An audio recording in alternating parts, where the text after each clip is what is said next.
Kendy was a mother of 2 adult children. Kendy was a grandmother. Kendy worked for Kidney Health for nearly 20 years. He was confused. That reaction. As we were all standing out there in the driveway of his residence, he had shoved his hands in his front pants pockets and were shaking them, rubbing them back and forth in a very fast manner. She was looking at getting divorced.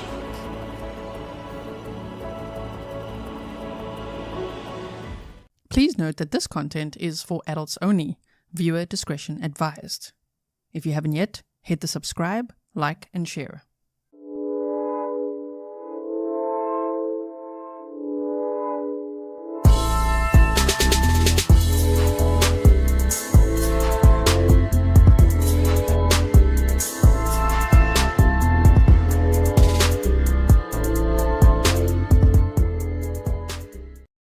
Hello everyone and welcome back to another live stream with me, Grizzly.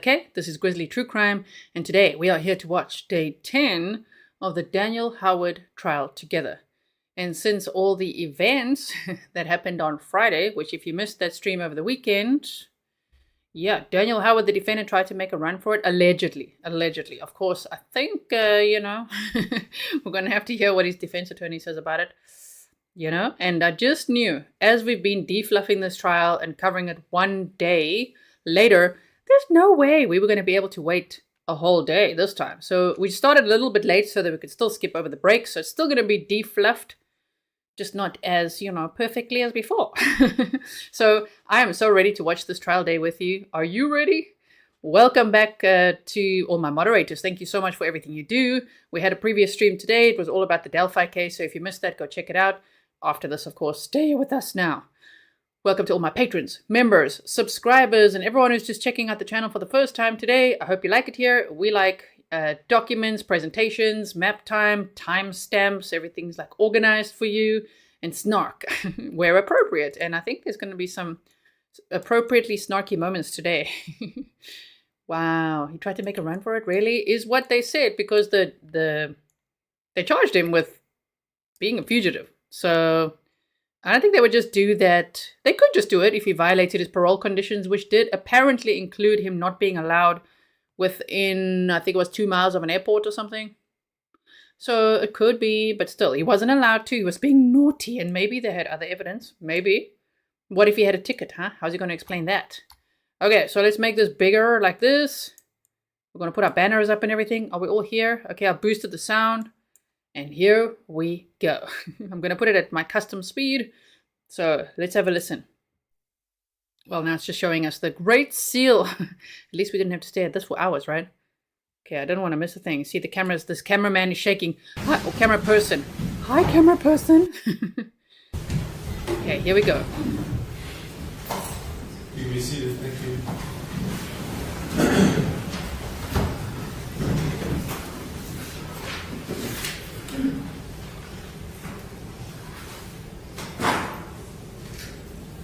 All right, good morning, I'm Geoffrey. We're starting up again in the state of Idaho. This is Daniel Howard. I spoke with counsel. Sorry, to already pause it. The judge does not look happy at all.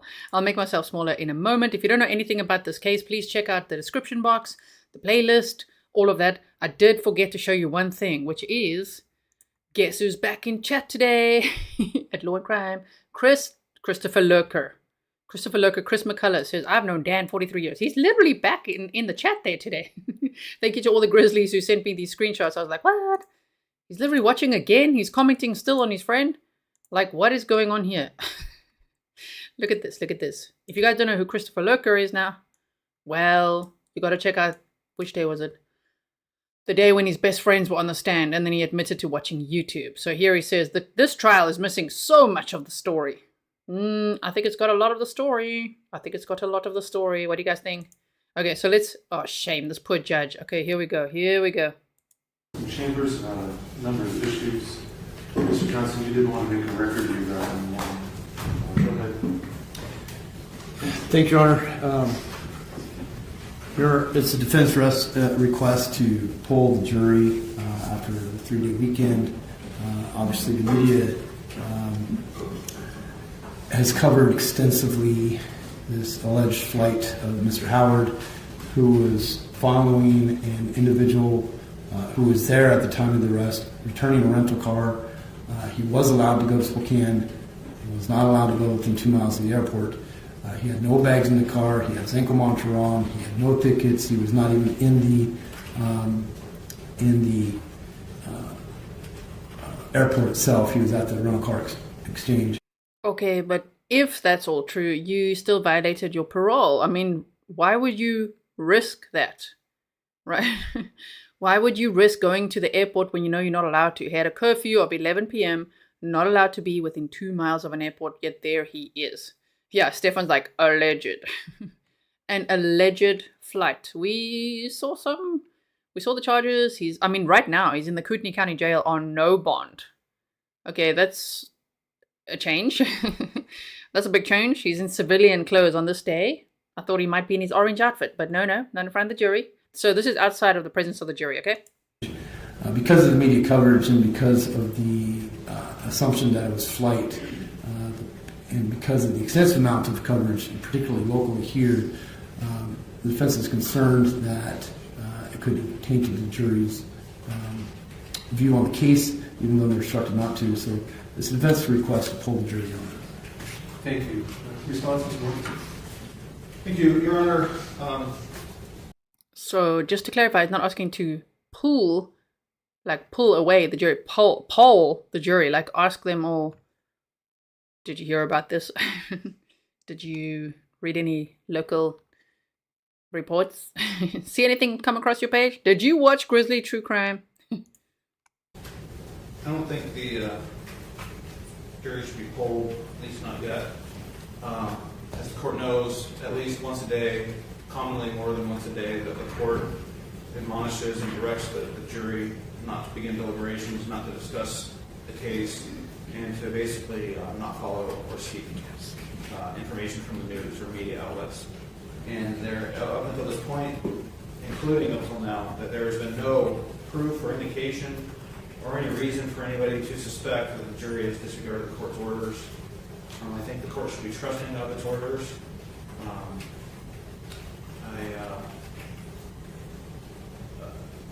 We live in a small world. The internet, social media, we're all connected, and there's been nothing from this jury to give anybody here any reason to suspect that they can't be fair and unbiased, even if they had seen something in the news. And so I don't see a reason to break from what's been the normal flow of the trial. Thank you. Thank you. Well, I did speak with counsel in Chambers about this, and as I indicated in Chambers, I'm not inclined to poll the jury at this time. I have instructed this jury daily not to discuss this case with anyone else. I've instructed them specifically, particularly before the start of the weekend, to avoid news coverage, to not view any news coverage. And I trust that my instructions and orders to the jury are being followed. I believe just from my experience over the last couple of weeks, I think nearly every day there has been a news story or coverage of this case online, in newspapers, on YouTube, on TV. So news media coverage has been extensive, which is why I advise this jury to avoid any news sources. And I trust they're following the court's instructions. This jury is a particularly attentive and conscientious jury. It was, I believe, the first day of trial or the second day of trial that we lost a juror, excluded a juror after having had some contact with one of the attorneys. And I think that impressed upon this jury the significance of following the court's rules. In fact, on a couple minor occasions when witnesses have heard, once when a juror had some recognition of a witness, another when a juror had some business affiliation with a company that was referenced. brought that to bailiff's attention to address those issues with the jury. There was no concern. There was no inappropriate connection. But even in these minute, unrelated areas, the jurors brought it to the bailiff's attention, to bring it to the court's attention. I say that because I just know this is a jury that has been very conscientious about following the court's orders and remaining impartial. And so I spoke with my bailiff this morning, and Quick pause. As Alyssa said, is it Alyssa? Sorry, I put it on the screen there, but somebody in chat here just said, there we go, Alyssa. The defendant cannot cause a mistrial. That's also what the attorneys on X said when I did ask them. And they said, so that's why they are only asking for a poll to, they want a poll, not on Grizzly True Crime, just their own kind, okay? No, they don't want it. The defense attorney wants it.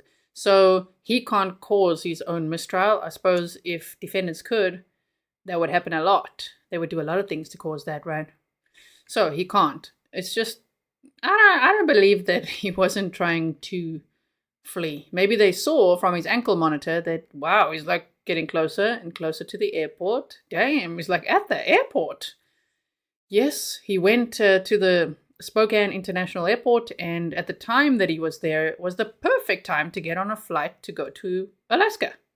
So he would have gone to Seattle and then to Alaska, which he was used to doing that type of route because he used to work there 3 weeks on, 3 weeks off, so he knows the area well. And I think he may have in his own mind, speculatively, had an escape plan. I don't know if it's just like, I was just driving with a friend. Yeah, right, returning a rental car. Sure you were. okay, nobody has made any references to him or made any comments about anything, and I don't see a need to now hold the jury because there was coverage this weekend. Again, there's been coverage last weekend as well of this trial. There's been extensive coverage of this trial, and I am confident that the jury has followed the court's instructions and fulfilling their duties as they ought. So I'm not going to bring them in old ones. But we did want to make a record, so Mr. Johnson, the record has been made and preserved. So thank you. Anything else before we bring in the jury? Nothing official. Okay, let's bring in the jury.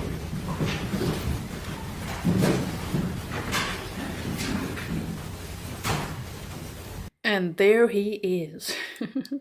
Daniel Howard. Dirty Danny boy. Here he is, just standing here in his civilian clothing, which is, remember when I asked attorneys on Thursday? No, he only tried to escape on Friday. I asked on Friday, and we did that stream talking about him perhaps trying to escape, right? And how he got arrested and he's being held on no bond. Then Andrea Burkhart said that he wouldn't be in his like orange jail suit, because I was kind of hoping he would be, but I guess that you know the jury can't see him like that. So Andrea Burkhart, who's an attorney, said he would be in civilian clothing, or defense diary said the trial would continue in absentia, which means without him. But there he is in his outfit, but he goes back to jail at night, and he's being held on no bond. So what was supposed to be his last weekend of freedom, allegedly, based on, I don't know, I think he's going to be found pretty guilty. So let's say if that was his last weekend of freedom, no, it's sooner than that. He was already arrested by Friday night, jail, held on no bond. Poor Jason.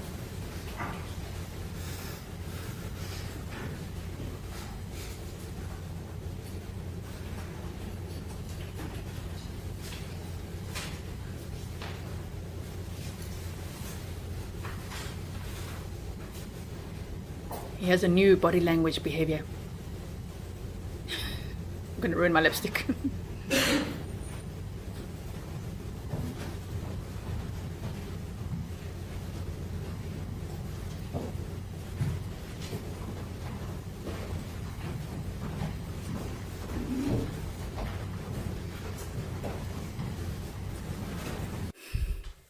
Look how he watches all of them. He's looking concerned today, don't you think?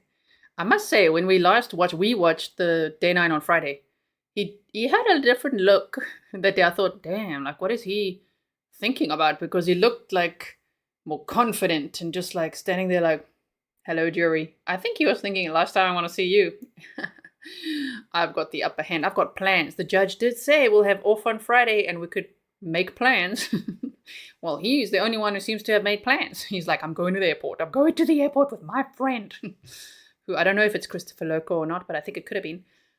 But now, look at that. Look at that. Look at his eye and just everything. He's just like, now he's very worried. Do they know? Do they know how embarrassing this is? Yeah. No, they don't know. They don't know. But we know.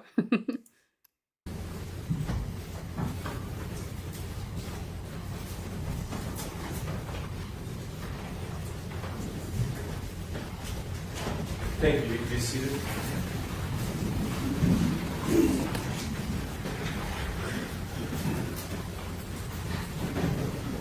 Welcome back, members of the jury. I hope you had a good weekend. And we're back on record now for trial. Mr. Johnson, you may call your next witness. Chet, Gilmore. Chet, Gilmore. Defense witness number 8, Chet Gilmore.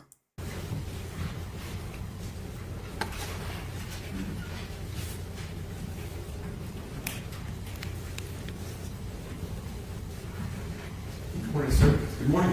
Please step forward and face my clerk and raise your right hand, please.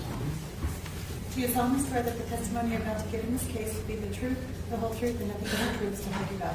I do. Thank you, sir. You're welcome to have a seat there in the witness stand. And as best you can, if you would speak into the mic. Yes, sir. I'll let you begin.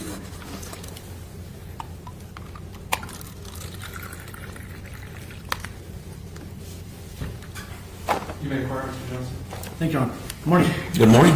Can you please state your name and spell your name for the record? My name is Chet Gilmore, Gilmore, Chet, Chet. And where do you live? I live in Spokane, Washington. What do you do for work? I'm a private investigator, And how long have you been a private investigator? about 10 years. Can you briefly explain to the jury your training and background? Well, I had a 25-year law enforcement career. That was in Spokane. So I did all of the normal learning to be a policeman training and spent about 14 years as a major crimes investigator. So myriad of various trainings to do with homicide, evidence collection, everything you can think of probably to do with a major crime investigation. And then, so after 25 years, then I retired from Spokane and became a private investigator.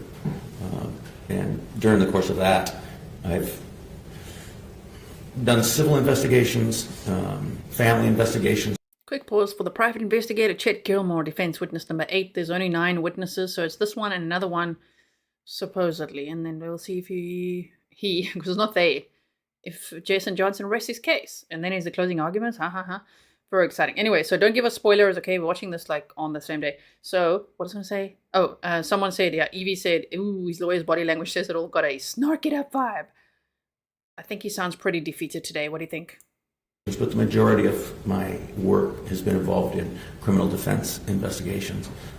And really, the whole gamut of types of criminal allegations. Okay. Did you have an opportunity to participate in the investigation of Mr. Gilmore? Of Mr. Howard, yes. Oh, sorry, yes. Did you review discovery in this matter? Yes, I did. In general, what did that include? Oh, it included much documentation, paperwork, officers' reports, evidence reports, a lot of photography, a lot of video.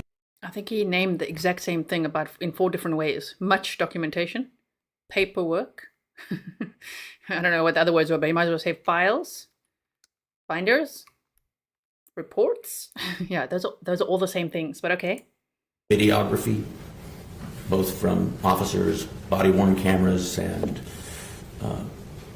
purposeful cameras at the scene to document the scene. Okay. Now, when dealing with photos, is there a way that you can look at the properties of the photo and determine when those photos were taken? Sure. Can you explain? Well, the photo has not just a visual photo of what you can see, but there's data or metadata that is embedded within the digital data of the file that you can open up and look at when it was last modified, but also when it was taken, when the photograph was taken, as long as that hasn't been stripped from the photo in some type of a transfer process or something. Okay. Did you have an opportunity to look at photos taken by Deputy Wheeler? Deputy Wheeler, yes. Permission to approach, Ron? Yeah.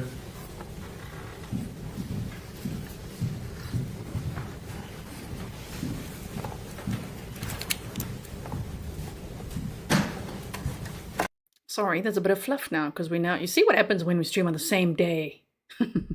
But we have to today. We don't want to miss what's happening today. We didn't ever want to miss it, but today is like very important. If they're going to do closing arguments, of course, then we want to watch it and be on verdict watch. Periel says, much paper. It sounds like the Delphi case. So that's much paper indeed.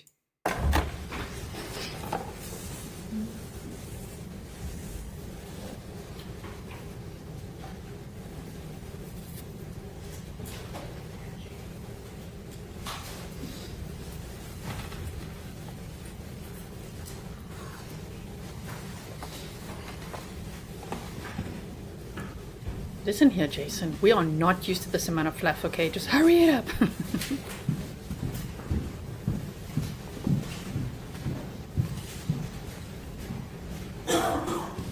In looking at did you have an opportunity to look at the data or metadata for the photos for Deputy Wheeler? Yes. Were you able to determine a range of when he took those photos? Yes. I made some notes. Can I bring that out so I have the right time? Would that assist you in your answering this question? Yes. You're on permission for Mr. Gilmore to review his notes too. If he needs to refer to his notes for your questions, then bring them.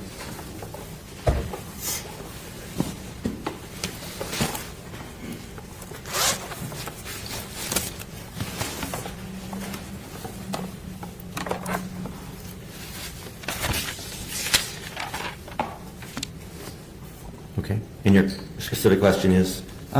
What is the time frame that Deputy Wheeler took his photos while he was on scene?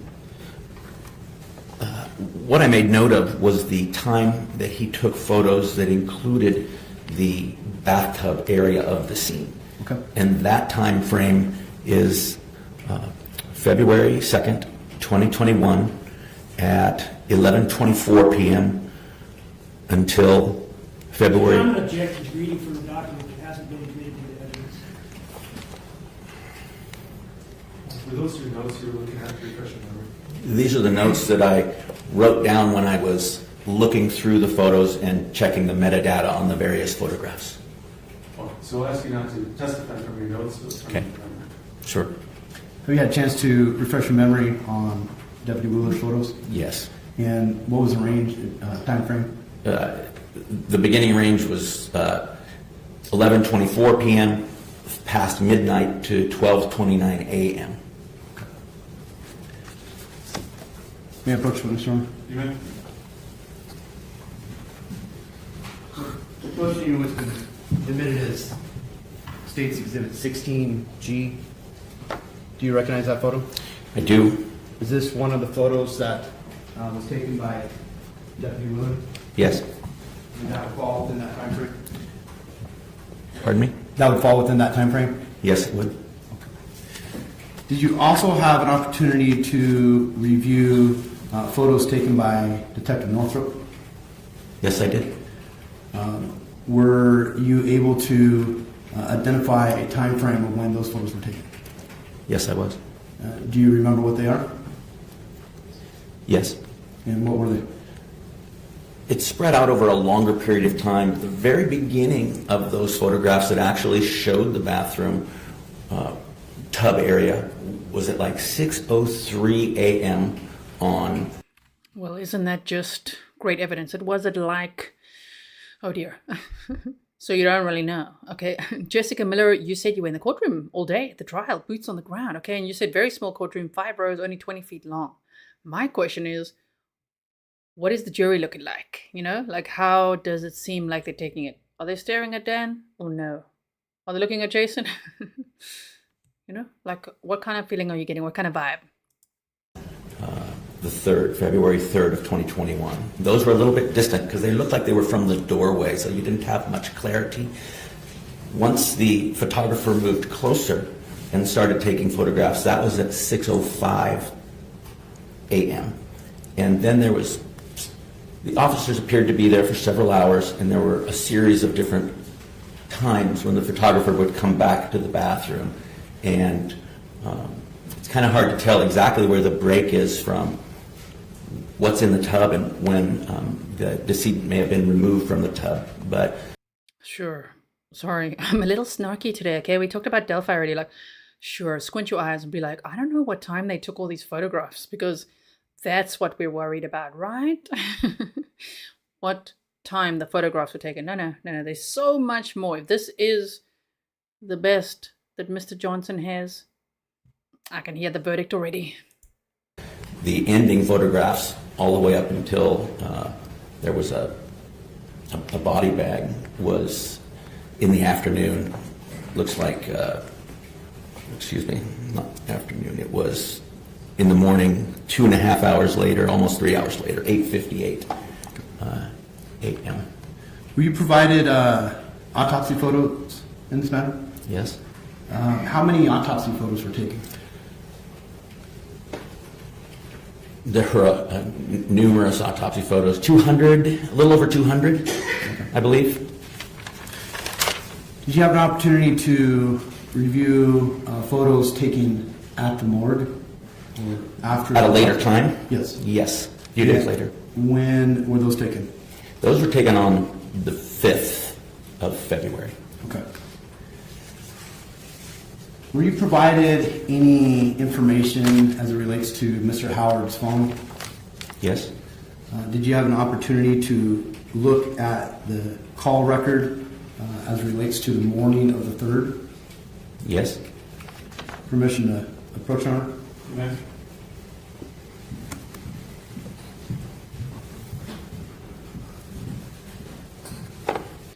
Sorry if it was. Donna says, we got spoiled with the defluffing last week. Yes, we did. Yes, indeed. But don't worry, we are skipping right over coffee breaks, lunch breaks, and we skipped the first, 40 minutes of the camera just rolling, you know? So we've already defluffed quite a bit, okay? There's just a little bit of extra minor paper flapping, water sipping, much documentation, and, approaching the witness and all that kind of stuff.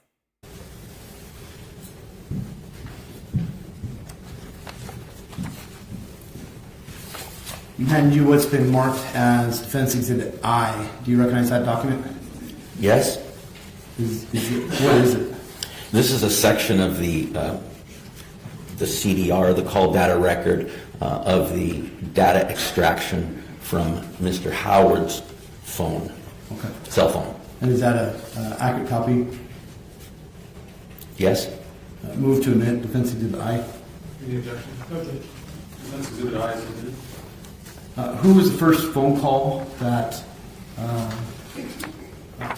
Dan made on that exhibit? On the 3rd? The time showing, the first phone call was made to Brooke. Okay.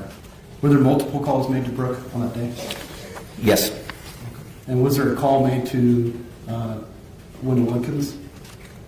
Wilkins? Yes. Okay. Does it appear that it was answered?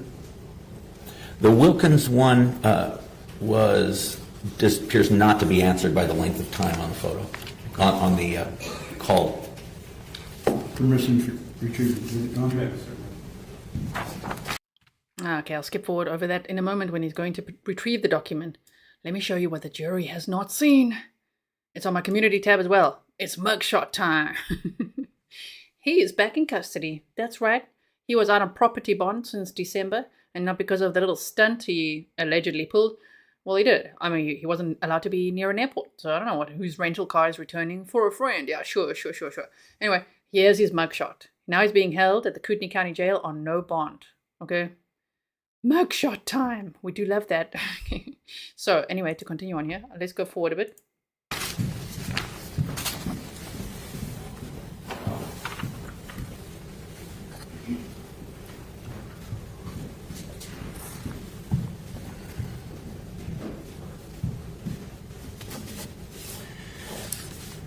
Did you have an opportunity to examine any physical evidence in this matter? Yes. Can you explain how that came about?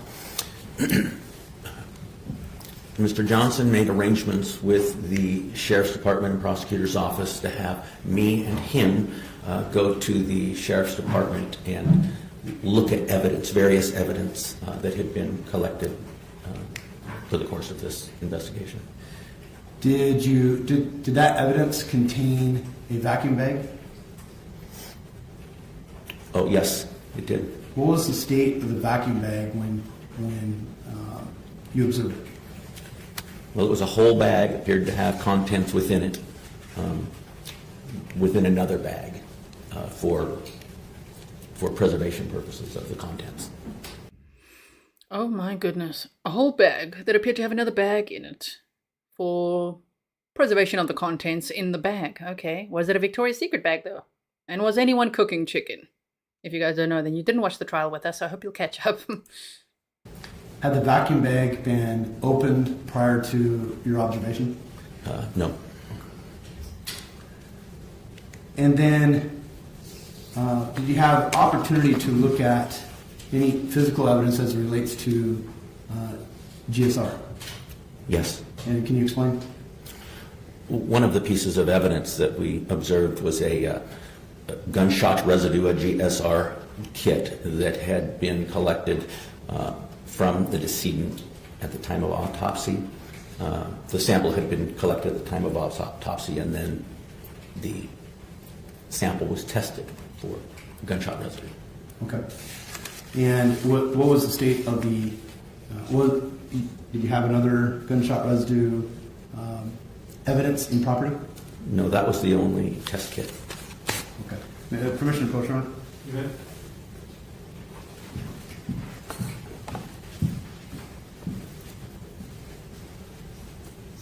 Happy birthday, Pistol Amy. Thank you for being here with us. That is awesome. I hope you have a great day. And you, what's been marked as exhibit, defense exhibit H1 and 2. Do you recognize those photos? Yes, I do. And were you there when those photos were taken? Yes, I was. Is it a true copy of what you observed? Yes. Move to admit defense exhibit H1 and 2. The objection? No objection. H1 and 2 are admitted. What is that the, when you say testing kit, is that the gunshot residue kit that came back from autopsy? Yes. Permission to retrieve to the Sean? You may.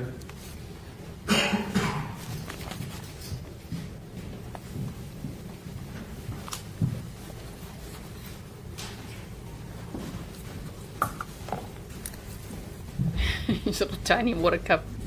Goodness. Thank you, Mr. Gilmore. I have no further questions. Ooh, redirect. I mean, cross. Being a former police officer, you would know that the Washington State Crime Lab does a test for GSR, right? I think they do on special requests, is my experience. Would you be surprised if your answer was contradicted by another witness in this case earlier on? Well, in my experience, which ended there about 10 years ago, there were times when they would do it if there was special requests for certain reasons. That's my recollection. From 10 years ago? Yes. So you don't know if they still do that or not? Correct. And are you aware that most crime labs, state crime labs throughout the United States won't test GSR? Yes. And that's because it's not good science, right? I believe there can be a lot of false positives. And so it doesn't do much good, does it? Oftentimes, it has its definite shortcomings. Okay. Oh, I'd love the behavior panel to just pick this guy apart because shame. He's feigning confidence. He says a lot of I believe and it's got its downfalls and very vague language. He doesn't really know what he's talking about right now. Shame, he's going to get grilled, isn't he? Cross-examination. Here we go. Which way? There was no point in this case in doing it, was there? Objection calls for speculation. Sustained. You said there were about 200 autopsy photos. Yes. Are you sure about that? Did you overestimate that? I can look at my notes and tell you what I wrote down. Can you look at your notes and see if there were only 129 autopsy photos?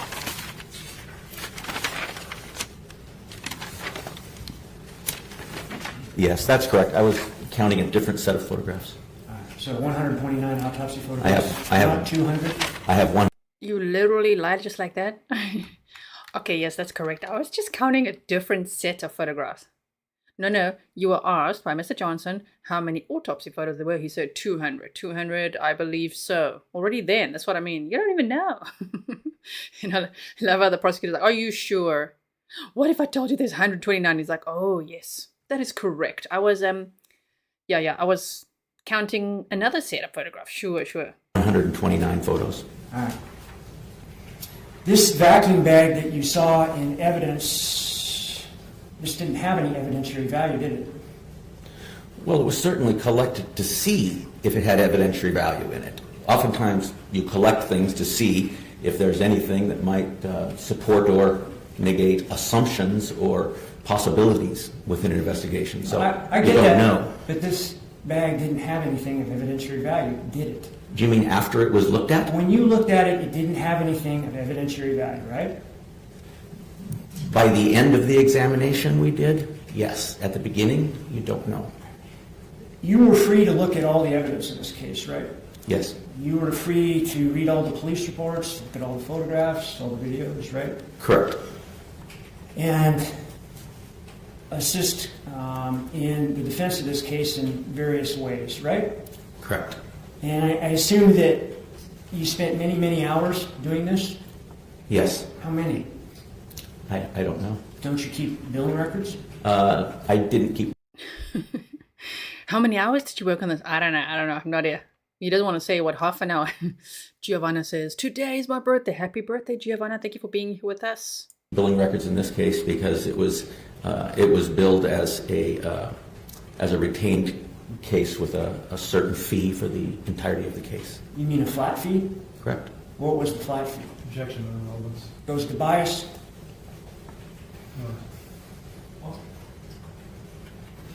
Witness can answer. Overall. $10,000. Does that include your time here testifying today? It includes it. Did you retire from Spokane? Yes.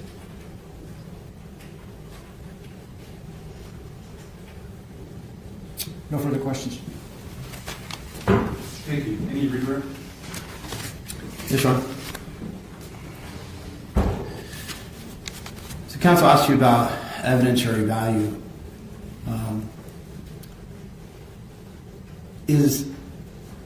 Was anything found in the vacuum bag other than hair and dirt? No. No glass? No, that was one of the things we were specifically examining for to see if there was anything like broken glass that would speak towards one of the what appeared to be proffered within the police investigations as a possibility of evidence. So the absence of glass could have evidentiary value. Is that true? Objection leading. Sustained. Is there any evidentiary value in the absence of glass? Yes. And what would that be? It would show that. I'm going to object. I think this calls for speculation. All right, he was a major crimes detective. I think he's qualified to answer.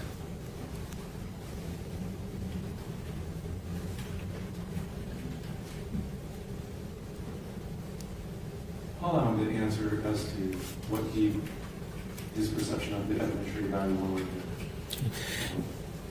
be. Given that there was some glass fragments that were collected by law enforcement at the scene, and there was this, at least my presumption was a vacuuming is done to see if there is more glass fragments to show that there's been a cleanup attempt by somebody, cleanup of potential evidence, that type of thing.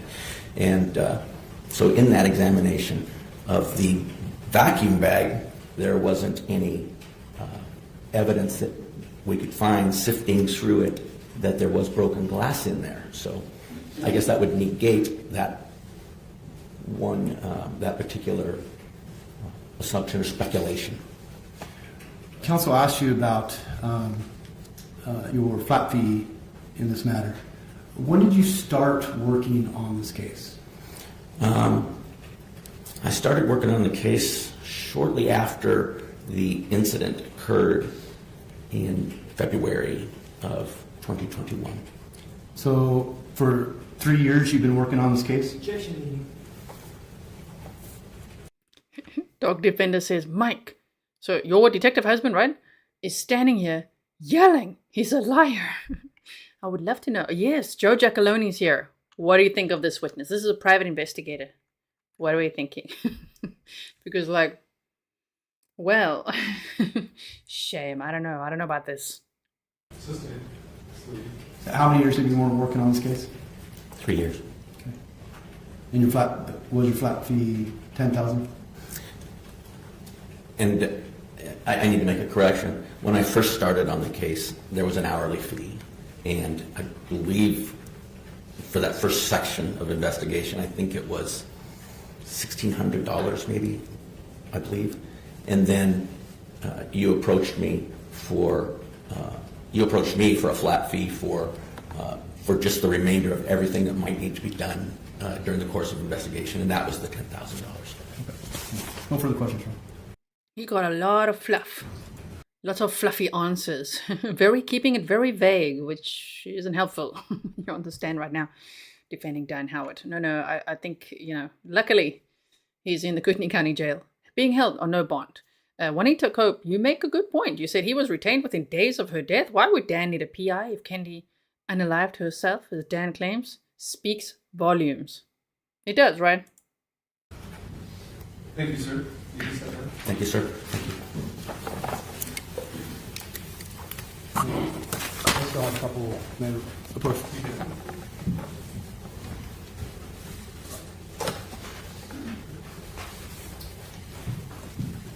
Bye, Mr. Chet. He's like, okay, bye. Bye, Jason. Members of the jury, before the next witness, there's a couple things I need to address with counsel. And so we're going to take a short recess. You might not discuss the case with yourself or anyone else. Please stand for the jury. We teleport.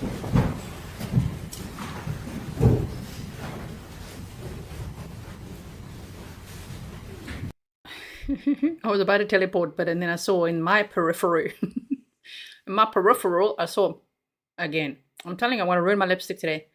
Copying his face. He's just like, what? Do you want them to feel bad for you? They don't even know what you did, sir. Well, they're not supposed to. But when they do, when they learn from here at Grizzly True Crime after the trial, and they can rewatch, they'll be like, he did what? Yeah. And then he pulled these faces at the jury. Yes. Look at that new bottom lip movement. What is that? Poor, unfortunate soul. Baby boy. Please be seated.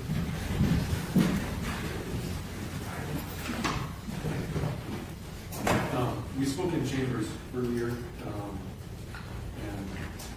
we're trying to capture it, but other parties make their motions too. Mr. Johnson's next witness is the defense expert witness who created a detailed report that was provided to the state to provide the court as part of the motions. In that, he had a number of photos and scenarios that the expert outlined. And then, as I understand, and counsel can correct me if I'm wrong, but the state today, this morning or last night, this morning was provided with new photographs as well as a couple new animations that the expert had just provided to defense and was intending to present. And so the state was objecting to that and asking for exclusion as they weren't aware of these and weren't ready to meet them on cross or and the defense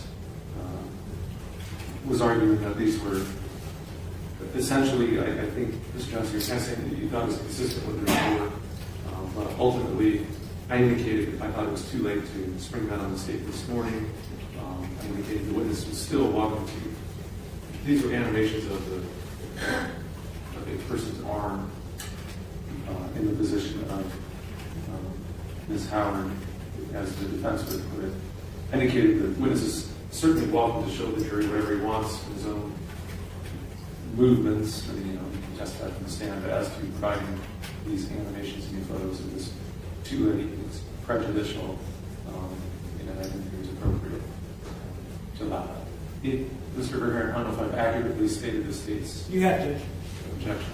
Mr. Johnson, I don't know if I've accurately stated your response or if there's anything you want to put on the record. No, Your Honor, I just need a few moments to go. I have maybe questions. I just need to go meet with the state to make sure. You say no, Your Honor. Have I accurately stated your objection? Yes, Your Honor. Okay. But there's nothing further you want to put on the record? No, Your Honor. Got it. Okay. Did you need just a minute?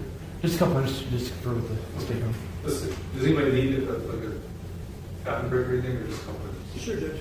Why don't we take 5? All rise. It's tinkle time. Everyone need bathroom break for anyone here? Dan, how are you crapping your pants yet? Bathroom break? Oh, okay. Now we're gonna count. Now we're gonna teleport in any case.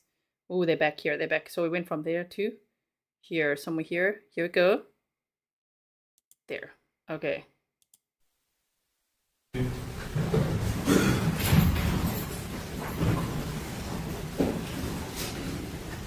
Mr. Johnson, you were able to make appropriate reactions? Yes, Your Honor. Okay. All right, we'll bring you to the jury. Sorry, I had everybody sit down. Go ahead and stand.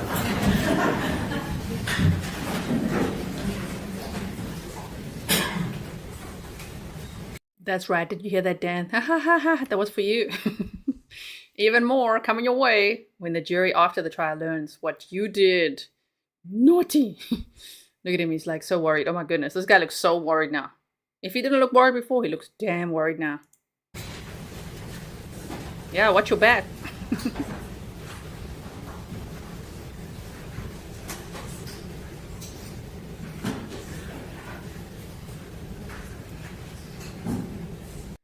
While I pause at his side. Sorry, look at Jason as well. My goodness. Shame, Jason. I almost want to interview Jason. Shame. Caroline, 29 months. Caroline has been a member for 29 months. Damn, that's almost as long as I've had my channel. For real, for real. Wow, thank you so much. Okay, let me just make this a little bit bigger than you can see Dan. Hold on.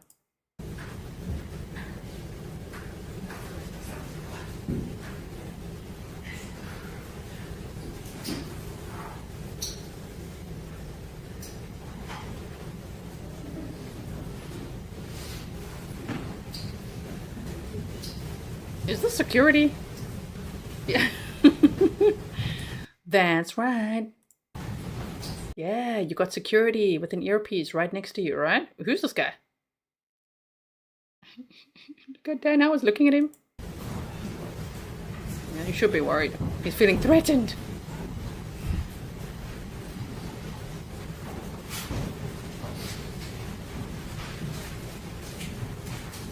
At least we can see how he's going to be looking at at the other inmates in the jail. Just like, oh my word, he's sizing them all up. No, yes.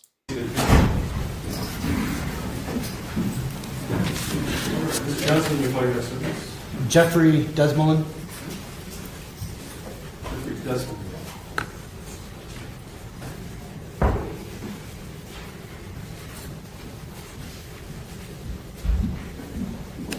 Morning, sir. Morning. Can you please step forward and face my clerk and raise your right hand to this forehead?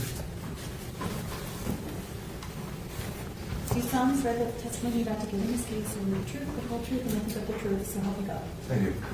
Thank you, sir. You can see that you're safe.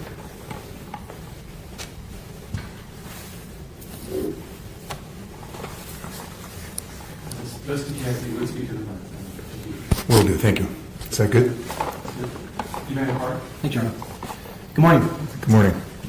Doctor, can you please give us your name? Geoffrey Thor Desmoulin. Last name spelled Desmoulin. And how do you spell Geoffrey? Geoffrey. Where do you live? Vancouver, Canada. Doctor, what do you do for work? I am a professional engineer, and most of our work involves litigation support through forensic engineering.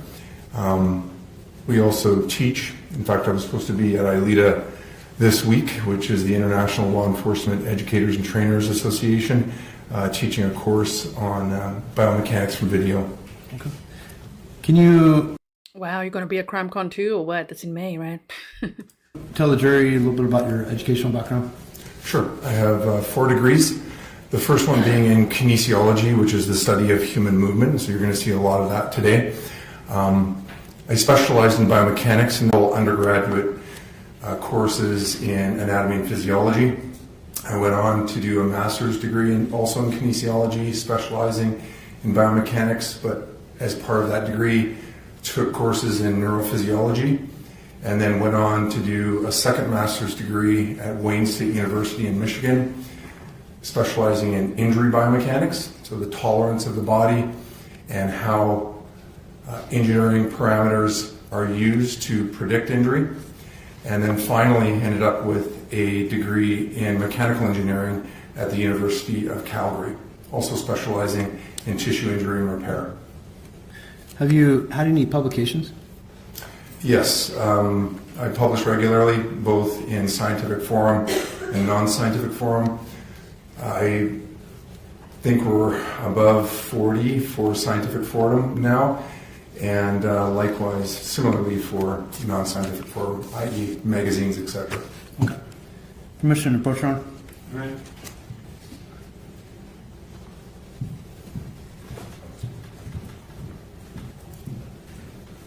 Thank you. Doctor, I've handed you what's been marked as Defense Exhibit J. Do you recognize that? I do. And what do you recognize that to be? I recognize it to be my current CV. Your Honor, move to admit Defense Exhibit J. Any objection? None, Judge. Defense Exhibit J is admitted. Permission to approach, Your Honor? Okay.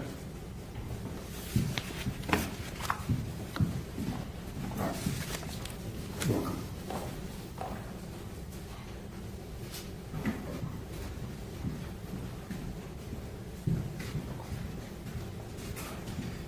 Doctor, can you briefly explain what biomechanical engineering is and what it entails?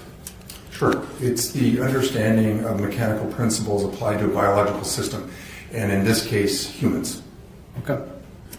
Have you had an opportunity to review this case with your biomechanical engineering perspective? Yes, sir. Permission to approach, Your Honor? Okay.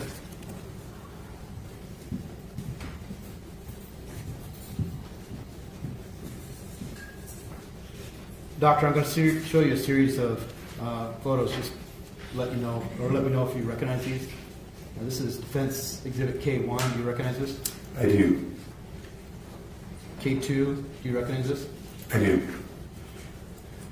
K3. Do you recognize this? I'm going to go I do. faster now.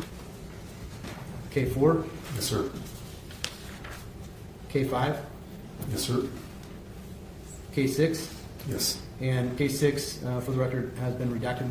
Can you see that? I understand. And K7. I understand, but I also understand that the figure on the left is in the report. Okay. All right, and so K7 has also been redacted. Okay. How many are there? K8, you Go recognize this? I faster. do. And for the record, this has also been redacted. Okay. K9, you recognize this? I do. And this has been redacted. Okay. Whichever K10, point. same thing. You recognize this? I do. Redaction. K11, you I recognize like the this? speed. It's the results of one of our simulations. Okay, and this has not been redacted. Okay. K12, you recognize this? I do. K13, do you recognize this? As a summary of our results, yes. Biomechanical results. K14, do you recognize this? As a separate test of blood pooling, yes. And then K15, do you recognize this? I do. That's a video that we provided with the report. Are these portions of what went onto a PowerPoint? Yes, sir. And do you recognize what's been marked as K17? Yes, And is that your initials on it? it is. Would referring to this information with the redactions noted, but would this assist you in your testimony today? I think it'll assist the jury in understanding what we've done, yes. Okay. Your Honor, move for admission for demonstrative purposes only K1 through 15 and K17. Any objection? Judge, may I confer with counsel for a moment? Oh, it's time for the tiny cup. Shame. One quick sip.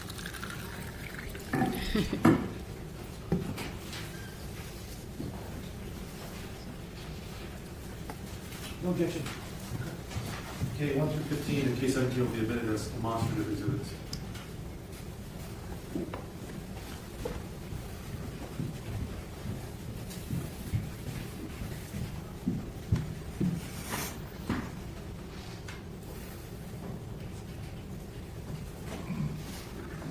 if you'll be able to see from where you're seated. So if you need to step out into what we call the well, you're welcome to do so. Thank you, sir. And permission to approach. You good? Dr. Confessor, I don't know how well it'll show up on screen. Here's a pointer. Thank you.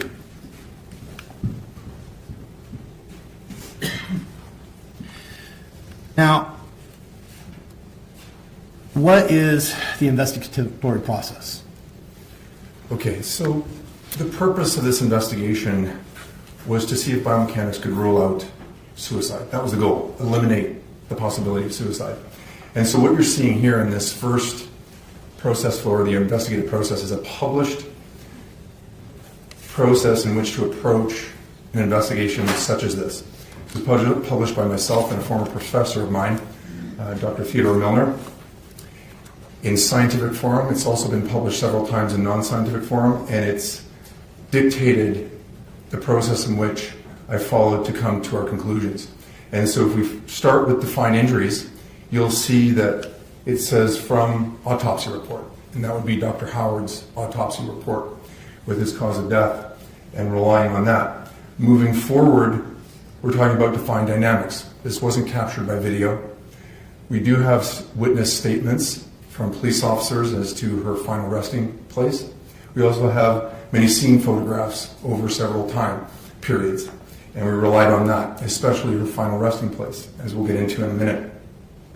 The analysis was based primarily on biomechanical modeling, as you'll see, but also a multitude of published literature and a full incident reconstruction of the event. We moved on to discuss how using these results were consistent with independent information, and then made our conclusion. Okay. In your analysis of defined dynamics, were you able to observe any information from faro scans? Yes, sir. And can you explain what faro scan is and how you relied on that faro scan? Sure. A faro scan is a distance measurement machine on steroids, if you think of it that way. It's collecting... Sorry to pause it there. Obviously love presentations. Okay, so that's great so far. Presentation time. So if you Google him, Dr. Geoffrey Thor Desmoulin, it says on, I think it's his site, gtdscientific.com, the science of violence is a series of courses developed by renowned biomechanical engineer and kinesiologist, Dr. Geoffrey Thor Desmoulin, and a team of GTD scientific is what it says. Using real-world case studies, the science of violence provides unique insight into how science can prove what really happened when the truth is hard to find. Okay. Many points per second, and it does that in 3 dimensions, and it gives you a 3-dimensional representation of a scene that is accurate in dimensions. So we were able to understand the dimensions of the tub itself, and then use that together with our biomechanical analysis of the known height and weight of Kendy. Okay. And did your analysis in this case involve research? I'd say there was a literature search that would assist, that would be helpful for you to understand. There was research on biomechanical modeling and an incident reconstruction of the event. Did your research inform you as to any significance of intraoral gunshot wounds? Yes, there was a paper, Schmidt, or Kendar 2022 actually, that analyzed intraoral gunshot wounds and found that the trend was most of them were suicide. Did you have an opportunity to review trajectory in this case? I relied on Dr. Howard's interpretation of the trajectory. We also found photos from the autopsy useful. No, not Dr. Howard's. Dr. Smock. That's who you should be relying on. Right? Interpreting this. And also Dr. Nara's description of the trajectory was also helpful in the sense that it was horizontal to slightly downwards. Okay. And did you examine the position of the body? Yes. That was detailed carefully because we're working backwards from this moment in time with our biomechanical analysis. Specifically, we focused on the position of the arm, the orientation of the arm. What I mean by the orientation is hand up or hand down. And also the position and location, or I should say the position and orientation of the gun itself. So right-hand side of the body and the barrel pointing towards her head. That became important in our analysis. Okay. What is, what did you look at as far as it relates to the firearm? Well, we started there because that's the initial input to the hand as a system, as a mechanical system. And so we needed to know or understand the overall weight of the gun, where that weight is centered on that gun, the effect of its overall momentum. So we have a bullet that is published as being 90 grain in weight, moving at 1,040 feet per second. That gives us a momentum that occurs over 1 millisecond, and that gets the mechanical system moving, if you will. We also considered the slide movement and what effect that might have, either on the teeth or the hand itself, if it's being held with two hands. And then, of course, the trigger weight became very important. And what I mean by trigger weight is the amount of force you have to apply the trigger to actually discharge that firearm. How did that become important to you? Because there's lots of strength studies on index finger strength as well as thumb strength, and it changes depending on wrist angle. So ergonomically, there's a very specific way that you'd have to hold that firearm in order to match that trajectory and pull the trigger at the same time. What these studies are showing is that any wrist angle over 20 degrees is too much to be able to press 5 pounds with your index finger. And most of the positions were greater than that. In fact, they were closer to 60 degrees wrist flexion. And that actually allowed us to rule out the use of the index finger to discharge this weapon. Hey, we'll come to this again, I'm sure, but Sure. you mentioned most of the positions. Can you describe what you're referring to there? Sure. There was many considerations. One was the use of the left arm, but if that were the case, the gun would have ended up on the left-hand side of the body, so we were able to quite easily rule that out. Again, the goal being to eliminate the possibility of suicide.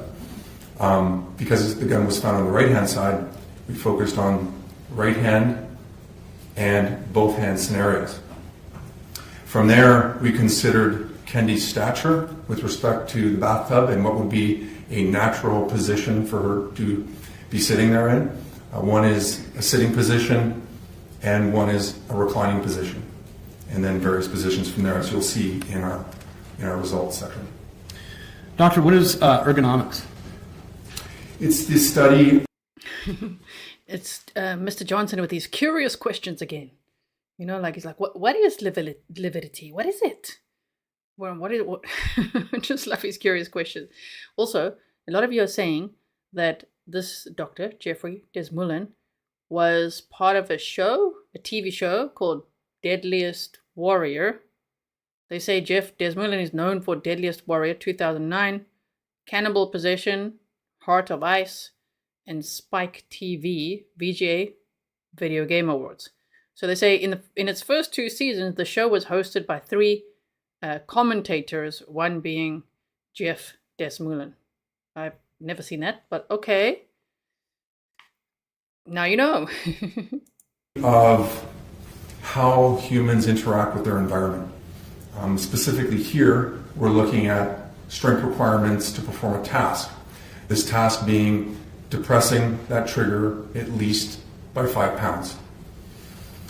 We are forced, that position is dictated by the trajectory and the positions and ranges of those joints.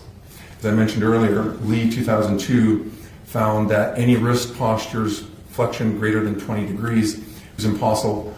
It was not possible to depress with your index finger a 5-pound trigger, so we were able to rule that out. However, in Imran 1991, looking at various pinch tasks, which is really measuring thumb strength, we were able to see that in various wrist positions, we would have enough force there to depress that trigger above 5 degrees. And so the focus became ruling out index finger positions and starting to focus on thumb trigger pull positions. Now, what if the index finger is strong enough? Did you look at that?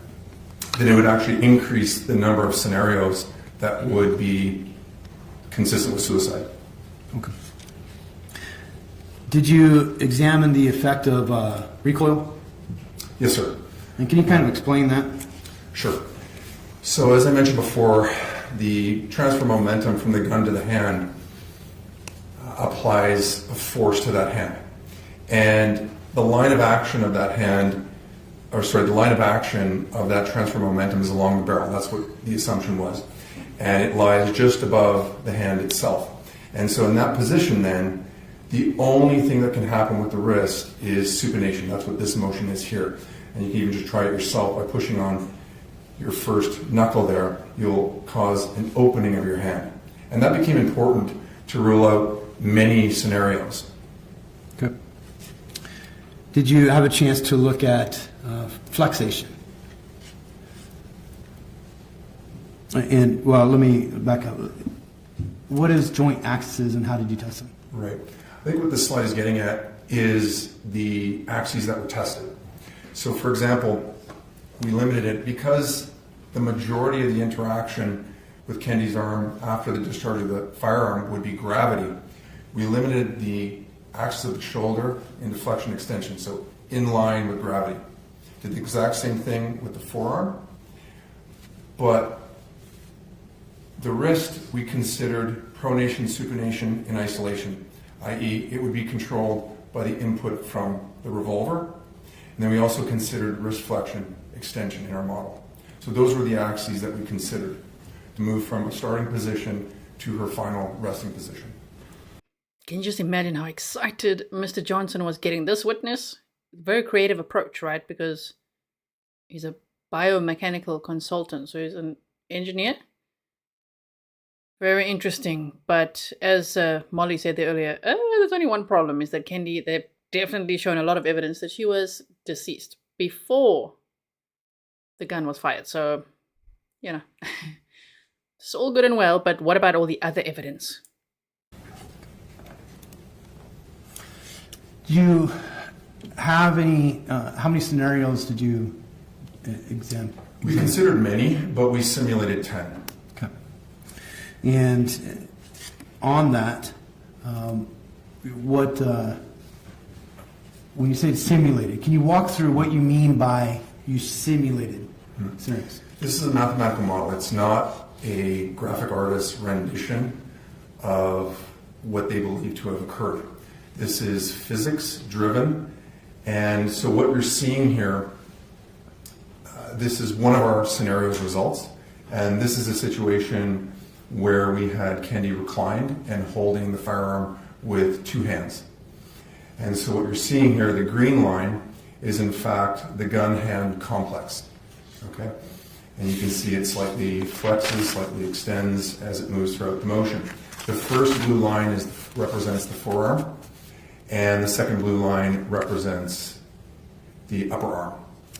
And it's important to note that the gun shape there is giving you the consequence of that model. So where does the barrel point when it gets to the bathtub floor?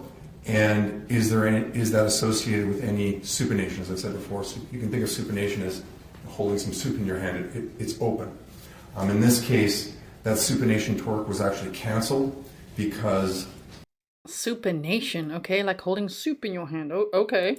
We've considered both hands being on the firearm at the same time, and therefore the hand remains in a neutral position as it falls to the bathtub floor.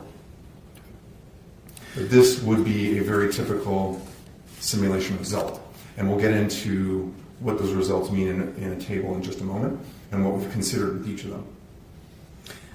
Did you look at or review any marks on Kendy's hands? Yes. There was a linear laceration to her left hand.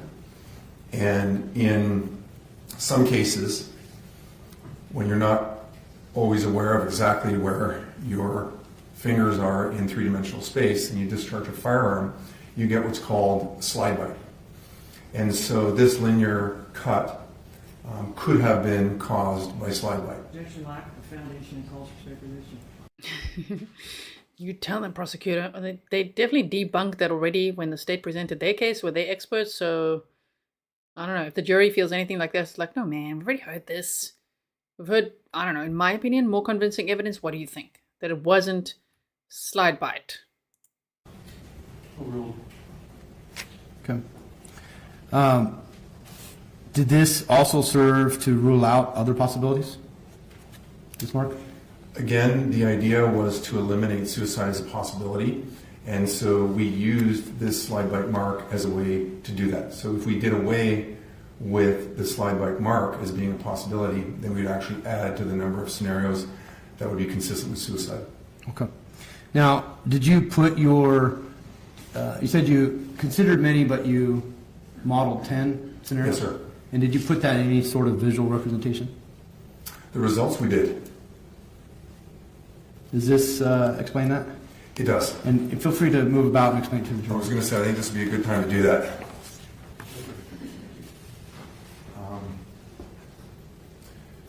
So just starting on the left-hand side here, what I'd like to explain is we start with overall gross body posture of Kendy's final position, and we considered both a sitting and a reclined version of that.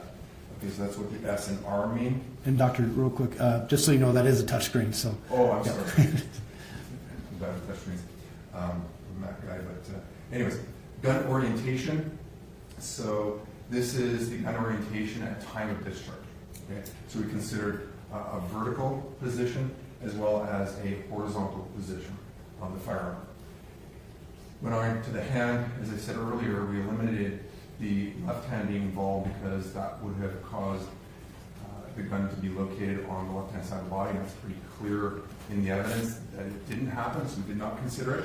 But we did consider the both-hand scenario, as I motioned to before. The trigger finger, we considered index finger as well as thumb discharge.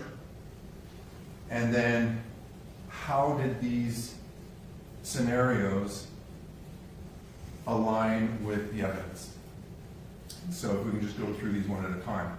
So here we have sitting, vertical, gun orientation, right hand in. Dan Howard might actually enjoy this. Be like, you see, I did a good job of making it look like she took her own life. Yes. No. Index finger, we were able to eliminate this primarily based on trigger pull force, but also because it's single-handed, we would not have seen the slide button. And so you can see every condition in which we consider the index finger has been eliminated based on that ergonomic data that I showed you earlier. Just going down one row, we see sitting posture, vertical gun orientation, right hand and thumb. And that is consistent with everything that we see documented at the scene, except for the slide bite. So as I mentioned earlier, if we get rid of the slide bite, we actually add scenarios that are consistent with suicide. So that's the approach here. And so if we look at trigger pull force, you can see we eliminated based on index force strength, based on arm position, for arm, upper arm that is, landed on the right hand side in the same position in all cases. The arm orientation, interestingly, in the sitting condition there was enough time, even though we had that supination occur at the discharge of the firearm, there was enough time that after her arm interacted with her thigh to settle into a more neutral position as found at the scene. Also interestingly, in the reclined position, there was very little time for the hand that was now supinated to make its way back into a neutral position after the elbow had touched the bottom of the tub. So in the reclining position, the elbow hit the bottom of the tub first, and then there was very little time for the forearm to correct itself, if you will. However, in the condition where both hands, I did it again, I'm sorry, where both hands are held on the gun That doesn't actually happen because when that firearm is discharged, it cancels the supination for keeping the right hand in a neutral position, allowing it to fall into the neutral position found at the scene. Okay. So, in this also, did you talk to us about what you found as far as evidence on blood on the face? Sure. So what you're seeing here is photographic evidence from the scene. This is a completely separate question that I was asked. And the question was, if blood had pooled into matted hair, could it cause a skin stain that appeared to, in an upward movement, to quote unquote, move against gravity, if you will. And so these were the two photographs that we were working with. The first one being at the time of Officer Wheeler's photographs, and the second one about 7 to 8 hours later when the coroner arrived. And you can see that there's some water that has been draining over that time period. When you're looking at that line, would head movement after death impact that? There's many factors that would affect this. One of them is, I think head movement can't be ruled out as being a possible cause of this. Okay. And such as if someone were to check for a pulse, head movement there? Correct. Objection, bleeding.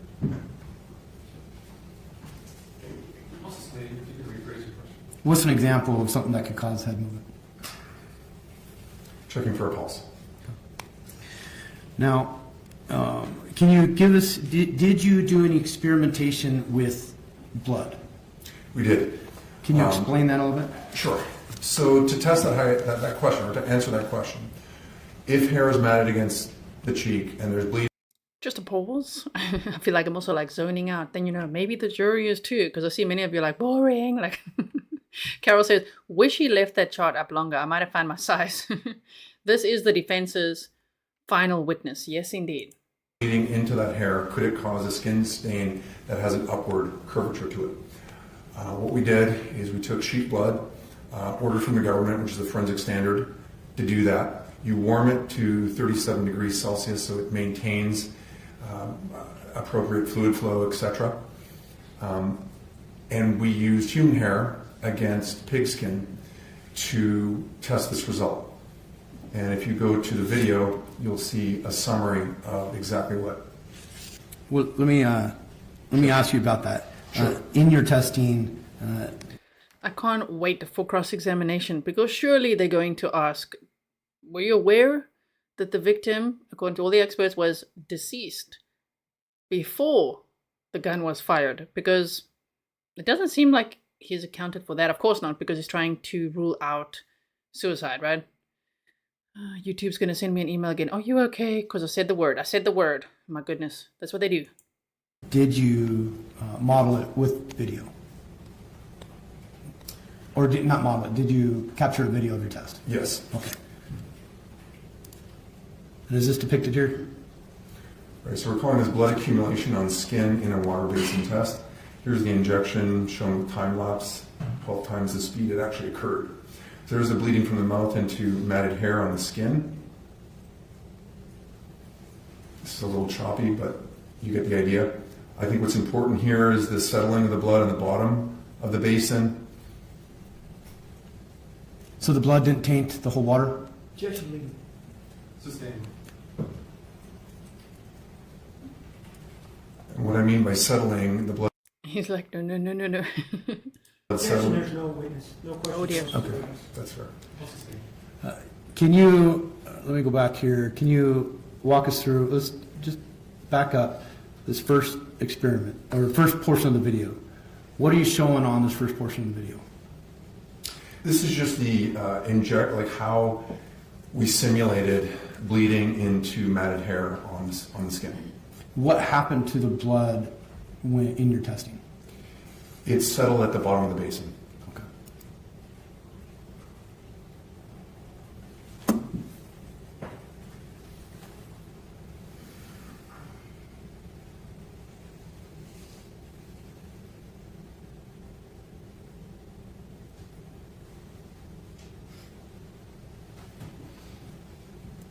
And when it changes, can you? Okay, here and there I'm going to have to talk to keep us all awake. No offense to the witness, it's just like, oh, okay. So Margaret said, so the jury doesn't know he was at the airport? Nope. The judge assumes they don't know. They're not supposed to know because they were instructed to not look at the news, not look at YouTube, all that kind of stuff. So, no, they don't know. Can you describe what we're looking at? So here's the ejection of the blood, simulating bleeding from the corner of the mouth into matted hair. Here you're seeing the draining over time, that 7 to 8 hour period between the photographs.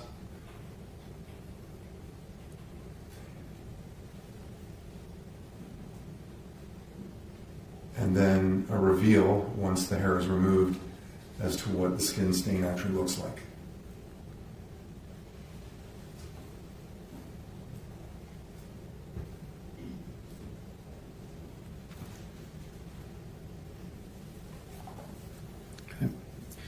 Now, after your analysis, did you reach an opinion? I did. And what was that? The opinion is that there was one scenario that would be consistent with suicide. Would that? Why are we hearing music in the background? Is it someone's phone? It sounds like classical music, faintly in the background. Would that scenario increase if you rule out the possible slide bite on the left hand? It would. And in that case, how many scenarios? 2. Thank you, doctor. No further questions, Ron. Thank you. Cross-examination. Oh yes, it's cross-examination time. Can't wait, can't wait. Who's it gonna be? Is it Stanley? Is it Mr. Johnson? No, not Johnson. What's the other guy's name? Oh, Stefan, do you know? Forensic Führer. Homework time. We've got Stanley Mortensen, right? What's the other prosecutor's name again? I'm gonna look through my notes as well.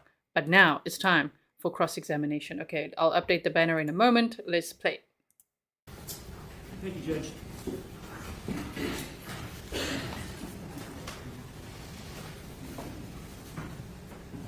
I noticed that you put a lot of emphasis on looking at all the evidence when you're making a decision or a conclusion about a case. Is that accurate? I'd say we focused on what was biomechanically relevant. Well, when you were speaking with counsel, you said the goal was to eliminate the possibility of suicide, right? Correct. And is that how you viewed this case? Yes, sir. All right. And so in order to determine that, it became very important for you to look at all of the evidence, right? Correct. Specifically the evidence of autopsy? Correct. The evidence of the scene? Yes, sir. Those things will be very important when you're deciding whether or not this was really a suicide, right? Depending if it's subjective or anecdotal, yes. Okay. May I approach, Judge? Good.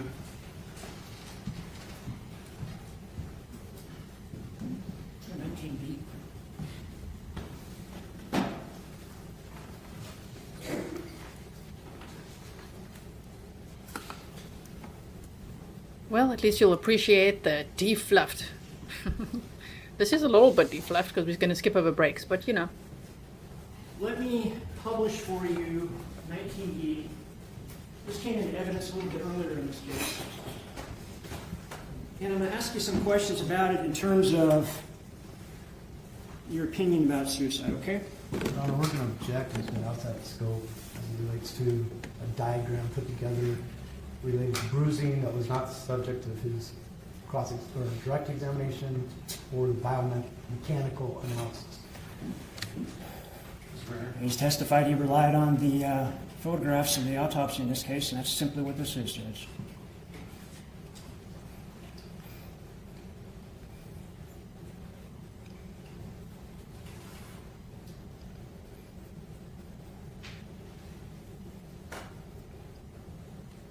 Anyone missing the fade?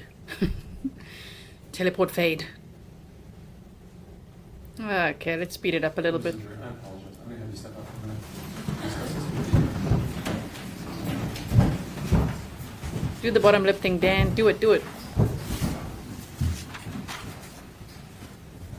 Shame. Look at Jason. Shame. Yeah, you better watch your back. I'll tell you again, Dan. You better watch your back. Shame, man. This Mr. Johnson, this defense attorney, he really has nothing to work with. You know? I mean, Dan Howard, the defendant, is the one who provided the narrative immediately, right off the bat, that Kendy took her own life. What is he supposed to do to defend that? You know, I think he's doing his best, honestly. But then, on top of that, he allegedly tries to make a run for it. Oh, my shame. Oh, no. We need to buy Jason a coffee. Shame, man. Look at him. Okay, let's hope he makes it through. Thank you, El Serduk.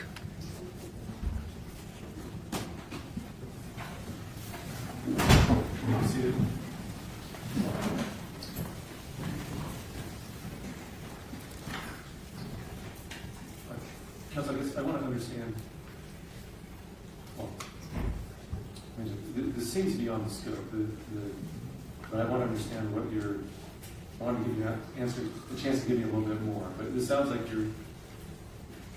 it's either called 19B, it's the various bruising on the body and so forth. And you wanted to ask this witness about that?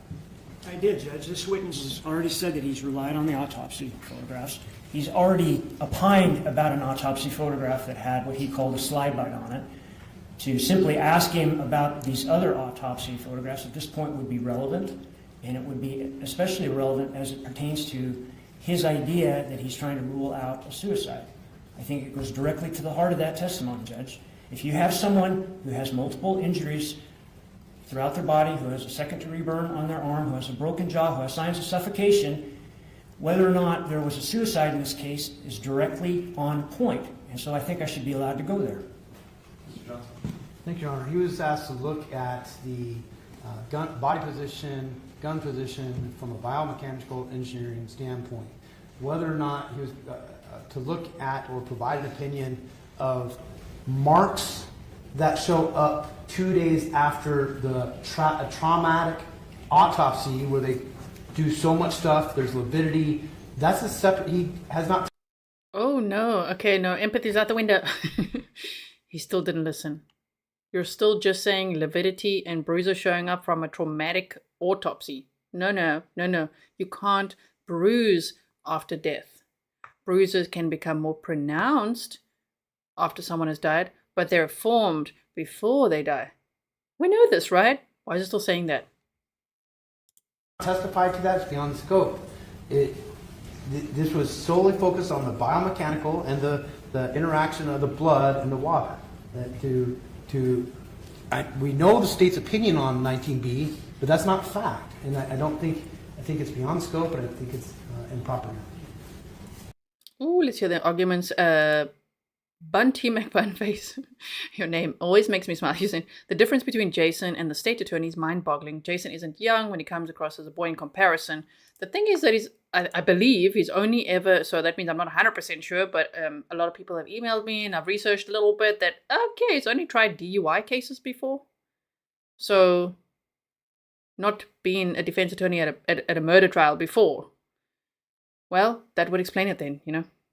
Okay. In the court's view, this witness hasn't testified that Ms. Howard committed suicide. This witness has merely testified to the biomechanics that would make it possible in the scenario of how to hold a gun or not hold a gun. And a brief comment on the demonstration on blood in the bathtub.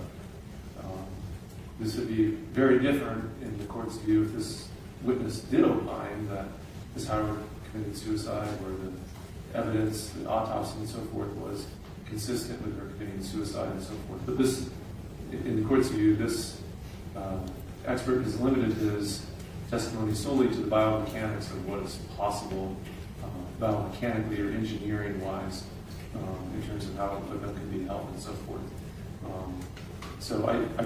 This judge has been so nice and calm and professional throughout, right? What a great judge. Also, no. Gen X is saying that he was released on court order. No, he was released from the Spokane, as you guys taught me, not Kane, Spokane County Jail. He was released from there to be transported to the Kootenai County Jail, where he is being held without bond. Just so you know. Dan Howard is not released. If you were on Vine Link and you were looking at one state, it said he was released because he was released from the Spokane County Jail. Then he was transported back to Idaho, put in the Kootenai County Jail, and he's being held there on no bond. Okay? Just to make sure that no one's getting confused over here. All right. I think this is beyond scope and not proper. I guess the one thing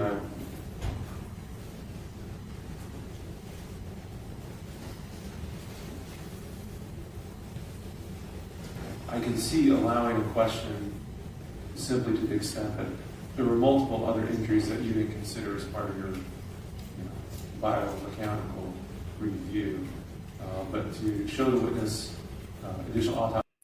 This judge has very subtle snark, right? It's like, to show the biomechanical, didn't take into consideration the other injuries. Right? Now, this is conversations outside of the presence of the jury, of course. Autopsy photos and get his opinion on whether or not this was suicide or homicide, I think is significantly beyond the scope of this witness's testimony, and frankly, outside the purview of his expertise. So I'm going to grant the objection in limited, as I just indicated. Let's bring it to the jury.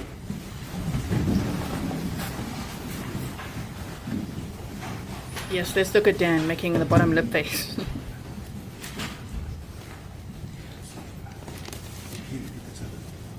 Someone in chat just said, and I'm so sorry, I wish I could memorize everyone's names. The chat just flies. Tell me again if it was you. You said that you could tell that he's in jail because he's not wearing a tie now, because they're not allowed to have a tie. That makes sense. Someone brought him an outfit and no tie.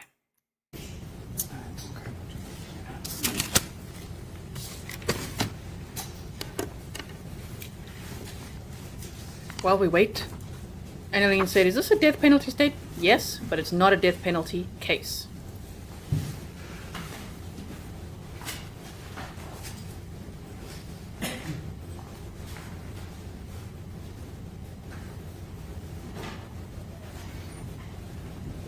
Ooh, lots of fluff just to stare at him. Good job, camera person. Camera person is like... We see him looking ashamed.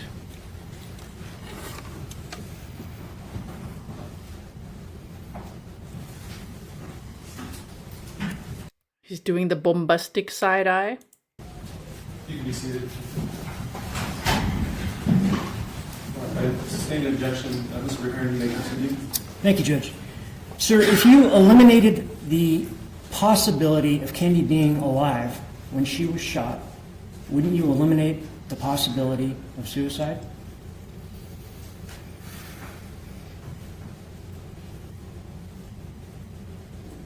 Sorry about that. If I had evidence to show that, that would be true. That would pretty much do it, wouldn't it?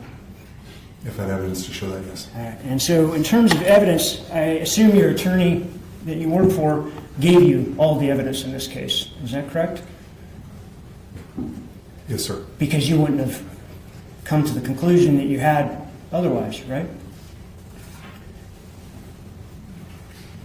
I'm not sure what you're referring to, but I considered everything I received. And so you considered the prior testimony and additional report of Dr. Ryan Rambaran, right? Correct. And his conclusion was that she was dead when she was shot. Do you remember that? I do. And you know that Dr. Rambaran has a medical degree? Yes, sir. Many years of experience as a trauma surgeon? Yes? Objection. Yes. Scope. Sustained. You considered the report of Dr. Smock? Yes, sir. Dr. Smock was very clear that she was dead when she was shot, right? Objection outside scope. Sustained based on my ruling previously. Why, when you had these other pieces of evidence, this medical evidence, wouldn't you discount the possibility of suicide from the onset? None of them actually were at the autopsy. I had an autopsy report from an equally qualified individual telling me that the cause of death was gunshot wound intraorally.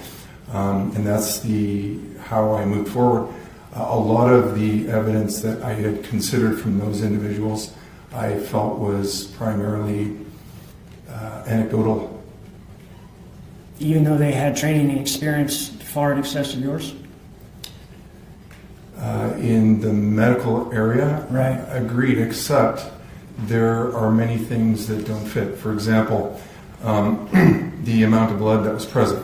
There was, I think, 2 individuals that testified in grand jury that there wasn't enough blood for this to have occurred when she's alive.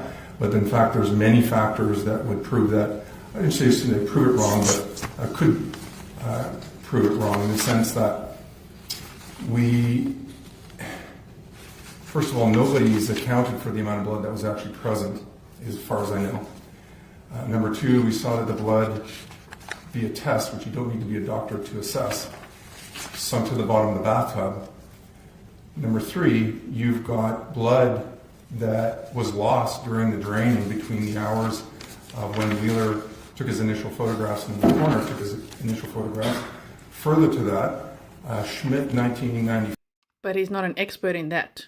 He's a biomechanical engineer. So what do you know about blood draining, sir? About as much as we'll do, and we listen to the evidence. Yeah, okay. Sorry for this pause. That is not a nice face pause, sorry. Before documented a very similar case in where there was a witness suicide of intraoral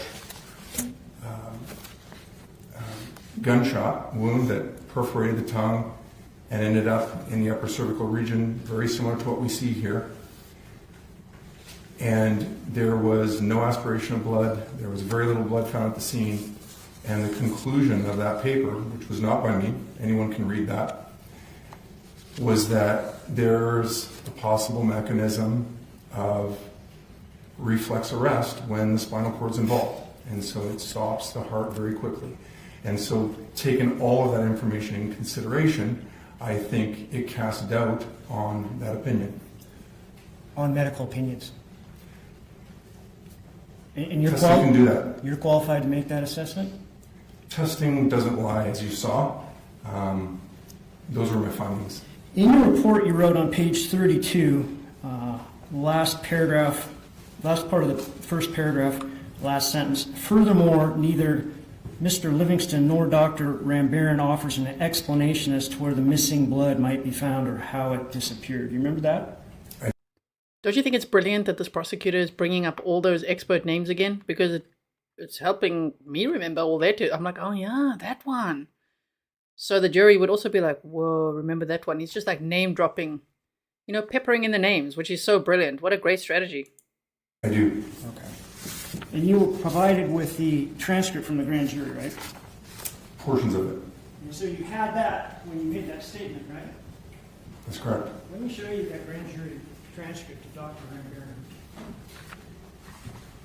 Direct your attention to page 559, line 23. And wasn't Dr. Rambaran asked the question, quote, okay, and so again, the question remains, had the heart been pumping when this bullet went through the tongue, what would have been the result? And then what's his answer there on line 2, page 560?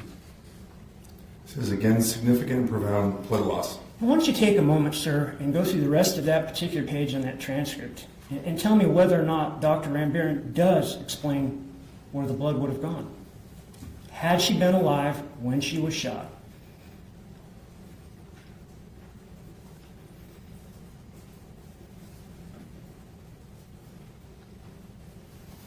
He's testifying to the fact that there would be in the order of half a liter to a liter of blood loss from that type of wound, which is inconsistent with the research that I cited, but I understand that's also a possibility. So he talked about on line 22, page 560, the blood could only go 3 places, into the lungs, into the stomach, and into the environment, right? Correct. And then he talked about, on the next page, 561, about there being no blood in the lungs, or the stomach, right? Similar to the case study I quoted. So yes, sir. Had to go into the environment, right?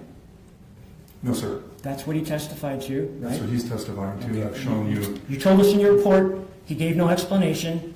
I'm attempting to show you that he did give an explanation, okay?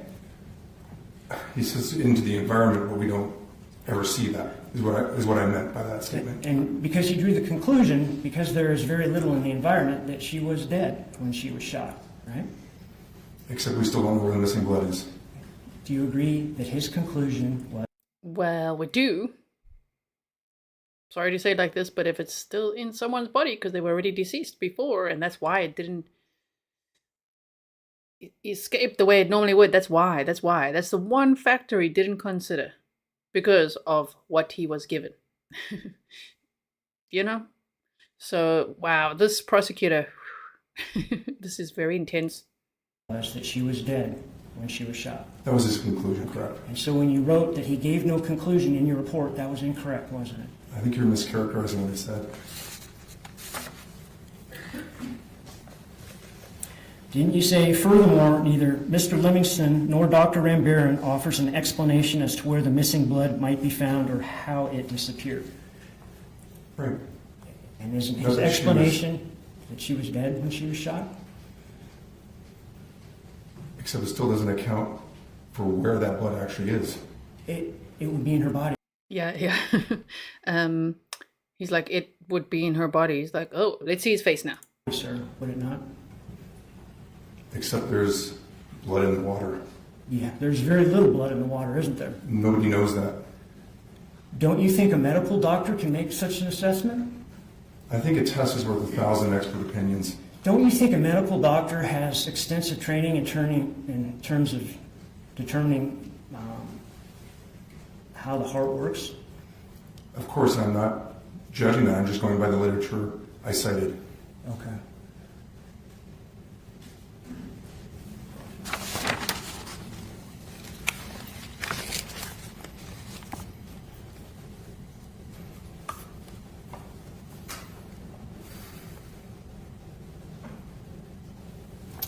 You wrote on that same paragraph a little bit further up, given that gunshot injury involved transection of the spinal cord at the C2 level, it would have cut off brainstem regulation of the respiratory and cardiovascular systems.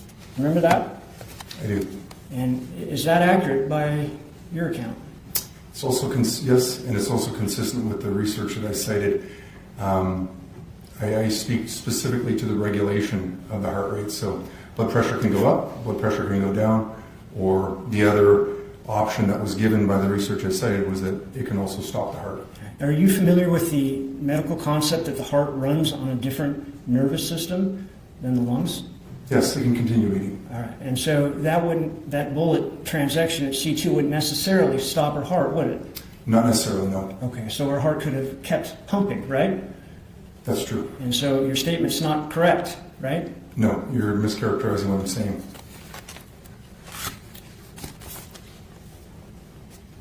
You said it would cut off brainstem regulation of the respiratory and cardiovascular systems, right? Regulation, so sympathetic, parasympathetic, things of that nature. But I would defer to the Dr. Howard's autopsy opinion about that. I would also defer to the research that I've cited.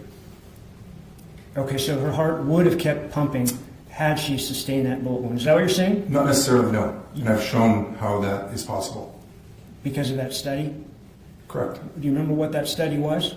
What the name of it was? It was Schmidt, 1994, case study number 3.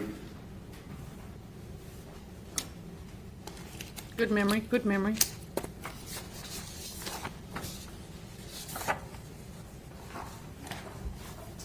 Let me approach it. I think I have the right study.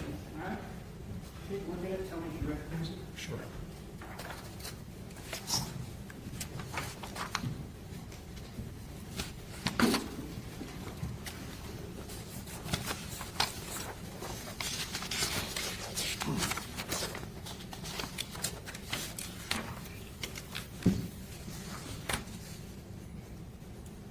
Someone was asking now, what was the name of the friend who was in a YouTube channel's chat, Law and Crime's chat, before testifying? You mean Christopher Lurker? This one. His name is Chris McCullough, and he's back today. He's back in their chat today. I've known Dan 43 years, and he's like, there's just not enough evidence in this trial. Like, oh my word, you're back. Okay. Still not appropriate. Moving on. I recognize it. Is that the one? I'm referring to. Is that the one you're talking about? Yes, sir. And in this case, what you're focusing on is a person that shot themselves. That was witnessed and had no aspiration into the lungs similar to this, and there was a little blood found on the scene. And the authors on page 59 conclude there was no doubt that contusion of the cervical spinal cord can cause reflex heart arrest. And that's what I'm specifically referring to. Now, what I wanted to ask you about with that particular study, I can find where I am here.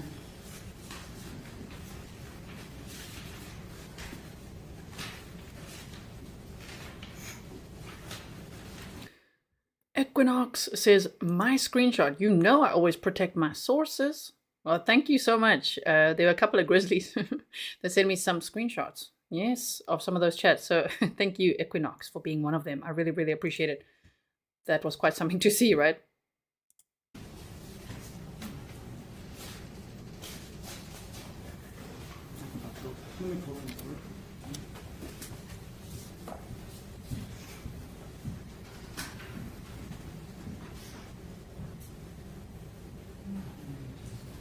Yeah, he won't like it here. Let's speed this up a little, shall we? 1.5 with the tiny cup.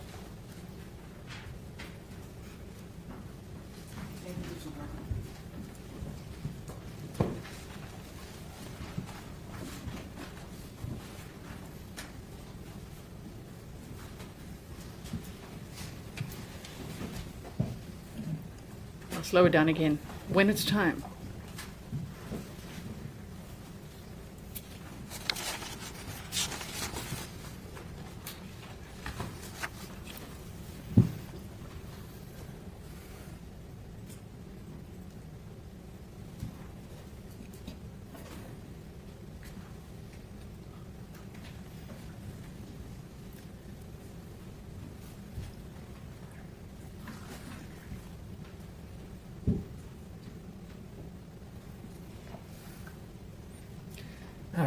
Recognize that? Hey. That's your K3? We were doing warp speed through the fluff. Now we just got to slow it back down again. Otherwise we'll be like, what is going on here? Let me just play it. Yours is a K3? Yes, sir. What is it? It's just a rendition of Dr. Howard's description of the wound path. Okay, and what's your description of the path? Perforated the tongue, ended up fracturing C2 and transecting the spinal cord at that same level. So to transect the C2, is it going down or up? It was described as being horizontal or slightly down by Dr. Nara. Well, I'm asking for your opinion as you sit there and look at that line today. Is that going horizontally or is it going down? Clearly it's going down. Okay. And so you would describe the trajectory of the bullet that went through Kendy's mouth as downward? I didn't analyze the trajectory, but we're, referring to Dr. Howard's report, that's... Do you think you could analyze that for us and tell us what your conclusion is in terms of the trajectory? It's perforating the tongue and transecting near C2. Is it going down or not, sir? Of course it's going down. Yes, sir. All right. Where's the soft palate? Soft palate is the upper region here. Can you show us? Right there. All right. And so the study that you relied on with the person that shot themselves in front of the witness, didn't they shoot themselves through the soft palate? It was intraorally and it was upper cervical region is where the bullet ended up. Similar to this, it did transect the tongue, but I agreed with you that there was some differences. So this one study that you've relied on, there was a completely different trajectory, wasn't there? It wasn't completely different. It was intraoral, it transected the tongue, and the bullet ended up in the upper cervical region, similar to this case. It was different in that bullet went up, whereas the bullet in our case went down, right? It wasn't described that way. Okay. If you read the journal entry, if you read the facts, you know that the bullet went through the tongue and into the soft palate, right? I believe that's what it said, yes. One can make a pretty good inference that shot is going up if it's going into the soft palate, as you've just showed us, correct? There's different regions of the soft palate, though. I mean, the main one is here, but also back here. before it turns into the pharynx. So you can't agree that this other study, the trajectory was going up? It's not detailed to that level, so I can't know. All right. Wouldn't that make a difference if it was going up, in your mind? It still details that it was upper cervical region, so we're looking at more horizontal, possibly slightly upward trajectory in this particular case file, yes. In that study, it didn't even go through the C2, did it? It says upper cervical region. So you don't even know where the bullet landed in this other study, right? It's upper cervical region, is what they say. And I guess what you're doing is you're basing this conclusion that her heart would have stopped based on a study that isn't really applicable to our case, right? I disagree with that statement. Okay, even though we have these differences? There are slight differences. Okay.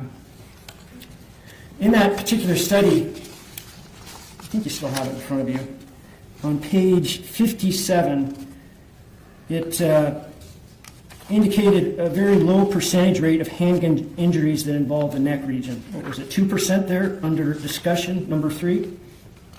Is that right? According to the study that you referenced.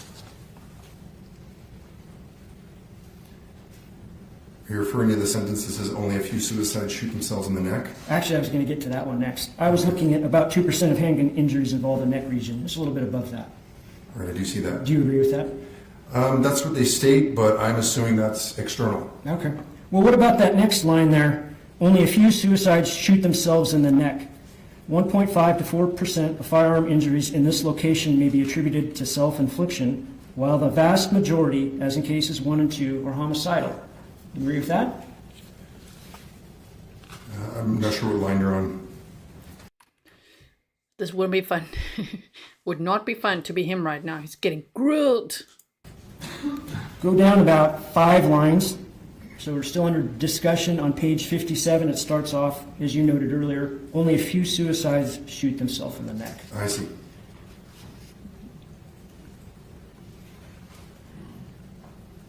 And then it continues saying 1.5 to 4% of firearm injuries in this location may be attributed to self-infliction. Except I believe in that case they're talking about external gunshots to the neck, not intraoral. What's the last part of the sentence? Well, the vast majority, as in cases 1 and 2, are homicidal. You agree with that? That's what they state. Well, you relied on the study for another fact, right? What's that?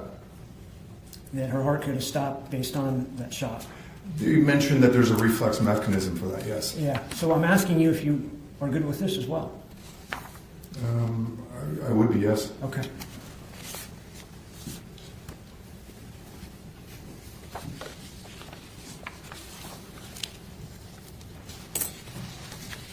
You relied on another study. Sorry about that. Autopsy features relevant for discrimination between suicidal and homicidal gunshot injuries. Is that Carter 2022?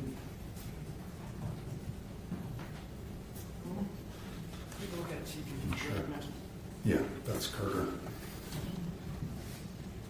I think you quoted some parts of that article. Is that accurate?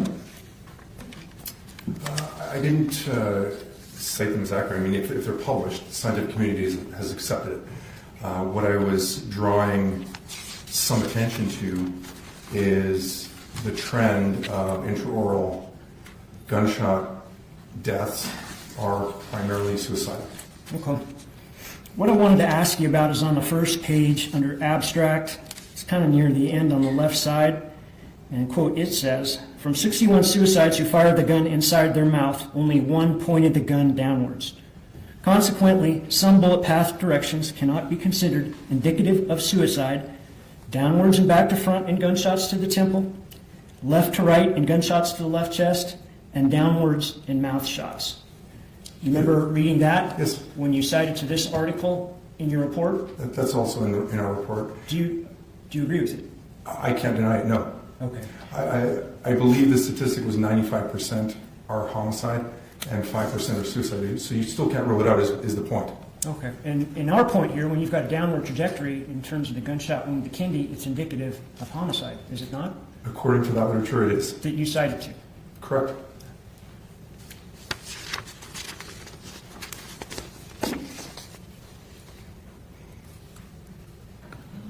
take a look at page 276 under direction of the bullet path. It says, quote, "The direction of the internal bullet path may differ between suicides and homicides for a particular entrance wound site. Suicides commonly intend to have a stable and comfortable position of the shooting hand and a fatal effect of the gunshot." Remember reading that? I don't actually, but you've refreshed my memory. Do you agree with it? If that's what they're saying, can we just go to that part one more time? I didn't get a chance to read along with you. You want me to read it again? I'd like to read it myself. Oh, take your time. Okay. And it's 276? Yes, under direction of the bullet path. You want me to point it out to you? Oh, there it is. I see it.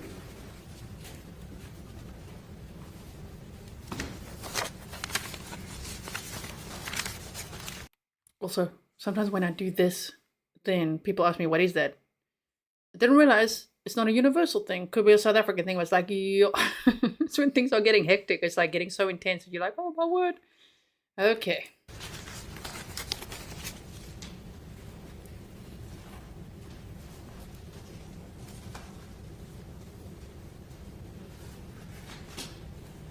Suzanne says the state did their homework. So you've read the first paragraph?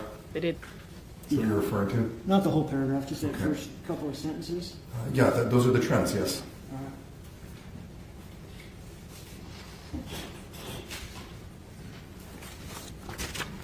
And so that last part is what I kind of wanted to focus on. For someone to get a comfortable spot in order to shoot themselves, you'd agree with that assessment in that particular article you cited to? Typically, things are done ergonomically, yes. All right. All right, let me show you some photographs. I think you probably got some of them in through your training. I'll run through these real quick. Recognize 100? I do. What do you recognize that to be? The two conditions of the firearm at discharge that we considered, so horizontal being A and vertical being B. 101? That's horizontal. It's one of the positions we considered. 102? Another position we considered. And then the last one, 103? Yes. Same thing? Yes, sir. All right. Those are accurate photographs and images from your report? Yes, sir. Move to that 100 to 103. Any objection? For demonstrative only. I'll do them as demonstrative. That's right, Stefan. Yo. Okay, so looking at 100 here of one of your images, one of the problems I think you told us about with this not being able to be consistent with Kendy shooting herself is it the angle of the wrist? Is that accurate? Correct. We found that in that wrist position, according to strength tables, she would be unable to depress the trigger. There's another problem with either of those two examples too, isn't there? A big problem. What's that? Trajectory. And these are demonstratives. It's just showing index finger versus index finger, in the two positions. But it's important to understand that this is based on blender model, and that is a characterization or a representation, not the actual angles that were used. The trajectory doesn't work here, does it? Sorry? The trajectory does not work here with these images, does it? With these images, they could be made to work, but with these images, yeah, that could be made to work, but also not. These were probably performed early on when we were putting the report together, but I assure you there's lots of other examples where the trajectory is correct and considering these positions. But I've already stated that the index finger is not a condition that would work in this particular case. Right, nor would this trajectory. Correct. Okay. And then looking at 101, does that get you to the necessary trajectory in our case? It would be close. Appears to be close, yes. But that doesn't really look like a comfortable way in which someone would shoot themselves, does it? Agreed. It's a little odd, isn't it? It is, but it was a consideration. It's not really how she was positioned in the bathtub either, right? Not a final resting point, no. And so that just isn't accurate at all, is it? I disagree. I think this is a possible scenario. The tub itself is modeled accurately, placed the feet and the buttocks close to where they were found at rest, and then obviously if this was a position, she would settle into the reclining position she was found in. That was the idea. Yeah, Kathleen says he's a smart guy. Just picked the wrong team, or he was picked by the wrong team. Imagine if he was, if he was one of the state's witnesses. I wonder how that would have gone, given if they gave him all the evidence, like, what Dr. Smock said, Dr. Jennifer Nara, all of the ones that they mentioned. Shame. This is a very intense cross-examination, but the prosecutor doing very well. Kind of the same thing, but you've reclined her as opposed to the previous photograph here in 102? Correct. All right. Do you think that gets us to the necessary trajectory? It's close. You've still got a little bit of a problem with being comfortable, right? Agreed. Okay. And then I think what you ultimately thought was your best method of showing that Kendy shot herself was 103. Is that accurate? That's the scenario in which both hands are being held, and yes, that's the most likely scenario, the ones we've tested. How long is that slide on the gun? I think you put it in your report. It was like a little over 5 inches, right? Something like that, yes. How long is her hand? You got that in your report too, right?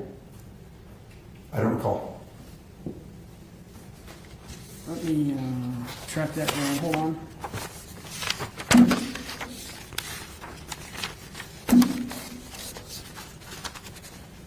Turn to page 37 of your report.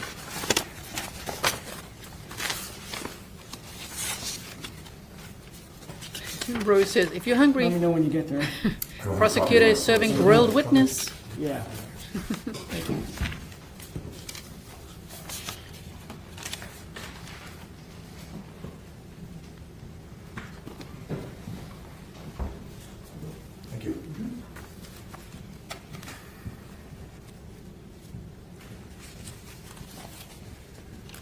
Okay.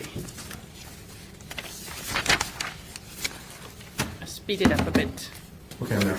Yeah. Okay. And do you see where you've got the hand measurement? I do. And you put the hand as 0.063, right? I did. And that's in meters. Correct. Can you convert that to inches for us? That would be approximately 2.5 inches. And that would be the length of her hand. No, sir. That is the center of mass of a coiled hand. You've got under body segment, you've got hand, right? Yep. And then under length, you've got that figure, 0.063, right? I do. So how long would her hand be? We modeled it as a closed fist. Would her hand be as long as the slide of that gun? It could be. Okay. Doesn't that seem like an extra long hand? Not at all. What about Very that close. thumb? I was about to answer. Oh, I'm sorry, go ahead. It's okay. It depends where you're placing the thumb. And the thumb is helping support the pistol grip in this particular scenario. And so when the slide moves backwards, the knuckle or the thumb itself is actually very close to the slide. Okay. That thumb appears unusually long, right? No, it's just an effective blender. Why does it have that skewing to the left there at the end following the knuckle? Just a representation of the position. I could demonstrate it for you if you'd like. Well, I'm just curious why you had the thumb in this awkward position going like this and then down. Can you answer that? I think there's other ways you could hold this. This is one that would be consistent with that injury. All right. Were you attempting to make this work with that laceration on her thumb? Not at all. This pistol is not ergonomically designed to commit suicide. And so there's going to be an awkward position in order to hold it.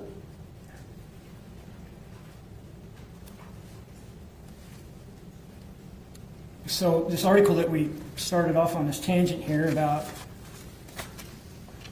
suicide and people that do it being comfortable doesn't really apply to Kendy? Is that what you're saying? All I was referring to is that humans in general will find ergonomic ways to do things. It lowers the amount of energy you have to expend, less contraction of muscle, you're working within the mid-range of the optimal ranges of your joints, et cetera, et cetera. Obviously, if you're motivated to do something that would force you to use additional range of those motions, of your strength capabilities, the joint range of motions, you're going to choose to do that. That's all I'm getting at there.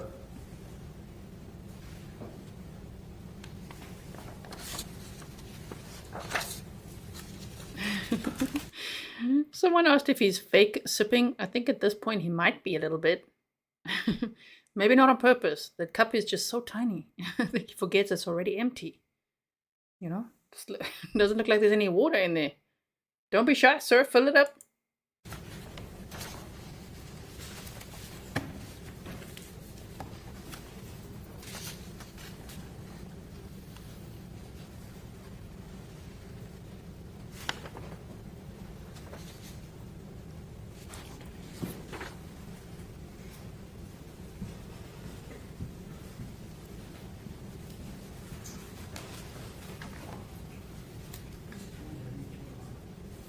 Now we're seeing lots of fluff. Let's go quicker. Go warp speed. Here we go. Get ready. Buckle up.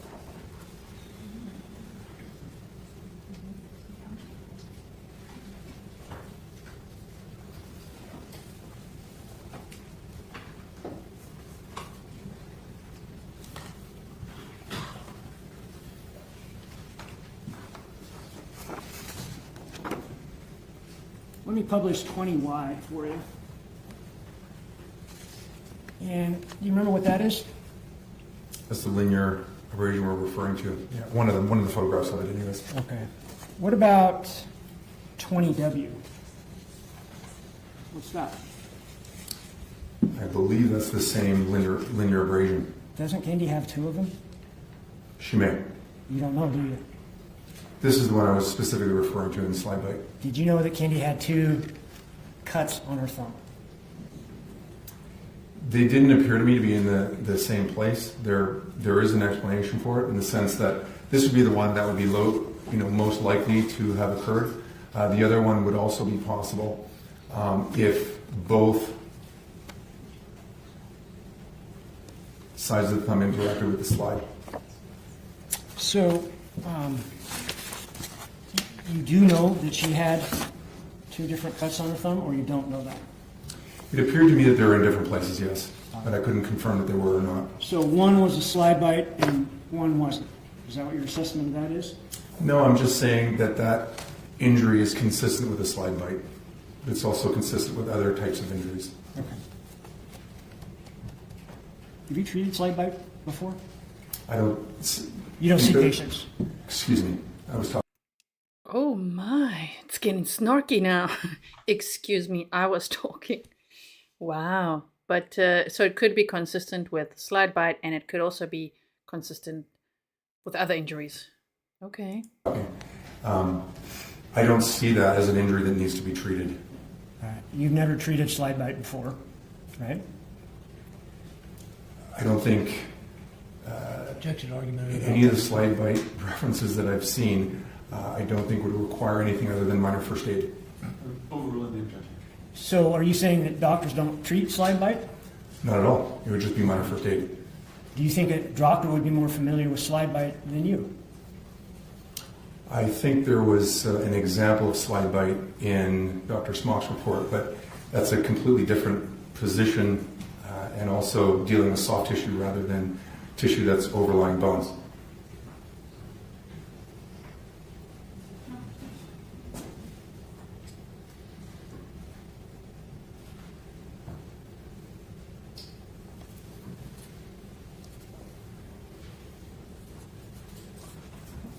That's right, Johnny. Excuse me, I was talking.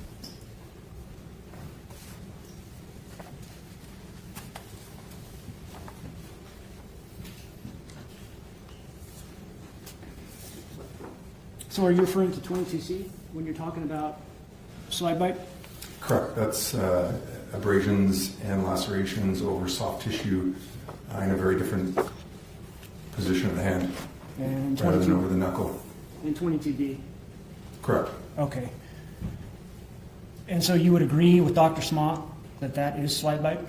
That's slide bite when somebody's using the firearm ergonomically and doesn't place their hand appropriately, although I know experienced firearm shooters that this occurs regularly in. How much have you made from this case With bias, it's allowed. so far? I believe the amount is in the 40,000s.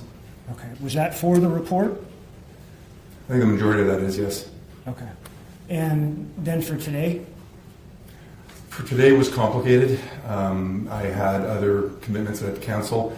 There was a non-refundable retainer fee for that to change that scheduling conflict.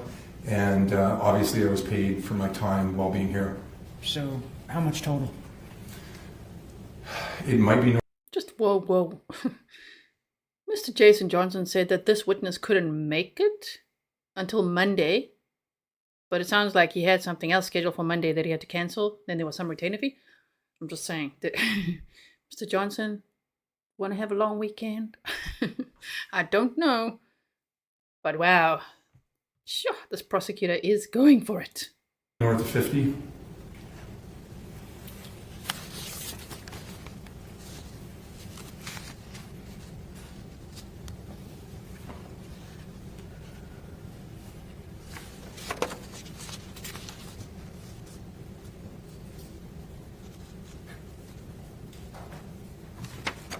Yeah, actually 50, Sherry. Whoa. Yeah. Oh my word. Kathleen says that PI must be fuming because he got like 10K, right? Oh no.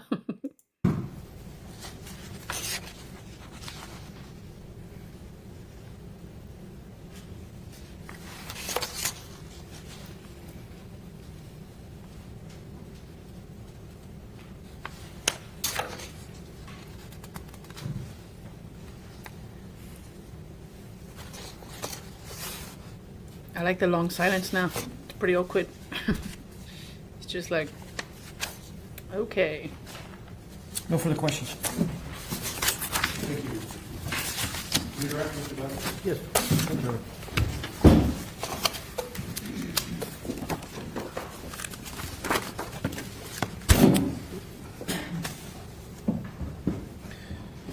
What did you have to cancel, Doctor? I was scheduled to teach at the ILETA conference, which is the International Law Enforcement Educators and Trainers Association. Now, you mentioned in answering some of the questions about Blender. Can you explain what Blender is? Sure. Blender is a very nice way to visualize humans in a 3D space, as we did in this particular case. It's been used to characterize anatomy. It's been used for forensic reconstructions. It's also used for animation studies as well. From a graphical standpoint, is Blender what you conduct your modeling in? No, sir. It was just to visually represent the thought patterns. It's the stick figures that were the mathematical models. Okay. So it's the differences in the visualization, would that change your opinion from your modeling? No, sir. Okay, and why is that? Because the modeling is physics-based, whereas Blender is a representation of that. Now, He's so tired, he just wants to get out of there now. It's just like, oh man, how many questions are there going to be? I'm sure he's really good at what he does. Just an odd choice for the defense attorney to choose for his expert in this case, right? Oh man. you remember at the beginning when counsel started asking you, him asking you about Dr. Ambrin? About the amount of blood present or not present? Yes. Yes. In your review, did it appear that Dr. Ambrin accounted for any blood loss down the drain? May I answer? Yes. I did state earlier that there was an amount of blood that would have been lost. We saw quite clearly in the video that blood collects near the bottom of the tub, and that there was at least an inch of water that had drained out over the time period between the two photographs. So how much blood was lost, I don't know, and I don't think any other expert can tell you that, or at least haven't addressed it. Did it appear that whether or not Dr. Ramburn accounted for the blood lost in the body bag? I don't recall testimony to that regard, no. Okay. Are you aware of any, in your review of the autopsy and the materials provided, are you aware of any other injuries that would cause bleeding other than from the tongue and the damage caused by the gunshot? Major bleeding? Not that I noticed, no. Okay.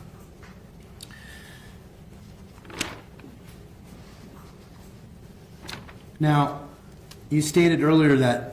We pause. Steve says, off to mow the lawn again. Take us with you. Put in an AirPod and take us with you.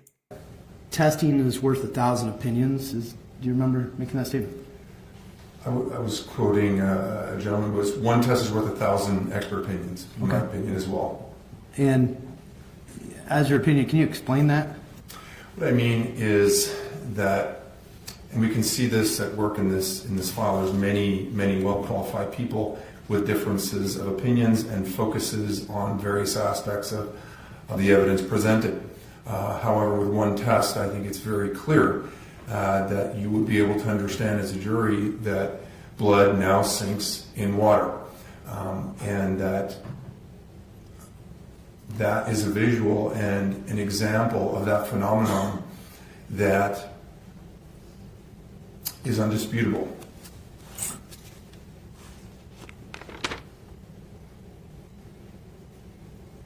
I have no further questions. Thank you, sir. Thank you. Should I leave these here or take them with me? Oh my. Was that a mic drop? Did Jason win? I'll clean them up. Okay. Thank you.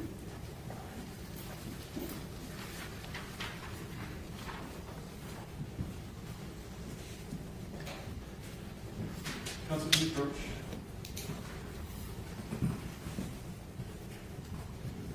It's lunchtime yet. We're going to skip right over that. Stefan's like, that's not a phenomenon, Geoffrey. Okay, let's see what happens here. Okay.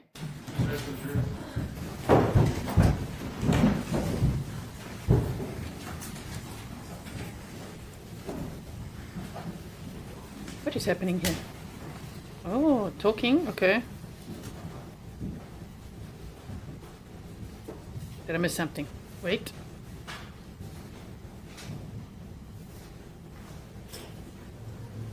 Nope, that's it.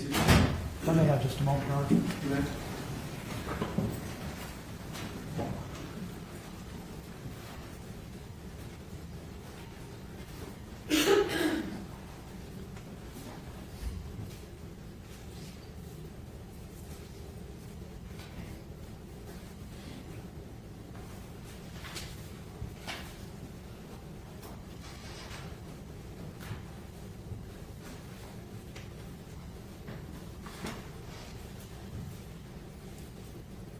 What are they saying?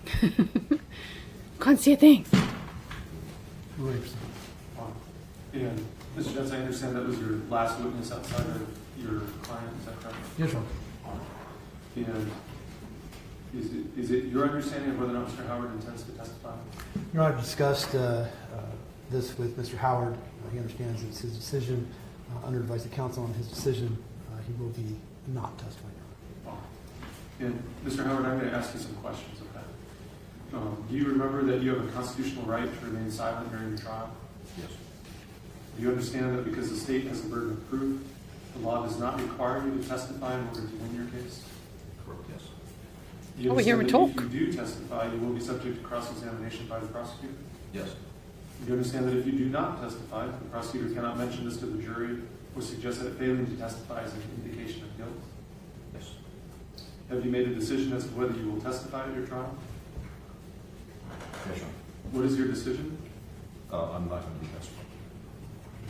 Is your decision not to testify based upon consultation with your attorney?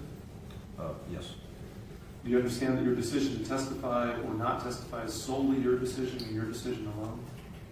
Ultimately, yes, Your Honor. And it is your decision not to testify? Yes, Your Honor. Have you had sufficient time to discuss this matter with your attorney, including the pros and cons of testifying or not testifying? Yes, Your Honor. Has anyone used any force or pressure on you in making you arrive at that decision?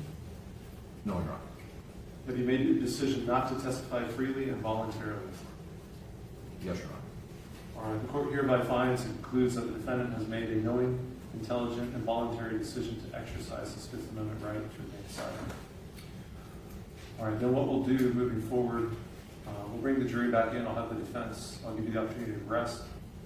I know the state has an opportunity for rebuttal. Is it correct, Mr. Verheeren? 1:30. Detail this afternoon? 1:30, Judge. At 1:30. Okay. All right. So then. Ooh, it sounds like they're going to have rebuttal witnesses. Okay, so for everyone, we had a couple of polls throughout the trial coverage, and I was asking if you think he's going to testify. Many said no. Some, yes. I wasn't sure. I thought he might. But he's not going to testify. Okay, so the jury is not in the room right now, as you can see from my banner. When they come back, the defense will rest. And then it sounds like after lunch, don't give any spoilers, okay?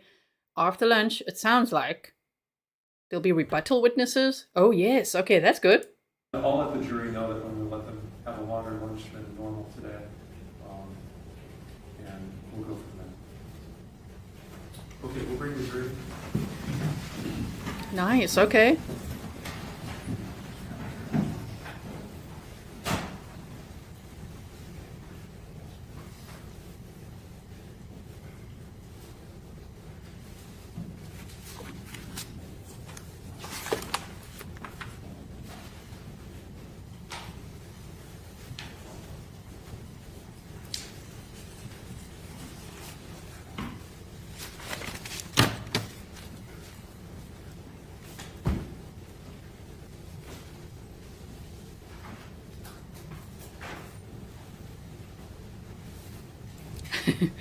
I'm like, should we teleport? No, we want to see all of this.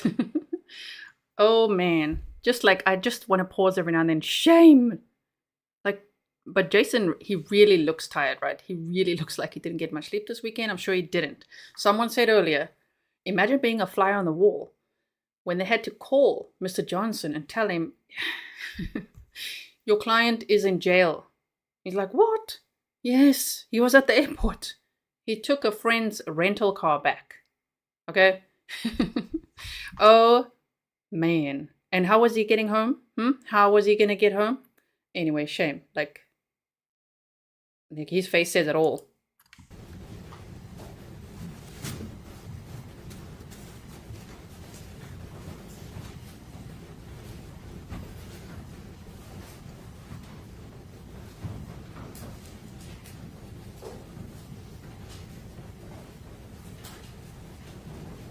You may be seated.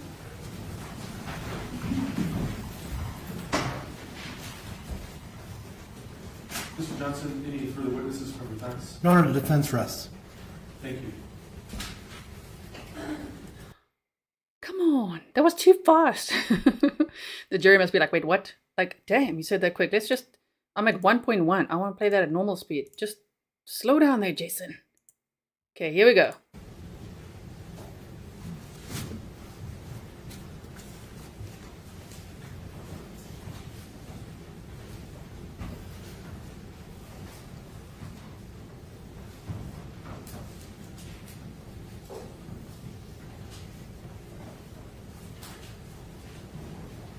You may be seated. That's right, MKO.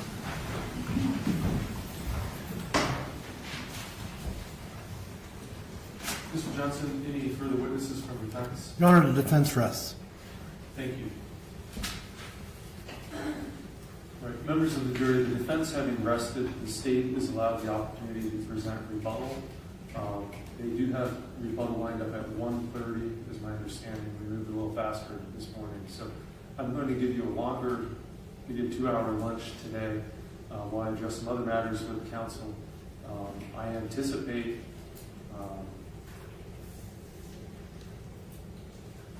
I shouldn't say what I don't want to give anybody false hope, but we're moving along. We're moving along well.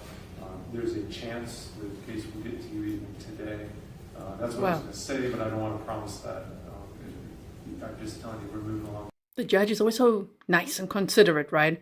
Caroline said, the defense doesn't just rest. They collapse exhausted in the corner. Yeah, that's accurate. That's accurate.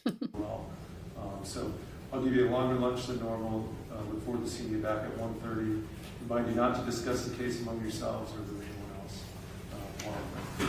Thank you. All rise for the jury, please. That's right.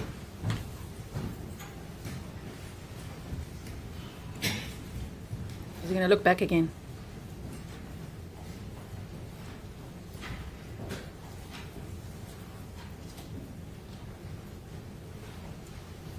I mean, he's lucky it's not a death penalty case, right? It's a death penalty state. All right, you can be seated.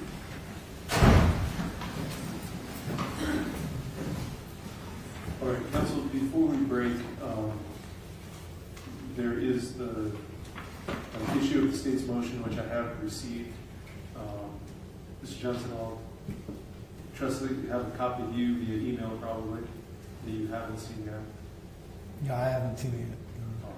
But I'd like counsel to be back at 1 o'clock, ready to argue that motion. That would work for everybody.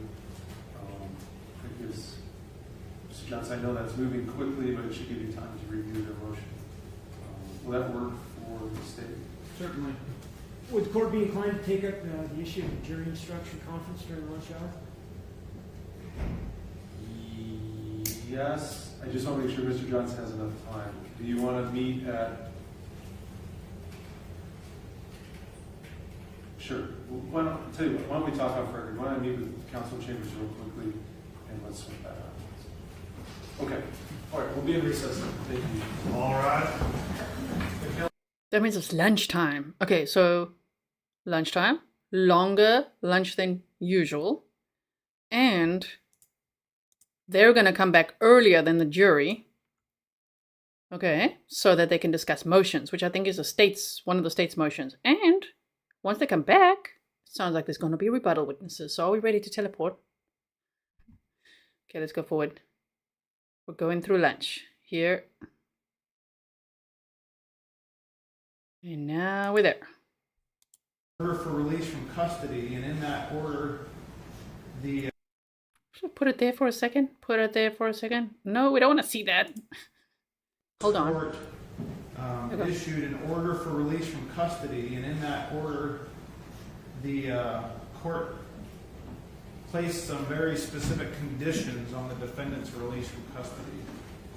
Namely, that the defendant was prohibited or excluded from leaving the state of Idaho, with the exception of he could go into Spokane County, which is where his attorney practices out of.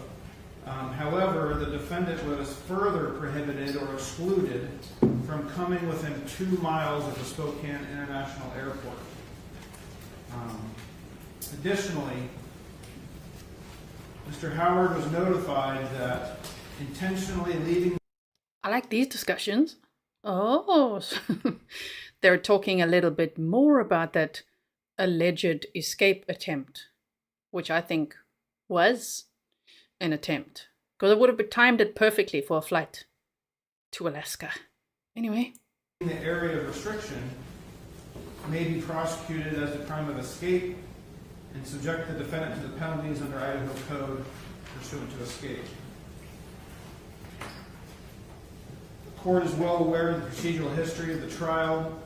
Last week, a recess was declared for Friday. Friday night, the sheriff's office and their surveillance team were watching the defendant's home.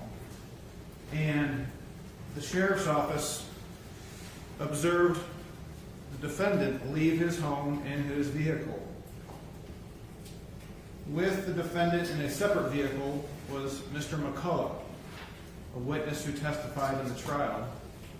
and was found to have been in violation of this court's witness exclusion order. Yes, so, oh no, he was with Christopher Lurker. He was? Okay.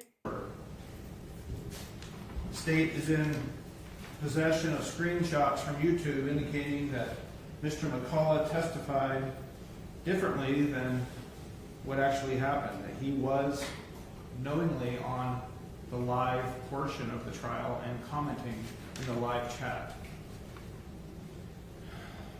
The defendant and Mr. McCullough left the defendant's home, traveled west through Rathdrum and into Washington, and got on to I-90. Got onto I-90 in Idaho and then continued west into Washington. The defendant took the exit right next to the Spokane International Airport and drove onto the property of the Spokane Airport. Yeah, there you go. Red flags. Geo Coupe says, Mr. Lurkey. Yes, Jennifer, these like screenshots were found too. And that friend even continued to talk. I'll boost the sound a little bit more now. Someone says, boost it, please. I'll boost it more now for you. He continued to talk in the chat today, saying there's just not enough evidence in this trial. Like, what? All the way up to the terminal, baggage claim, and car rental area. Oh, my. It was there that the defendant was detained.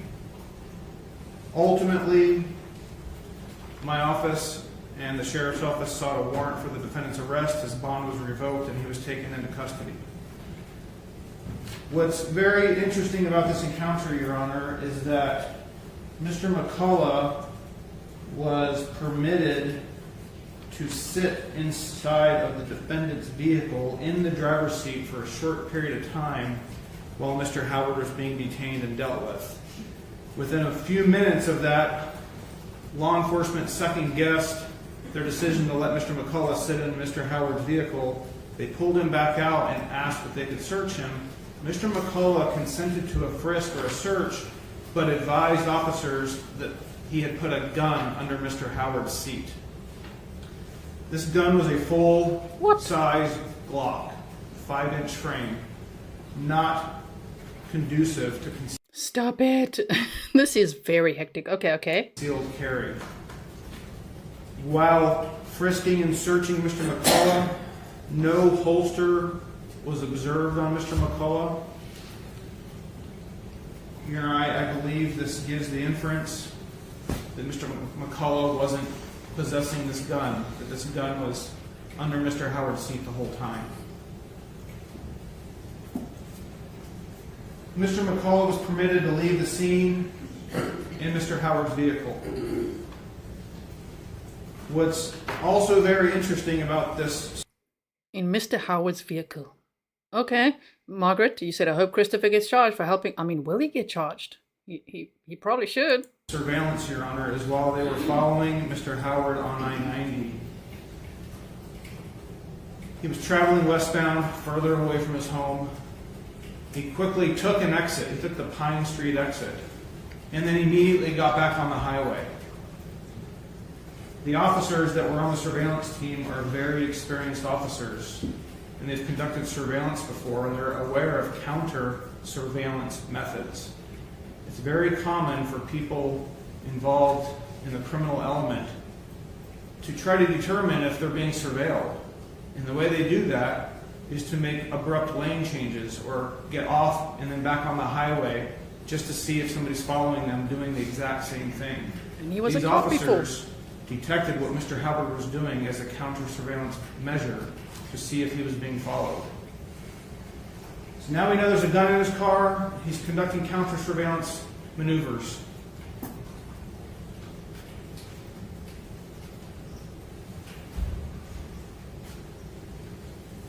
When Mr. Howard was detained at the airport, he was still wearing his ankle monitor, as court ordered. As this court knows, there is ample case law regarding evidence of flight and consciousness of guilt. True. The Sorry, I won't pause too much now. Just Janet says, snark, tank, overfloweth. Also, of course, if he's out on bond, he's not allowed to have a firearm. And remember that he is a former Idaho State Police Trooper. He's going to know about those surveillance maneuvers.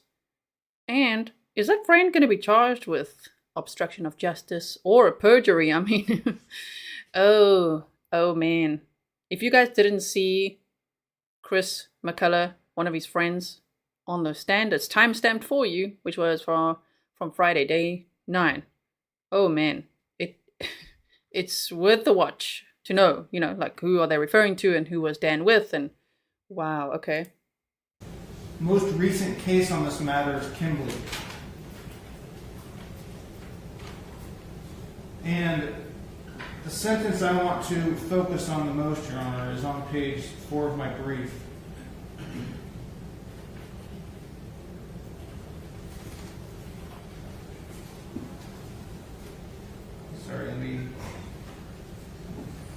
Page 3 of my brief. It says, for a defendant's departure to constitute a flight from prosecution, there must be other circumstances present and unexplained, which together with the departure reasonably justify an inference that it was done with consciousness of guilt and in an effort to avoid apprehension or prosecution based on that guilt. So we have to break that sentence apart. First, there has to be a departure. And that's exactly what happened, and that's why the defendant had his bond revoked. He departed Idaho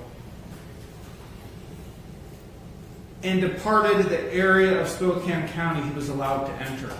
He entered an area of restriction. He departed the area he was confined in. By entering the Spokane International Airport, there was a departure. And this just wasn't any departure. Do you guys think he was actually planning a departure? They said there was no... He didn't have a ticket. But he had a gun and an ankle monitor. So that theory that we had of like maybe he would, want to take himself out before all of this. Ooh, that's seeming quite plausible. I don't know how that would work out in this scenario, but it's seeming quite plausible. Oh my goodness. Departure, like he went over into Liberty Lake near state line. This wasn't just a departure where he left Spokane County and then quickly re-entered. This was the airport. This is where people get on a plane and then leave the state, the country, the area, and they could never be seen again. And so it's very concerning that the defendant chose the airport as his area of departure. So there's no question again that there was a departure.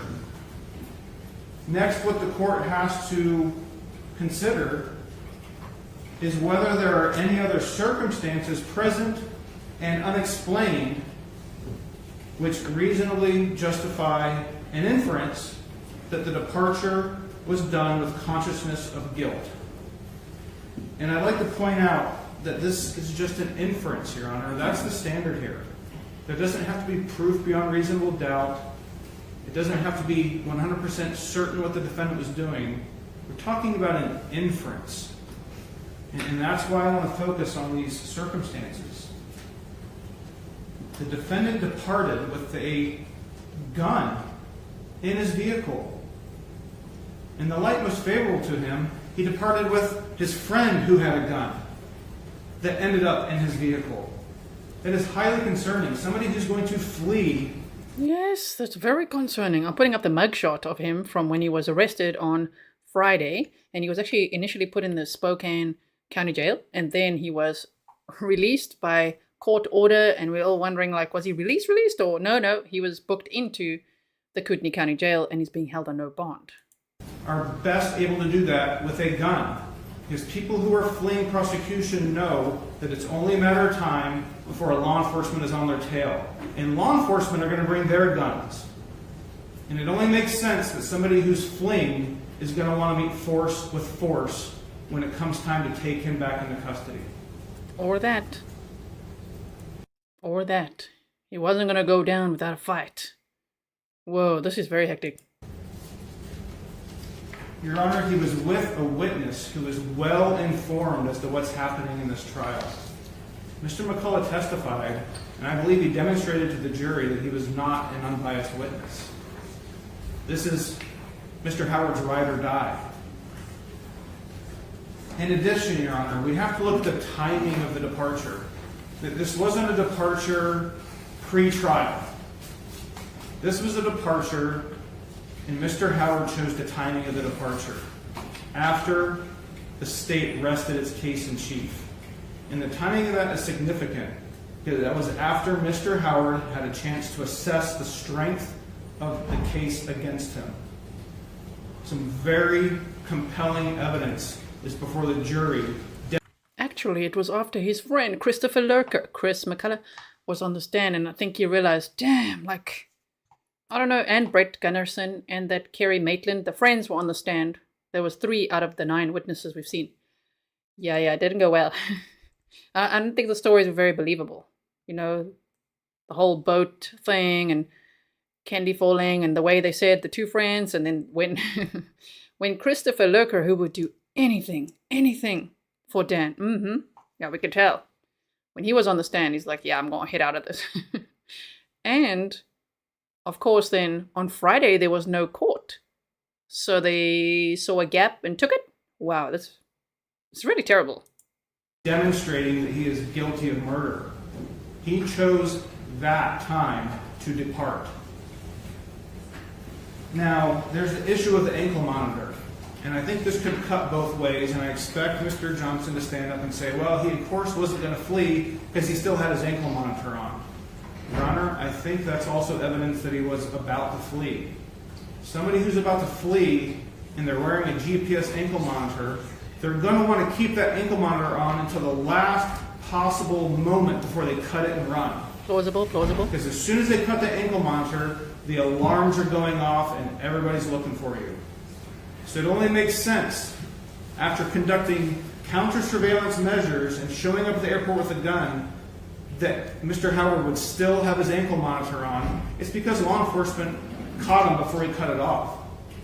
And again, I'm drawing some inferences here. Yes, I can't prove this beyond all reasonable doubt, but that's not the burden. The burden is there an inference when put together with the departure that shows consciousness of guilt? And I'm arguing there was, Your Honor. I think this evidence is highly relevant, and I don't think it's unfairly prejudicial to the defendant. If Your Honor allows to put evidence on in front of the jury and reopen the state's case, all the state is asking is to show proof that the defendant departed, that he was found at the airport, and that he was taken back into custody. The jury doesn't need to know about Mr. McCullough. He doesn't need to know about the gun. And the jury doesn't need to know about the counter-surveillance maneuvers. I would agree also that the jury should hear that he still has an ankle monitor on. But again, that the case law I cited to really limits what the state should be able to show to the jury as proof of flight. And I'm agreeing that it should be limited. And so it's with that I submit. Thank you. Mr. Johnson. I think those were really good arguments. Also, to my comment earlier, I don't mean the state didn't do a good job. They did a brilliant job, and I do think that Dan Howard could tell, oh my goodness, the state's case is so strong. The evidence against him is just undeniable. And then on top of that, I don't think his friends' stories were very believable. You know, so yeah, I think he's like, that's it. Off I go. You in?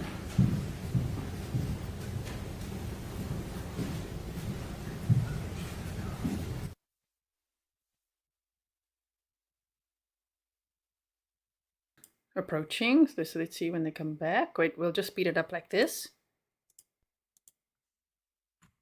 We're going at warp speed again. Blueberry says, so he wants to let the jury know about his exit? Seems so. Disadvantage to receive a motion in the middle of trial and argue it. Let's be fair. I mean, you had to accept this motion. I certainly expected it this weekend. I expected. Be ready to address this. I actually expected a mistrial, Your Honor. But that is. You expected a mistrial? That's not a good statement to make, because from all the attorneys I asked, they're like, no, man, they wouldn't let a defendant cause their own mistrial. So how much do you know about murder trials then, sir? You're the attorney.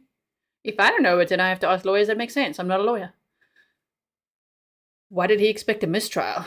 Oh, dear. Aaron says, it's fair, right? And he's like, I didn't expect a motion in the middle of this. Well, you had motions, huh? In the middle of the state's case. Aside, we've tendered as an offer of proof. Again, if I had time, I would get the actual email from herself. But it shows that the rental was supposed to be returned on the 16th by 12:30 in the morning. Mr. Howard has a curfew at 11 o'clock every night. He's never violated his curfew. The issue of being surveilled, Mr. Howard absolutely knows he's being surveilled. We had a motion from the court when the court denied the state from having access to his ankle monitor, set up a game camera outside of his house. We had a motion about that. The court left it as it was, but he knows he's being surveilled. Law enforcement is going up there, up and down. So he knows he was being surveilled. I think it is significant that he turned himself within 1 hour of the indictment. He didn't flee there. Also, I think Kimberly is, while on point, I think there's drastic differences. There, the court, Mr. Kimberly was released without an ankle monitor, and so the court specifically put a warrant out because that was one of the conditions. He didn't have an ankle monitor when he was released, so they issued a warrant. So a warrant was issued. Here, there was no warrant until after he made contact with law enforcement. Second, Mr. Kimberly failed to appear for the pretrial. Mr. Howard's made all of his court dates, both when he was in custody and since being out. In Kimberly, he had no contact with his attorney.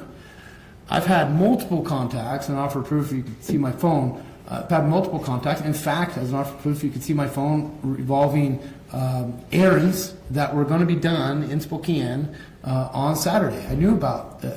No, they were probably not going to be errands. Kathleen said he's also never been so desperate, Jason. It's like he's always appeared at court. He's always been here, like always a good client, until he realizes, oh crap, there really is no hope. What the Richardson family said there, wait, I gotta find it again. You said, we heard this news and was our instant thought. Weapon, cannot fly with it. He planned to drive into Canada, in my opinion. It is plausible as well, especially because there's a rental car involved, and they said that the friend who they named, Chris McCullough, drove off in Dan Howard's car. Do they mean the rental car, or do they mean Dan Howard's car? If it's really Dan Howard's car, then it's going to become a graph like the Letitia Stark trial. Which car was where and how much planning went into this, right? But that's also possible. That I think it's like a movie in his mind, really, that he's like, ooh, I'm going to go to the airport. I'm going to take off my ankle monitor. And then he's going to like drive off, maybe in a rental car. I have no idea. I'm out there. And there's the friend. I don't know where he went. Yeah, didn't go like that at all. He wasn't restricted from Spokane. He was restricted from the airport in 2 months. So that's a big distinction. He's maintained constant contact with me. In Kimberly, he left Idaho and moved to Spokane. There was no movement. He was going to be back home before curfew. And again, in Kimberly, he used an alias and worked under the table. There's no allegations of that here. The trial court took into consideration the time he was a fugitive. Here, Mr. Howard was never a fugitive. He violated his terms of release, which would normally be subject to a... He is one now, on the record. If you look at the jail records, he's a fugitive. He's definitely one. A bail revocation hearing, but instead, obviously, the state's concerns, they filed for a warrant instead. But he was never a fugitive. And counsel's right. There must be circumstances present and unexplained which, together, the departure reasonably justified an inference that it was consciousness of guilt. Here, there are no bags. I think there was maybe less than $50 in the wallet. There's no money. There's no ticket. He did go into the thing. They were stopped or contacted by law enforcement at the return center, at the vehicle return. And again, the vehicle was to be returned by 12:30 that next morning. And in an effort to avoid apprehension. So you're telling me that on Friday night when he was there around, 8-ish, 8 p.m. Remember that flight to Alaska was like 8:40 if he was going to take a flight. But you telling me that he was going to make his curfew, be back home by 11? Yeah, right. But he would if he had just dropped his friend off for some reason there and just turned around and went back home. But you're saying, Mr. Johnson, that on Saturday, there's no way he could have handed that car in by 12:30. I mean, it's even easier then. Not that he's allowed to, because he's not allowed within 2 miles of an airport. So no matter what, wrong is wrong. He violated his parole conditions. When contacted by law enforcement, he cooperated. They asked him to get out of the vehicle, he got out of the vehicle. Whether in the state it's already stipulated that the gun won't come into a case in chief, but let's just assume for a second it was Dan's gun. He didn't bring it out with him. He complied with law enforcement. So the gun is red herring. There is no inference plus facts to support flight or consciousness of guilt. He forgot about the 2-mile restriction. He's been in Spokane numerous times, both my office, shopping, He forgot about it. errands, all sorts of stuff. And the court did not restrict his move to Spokane. He forgot, and he was in custody on that. We did talk about it, but he forgot about that. It is not a demonstration of flight to enter. So right before the defense, kind of the day before, it's the weekend before, but right before the defense is ready to rest their case, it's closing arguments, it's verdict time, it's lockup time. That's when he forgets that he's not allowed within 2 miles of an airport. Convenient, eh? He remembered the whole time. Until now. Now he forgot. Enter this at this point and allow the state to reopen the case. One, given those scenarios, it's hard to infer that he was actually fleeing rather than made a bonehead mistake about his release conditions. Or two, it's unfairly prejudicial to Mr. Howard. This case is about the science, blood, lack of blood. At least you said he made a bonehead mistake. I still can't believe you said that to the judge, though, but yep. Flow, blood drainage, all that. Mr. Howard has been to every hearing. He shows up to court, as Your Honor probably has seen. He parks in the same spot every single day. He shows up at 7:15 every single day. He is absolutely involved in this case, calling me every day at night, and thoroughly involved in his defense. We know he's involved in this case. He's saying a lot of true things here. Dan Howard made a bonehead mistake, and he's absolutely involved in this case. Yes. Okay, keep going. He believes in this case. I believe in this case. The fact that he violated a release condition is, while wrong and while subject to potential revocation of bond, is not in and of itself an indication of flight. And yes, he did have his ankle monitor on, but also he did not have a ticket. If you're going to have premeditated stuff like that, you're going to have stuff in the works. And certainly, being former law enforcement, he would know that security would never let him into an airport if he was going to flee. It would not be to an airport. Yeah, so where was he going to drive with that gun of his? What was he going to do? Airport, especially one so close, it would be some other modes of transportation. So I don't think there's been sufficient information, particularly when there's proof that the rental car had to be returned. They were contacted at the rental car. He was returned. He was compliant. He already knew he was being surveilled. I don't think that's enough to infer that he was actually trying to flee. And so we think the motion should be done. Thank you. Any final words, Mr. Morrison? Thank you. I can't wait to hear what the judge says. Yeah, no shame. I think it's a sign of guilt, big time. You really shouldn't have done that. It was a bonehead mistake. Thank you. All right, well, I have reviewed, I appreciate the state's briefing and the cases cited. I have reviewed those and appreciate the defense's offer of proof as to Mr. McCullough's rental car return scheduled for Friday night, midnight. Haven't reviewed it all. Counsel Ms. Mortensen correctly cites the case law. It's true that flight can be interpreted as evidence of guilt or create an inference of the guilt in mind. As has been cited, in order to evidence a consciousness of guilt, there must be other circumstances present and unexplained which together with the departure reasonably justify an inference that it was done with a consciousness of guilt and in an effort to avoid apprehension or prosecution based on that guilt.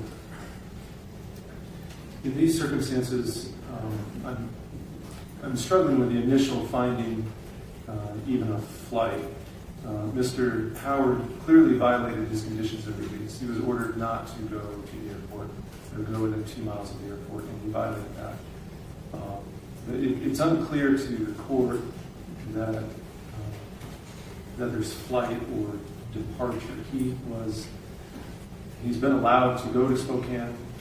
While it could be said he went out of state, in reality he's less than 45 minutes away from the courthouse, and he's back and forth there all the time.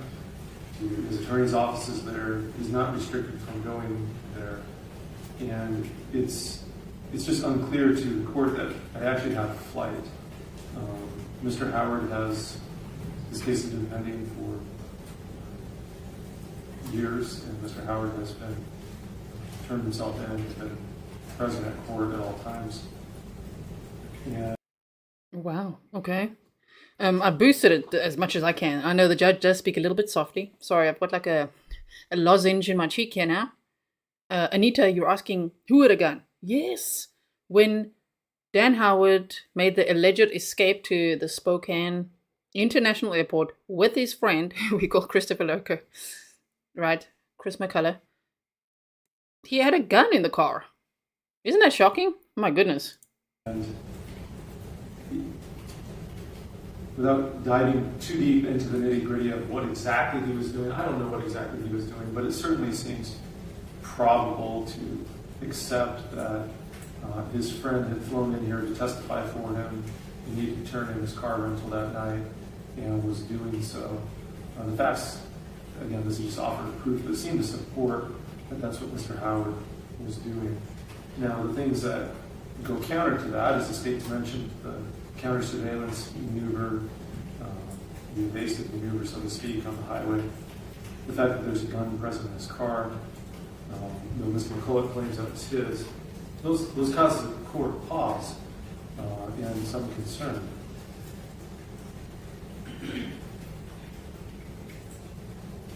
But, and I do think mitigating that somewhat is the fact that he still was wearing an ankle monitor. There was no secret where he was. And again, in the court's view, this would be a vastly different situation if he'd cut the ankle monitor. This would be a vastly different situation if he had an airline ticket in hand, if he had a bag packed and cash. And the court sold his passport, so I know he doesn't have a passport, but if he had, a flight, a ticket in hand, and cash and packed and ready to go, those would be circumstances that, together with the departure to Spokane, could justify an inference that was done with consciousness of guilt. I'm having trouble finding those initial findings, and I recognize that if the evidence is there, it's ultimately for the jury to weigh it. But before it gets to the jury, I need to be satisfied that there was a flight or a departure, and it's just not clear to me that there was. There's certainly, I think, an equally strong inference that he was taking his friend to drop off the car rental and coming back. Now, I do find... Of course, the judge has to be, as always, fair, but incredibly so, No room for appeals or something like that. Save Our Water said, unless he's a felon, he can't be around. He couldn't have had a gun. He was out on bond, he had parole conditions, and he definitely could not have a firearm. I find it hard to believe that he forgot his restriction at the airport. I find that hard to believe. And I do think it's concerning enough that when I received a phone call late at night to address this, I issued a warrant, respond to be revoked. I am ordering that his release continues to be revoked and he'll be held without bond for violating the court's very clear order. But in terms of allowing the state to reopen and present this evidence to the jury, I think it's very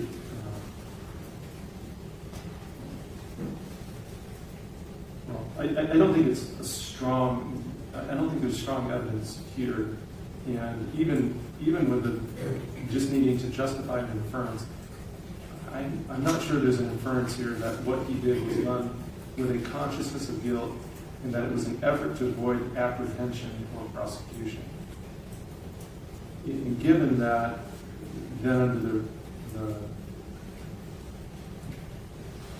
under the weighing it under Rule 403, I find the probative value of what he did, meaning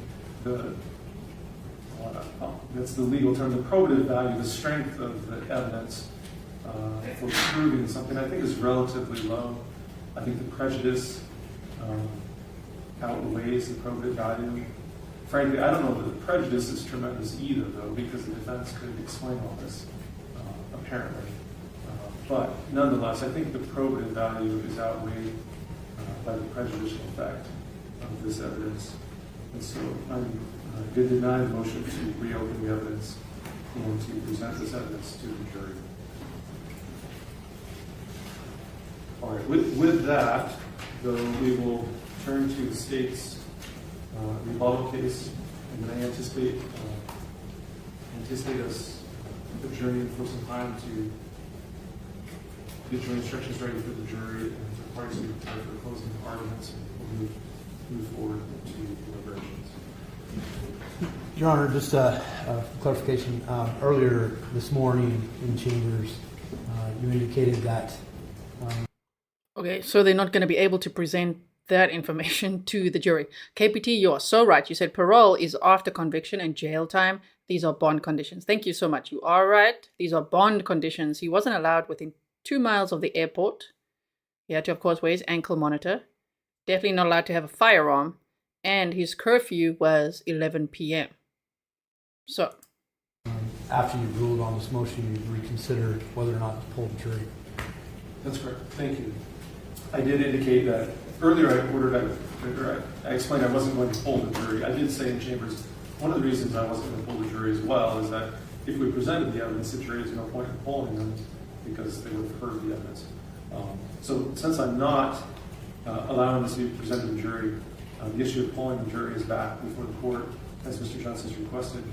I still am not going to pull the jury. I still feel strongly that this jury has been attentive and conscientious and is following the court's orders and rules, and I don't see the need to pull them regarding this one issue of media coverage. So I'm going to still deny to pull the jury. Okay, is the state ready to proceed? Just as soon as we get Dr. Smock on Zoom, Judge. It should take a minute or two. Yeah, let's just. Dr. Smock is the rebuttal witness. That's amazing. Yes, we want to see Dr. Smock again, just to remind the jury of the facts, right? Because the defense has rested. So if you're only joining now, welcome. If this is the first time you're hearing about this case, hope you'll check out the other streams. It's all timestamped for you. And there's a playlist for you as well. Okay, it's in the description box. If you want like a quick catch up of what this case is about, just check the description box. Please like and share as well. Make sure you subscribe. And so we saw on day 8, the state rested.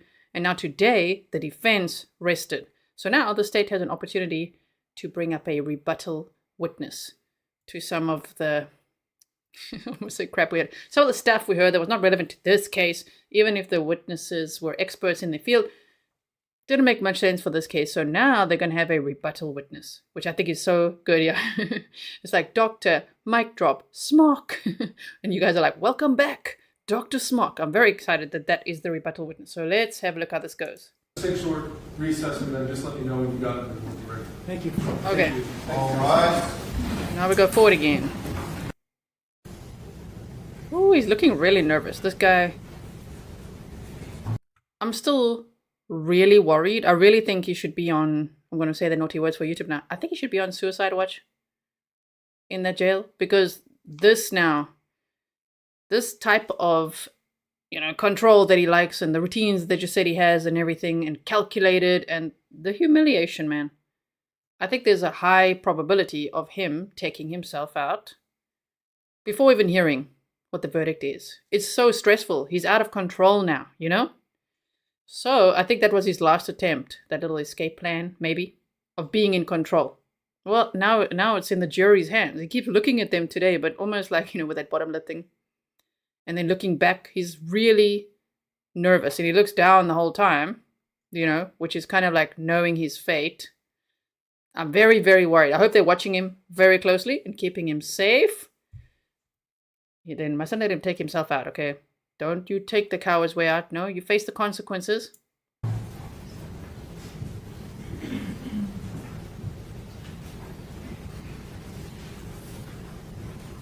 I can feel there's a disclaimer there. If someone takes their own life, it's not the coward's way out. I'm talking about this defendant over here. If he's scared of being found guilty, that's what I'm talking about in this context. Okay? Disclaimer.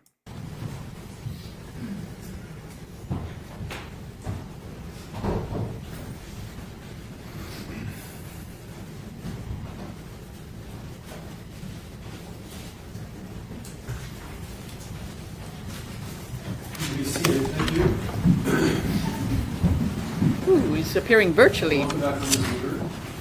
We will continue at this time. The defense is rested and the state has the opportunity for presenting rebuttal testimony, Mr. Berger. Thank you, Judge, and we intend to do so via Dr. Smock and Zoom, and I understand from counsel that there's no objection to that.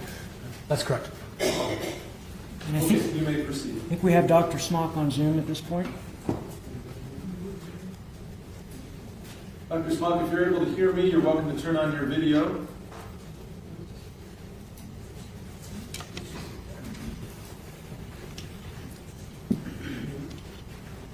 He was there about 30 seconds ago. Still on the participants. Are we on mute? Dr. Smock, this is Judge Baris. If you're able to hear me, you're welcome to turn on your video. Thank you, Your Honor. Thank you, sir. You may inquire, Mr. Berger. Thank you, Judge. Would you like the doctor sworn in again since it's a new day, Judge? Yes, thank you. Dr. Smock, if you would please raise your right hand where you are, be sworn in by my clerk. Do you solemnly swear that the testimony you're about to give in this case will be the truth, the whole truth, and nothing but the truth, so help you God? I do. Thank you. Thank you, Dr. Smock, for being available today. Where are you right now? I am at my home in New Albany, Indiana. We heard from Dr. Howard. Dr. Howard told us his conclusion as to cause of death was gunshot wound. Do you agree with that or not agree with that? No, sir, I do not agree with that. And do we have some photographs that have been previously admitted that can help you describe why you don't agree with that? All right, let's start off with those. I think the first one was 17K.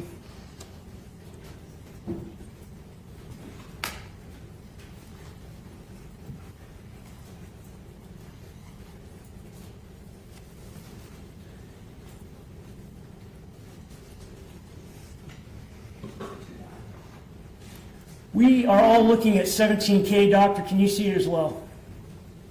Yes, sir, I can. Doctor, can you describe how 17K is consistent with your opinion that she did not die of a gunshot wound? Yes. There are several things that, and I don't know, can you see my mouse? I don't know whether my mouse is moving. Probably not. Nope. No, can't see. Okay, I'll do my best to describe it to the jury.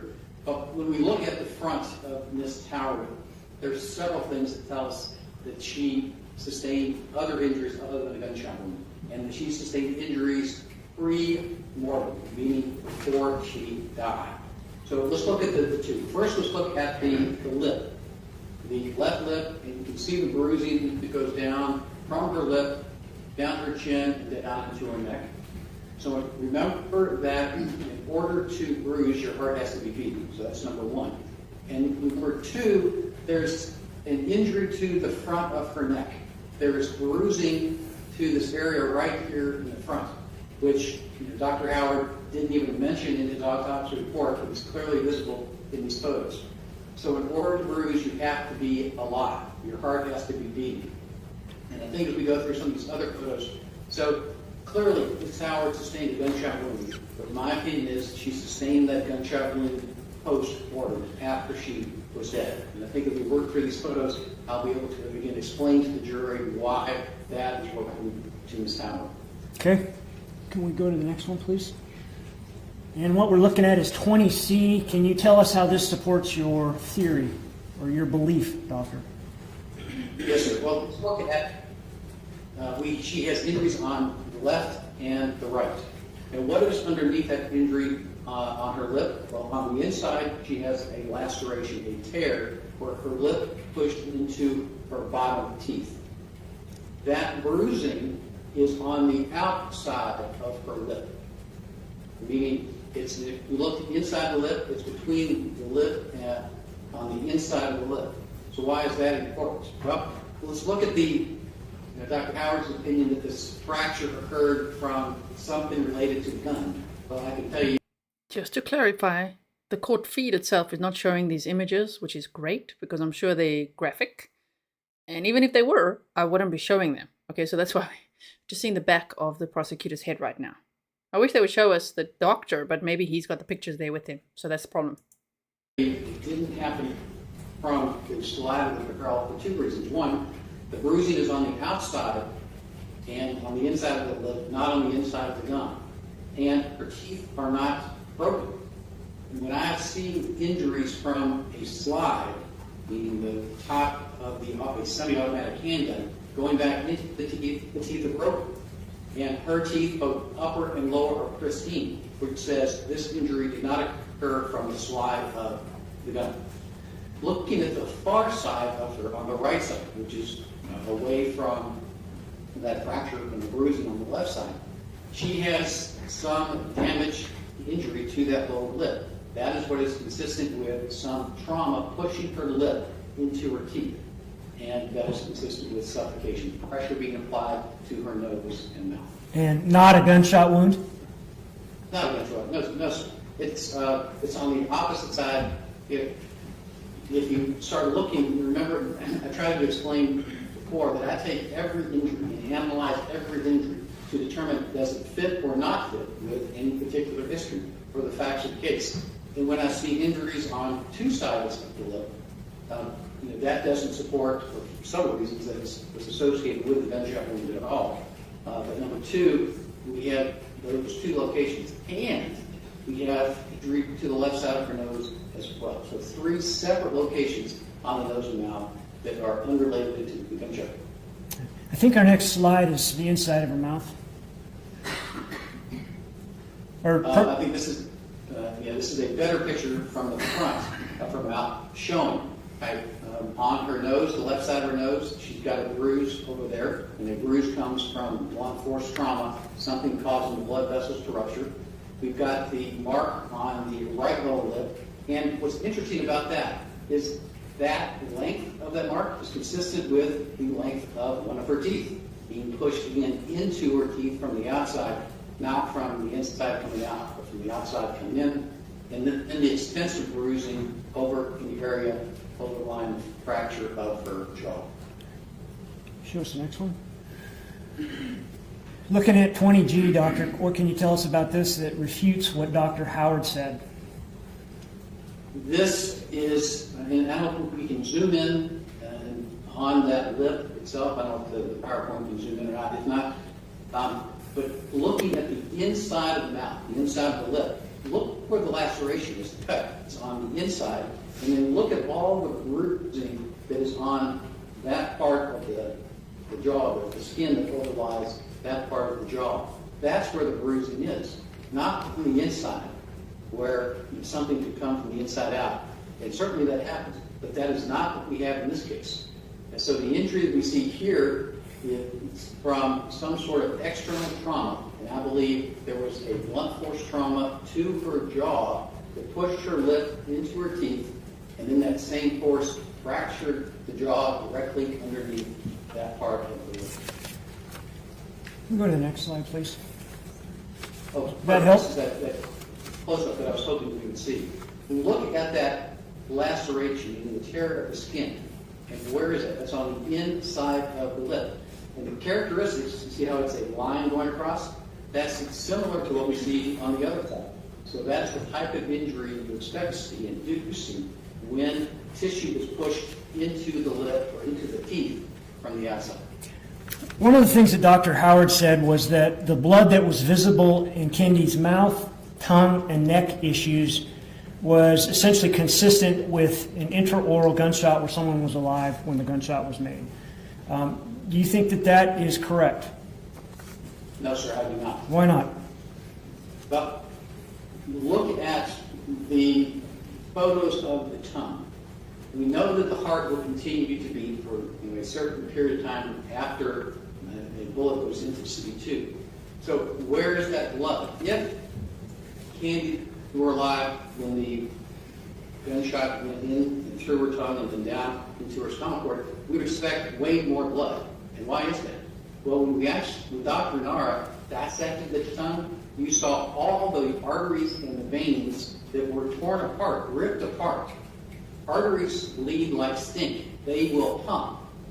And so what you would expect to see, if Ms. Howard were alive when the bullet went in, you would expect to see blood coming out of her mouth, spurting from all those arteries. And is there any evidence of any sort of spurting coming from her tongue? Zero. There is nothing that says blood spurt from her mouth, from the arteries, which is what you expect to see. Remember, it can only go three places. The lungs, no blood in her lungs. Stomach, no blood in her stomach. So it would go out her mouth. And is there any physical evidence, any forensic evidence that says that it was spurting from arterial bleeding coming out of her mouth? No. Deborah Ann is saying, where can I find Dr. Smock's testimony? I missed it. So every single day, if you look in the comment section, the top comment would be one that I pinned, and it's got all the timestamps with all the witness names for you.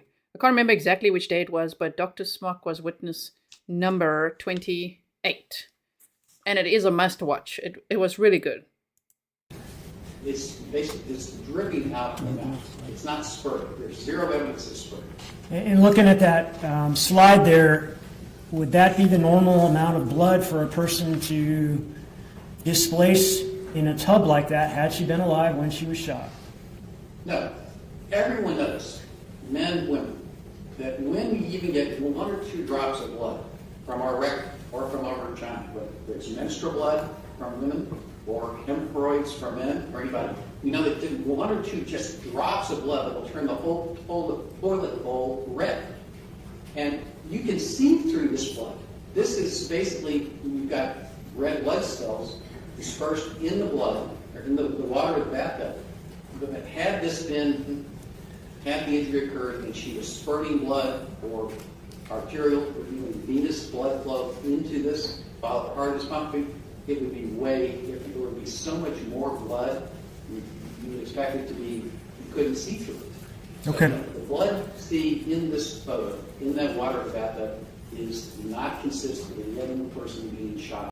Isn't it so great when the state, of course, they can, it's always like, it's usually like this, right? When they can have a rebuttal witness just to set things straight again. Bring new energy again into the room and be like, okay, there we go. We've got facts again. Also, I know that my poll is even a little bit biased, maybe, because I'm thinking the state's really proved their case and there's going to be full justice for Kendy Howard.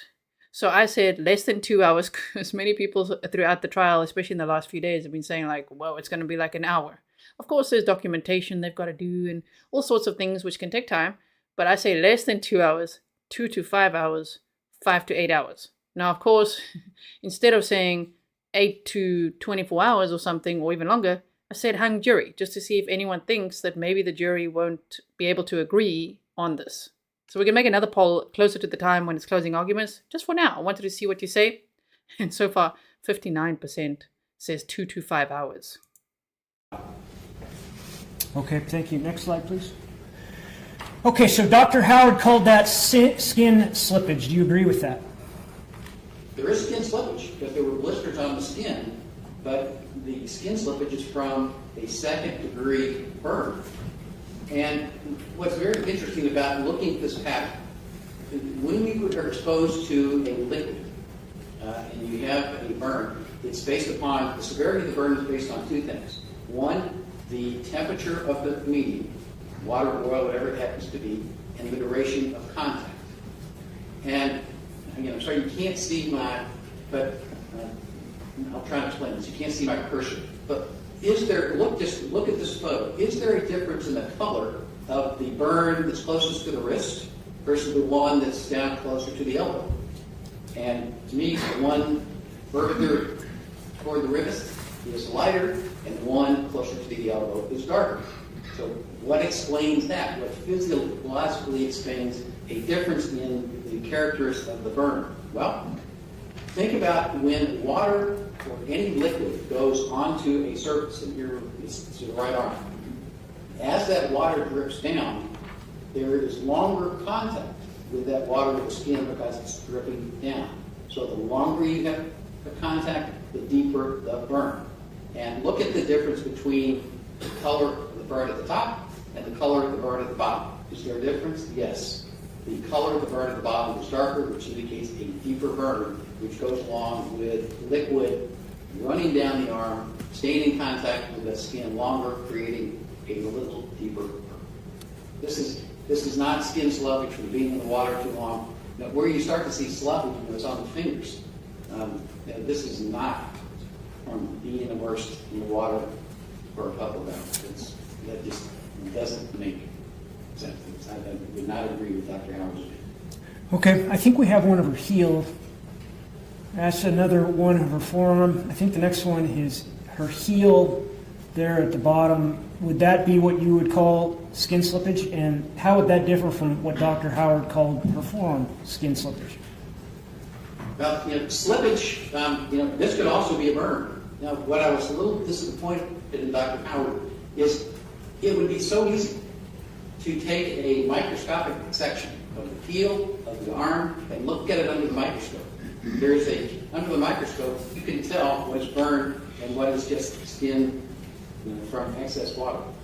Again, this may be a burn. I don't know what caused that, but I definitely know that what we see on the arm is, in fact, is technically burn.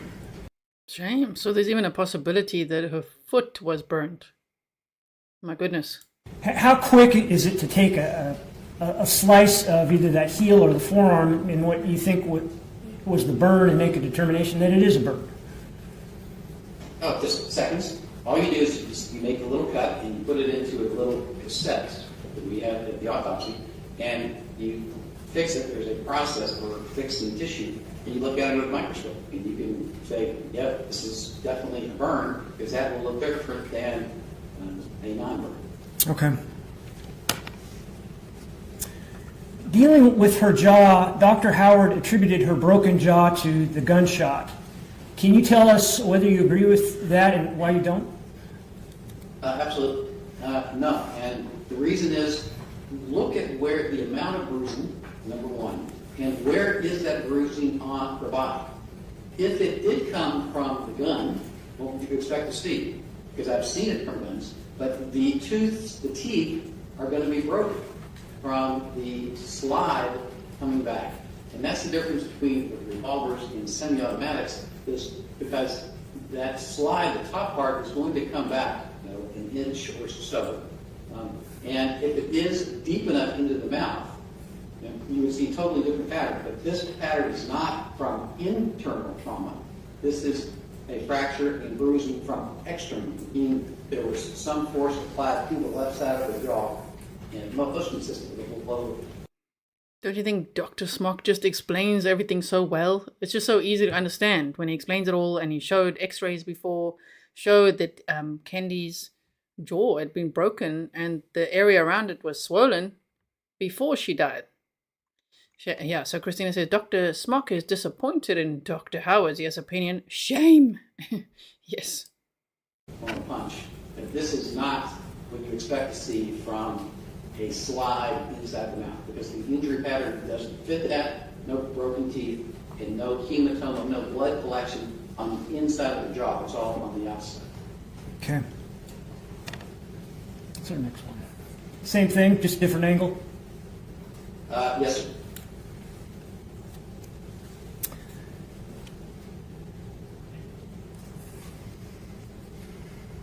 So in terms of trajectory, Dr. Howard, can you go to the next one? Yeah, there we go. So Dr. Howard was reluctant to call that a downward trajectory, as was one of our other witnesses today. What do you think about that? No, clearly this is downward. And where I put, this is from my report, where I actually put the tip of the arrow was actually a little higher than where the bullet hits. If you were able to zoom in and you look at that second cervical vertebra, look at all those other fragments. Actually, where it actually hit is even a little lower, maybe a half a centimeter lower than where I have the arrow. So it's clearly a downward trajectory, or bullet path, clearly downward. It's not straight back. It has to be downward based upon where we see the damage on the x-rays. It's downward. Okay. And then Dr. Howard and I discussed head injuries. I think we have a slide addressing that coming up. Yeah, those things right there. So Dr. Howard attributed to the bleeding there to the incision he made in the scalp. Is that something that you would find correct? No, I would disagree with Dr. Howard again. Those two areas of hemorrhage are 2 inches away from where the incision was made to reflect the scalp. And as someone who has made incisions at autopsies and reflected scalps, that this is evidence of trauma to Ms. Howard's scalp. That is 2 areas of hemorrhage leading into the tissue from blunt force trauma. That has nothing to do with the incision that was made at autopsy. So clear. Terry says he is worth every penny paid. Right? If you guys have never seen Dr. Smock's testimony, is he convincing to you? Like, is it clearer? You can visualize it better and understand, like, the injuries that Kendy sustained before even being shot. He's very good at explaining it. Okay. Then I think we talked about the thumb. Dr. Howard thought that was an abrasion. What do you think of that? Now, I listened to Dr. Howard's testimony, and abrasion, he said, didn't break the skin. And so I'd ask the jury to look at this. This clearly breaks the skin, number one. So it's not an abrasion. And 2, look at the edges, top and bottom of this wound. They are nice and sharp. That says there was some sharp implement that came across that portion of the tongue, something with an edge. There's no abrasion, there's no skin scraped across. There's no laceration, meaning where the skin is ripped and torn from blunt force trauma. This, Dr. Howard, I've followed his work for years. I think in his time he was a great pathologist. But this is not an abrasion. This is clearly an incision, something caused by something that had a sharp edge. Not a gunslide? Not a gunslide, doctor? No, this is not a slide. I think I shared that with the jury. Having been the doctor for the SWAT team, treated thousands of gunshot wounds in my career, both living and dead. I mean, this is not a slide. I've had slide. This is not what it looks like. Okay, I think we're done with our PowerPoint here for a moment, but I have a few more questions for you.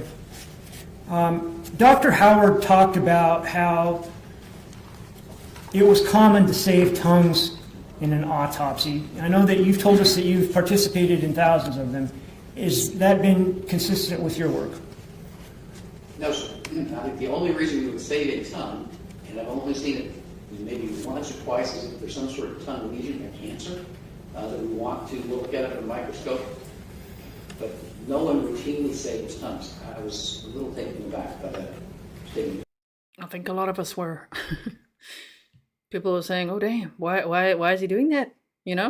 Some people are saying in chat like, "No man, that's normal, whatever." But as Dr. Smock here says, no, and Dr. Jennifer Nara, who worked with for a time Dr. Howard, also said that was odd to her.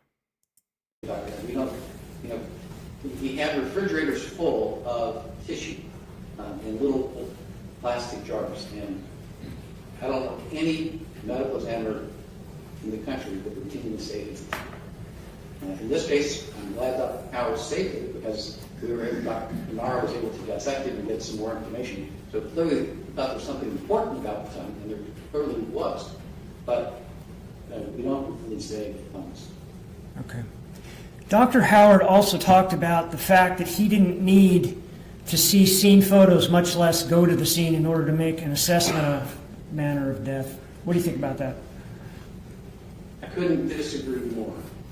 And I think I shared with the jury, when I was trained in Scotland and by the forensic pathologists in Scotland, we were mandated to go to every scene. And I even heard, I think that Dr. Howard said he hadn't even looked at the scene photos when he did the autopsy. That puts the pathologist or any forensic physician at a huge disadvantage.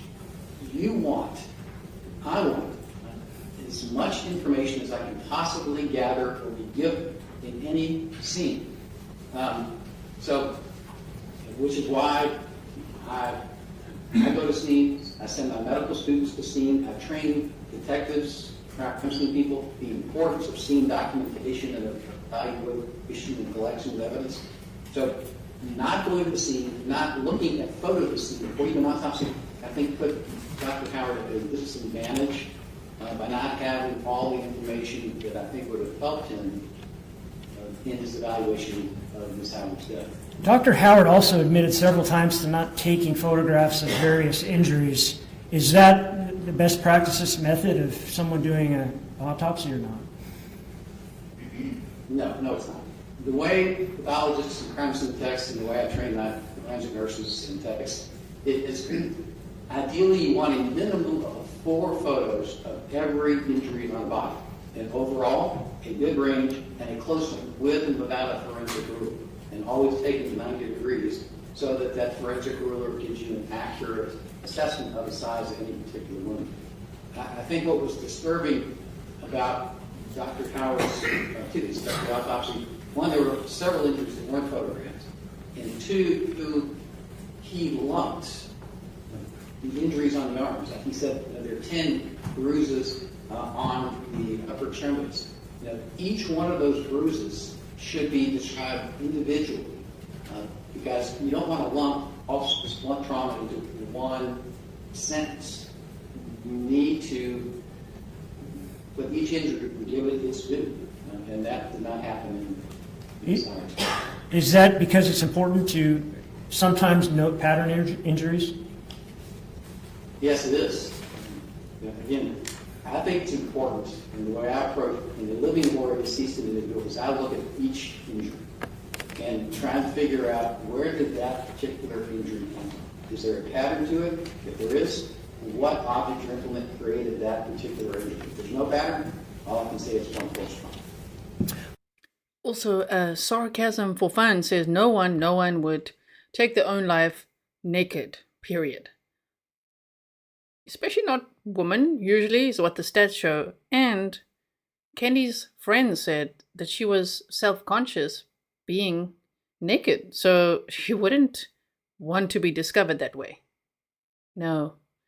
Okay, I'm so glad they've got this rebuttal witness. Isn't it just making you feel so calm now? She's like, okay, this is nice. One of the other things that Dr. Howard said was that it was uncommon to have petechial hemorrhages in strangulations. Excuse me, it was... No. Go ahead, I'm sorry. He said that you would typically find petechial hemorrhages in strangulations. Do you agree with that? No. There's some reason why you may or may not have petechial hemorrhages. When you take all asphyxia-related deaths, only 80% have petechial hemorrhages. But there are multiple, we call them pale hangings or pale strangulations, where you are strangled to death or hung to death, and you have no petechial hemorrhage. Remember those 3 criteria that are required to create petechial hemorrhage anywhere in the body. One, you have to have venous obstruction. So on the neck, you have that's blockage of the jugular vein. 2, you have to have arterial inflow. And the analogy is looking at that water balloon. In order to pop a water balloon, you've got to have water going into that balloon. And in order to pop a capillary, you've got to have blood being pumped in from somewhere. However, it's not uncommon, particularly when you do what's called a rear naked choke, where you put in pressure here to block the jugular vein, and you're putting pressure on the back and sides of the neck to be able to block. And that's something that Dan Howard learned in his training as an Idaho State Police Trooper. Former, of course, he was let go, forced to resign in 2014 charged for stealing ammunition at work and other things that we've gone over before as well. So he learned that. He knew that technique. And Dan Howard's also a former Marine. 100% of blood flow to the brain. And so that second criteria of arterial inflow is met, and you are dead, strangled to death, you have no petechial hemorrhage. So is it common to see petechial? Yes, but you have to analysis and understand why sometimes you do and why sometimes you don't. And you have to have those three criteria have to be met in order to have a petechial hemorrhage from a fatal or even near fatal strangulation. Have you encountered Geoffrey Desmoulin before? Yes, sir, I have. Have you had the opportunity to peer review his work? Yes, sir, I did. Have you found problems in his work that he has had to address on prior occasions? Yes, sir. I first encountered one of his reports in a... So that's Geoffrey Desmoulin, the biomechanical consultant who was the final expert witness for the defense that they are referencing now. Case Guy versus the U.S. It was an officer involved in shooting. And once I peer reviewed his report, we found several inaccuracies and mistakes. I've made the U.S. Attorney's Office aware of those mistakes, and Geoffrey Desmoulin had to correct that on the next report.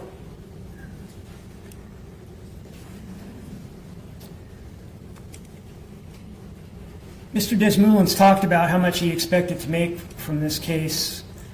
About how many hours do you think you have into this matter? 35, 40 hours. I've never sent you a bill in this case at all. I've never sent you a bill at all. So. What do you expect to bill us? I expect somewhere between 15 and 20,000 at the end of the day. Thank you, Doctor. I don't have any other questions for you, but I just love how this prosecutor really has those mic drop moments. When he asked Geoffrey Desmoulin, so how much money are you making from this? How much did you get paid? I remember 50,000, but then he said other figures, and I think it all added up to like $90,000. I just still can't believe it. So like my brain can't accept that. I accept the 50,000. It's already way too much, but 90,000 for that work and testimony. What? So now, when the state asks this, and how much do you expect to bill us? He's like, 15 to 20 at the end of the day, like, and he worked 40 hours on it. Total is what he said, right? Did he say 40? Did I hear correctly? Like, oh man. And then he's just like, oh, okay, thank you. But for the defense witness, he just like left him there. After he said the figures, he just flapped his papers and they said, okay, no further questions. Wow. Yeah, Christina's like, Geoffrey and his 50K are long gone. Oh man. Mr. Johnson, Mike. Thank you, Mr. President. Motion to approach clerk now. Good.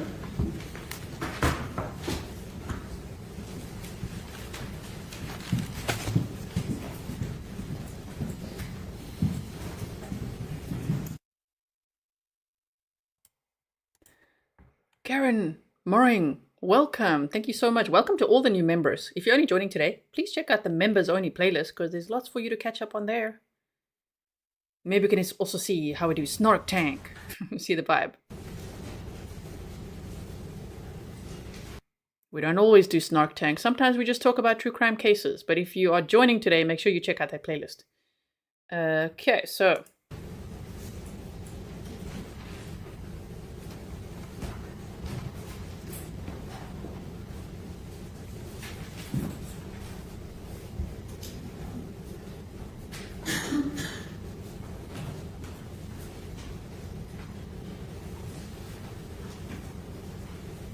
Okay, now what? Can the defense ask questions? We shall see. Helen's like, that's right. Jury, you heard Dr. Smock. Geoffrey talks. 40 hours. Thank you, Pernille.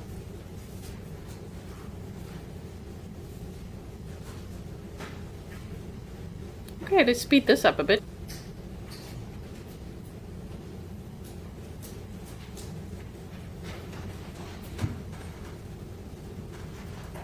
I'm just speeding it up to see where.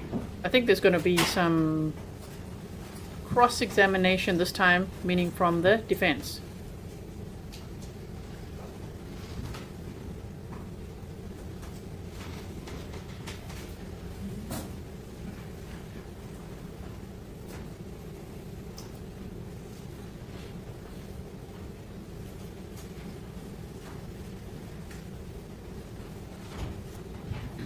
Hello, Dr. Smock. Shame, he's just waiting. Jason is trying to come up with some questions. That must be quite an overwhelming task.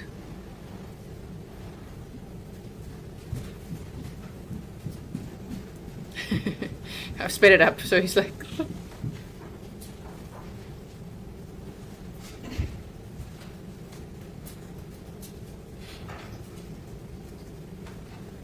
Oh.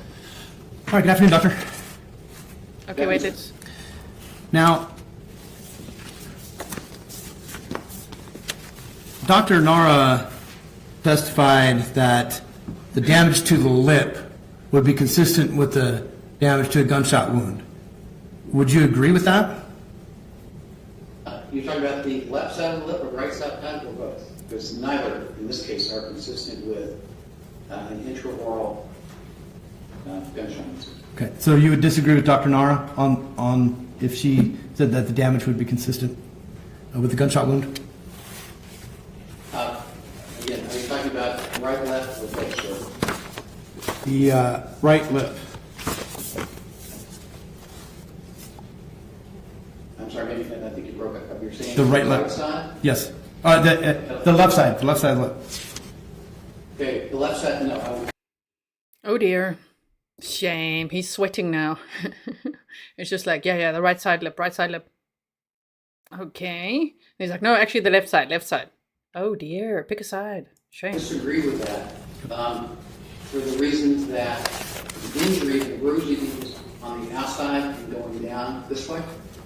And if she's dead, when the gunshot wound was sustained, one wouldn't get the bruising. So the bruising occurred before the gunshot wound occurred. And when I've seen intraoral gunshot wounds that do cause damage, 100% of the time the teeth are damaged. And you have to also ask yourself, how would that injury occur if there were some force from inside the mouth that caused the fracture to move outward?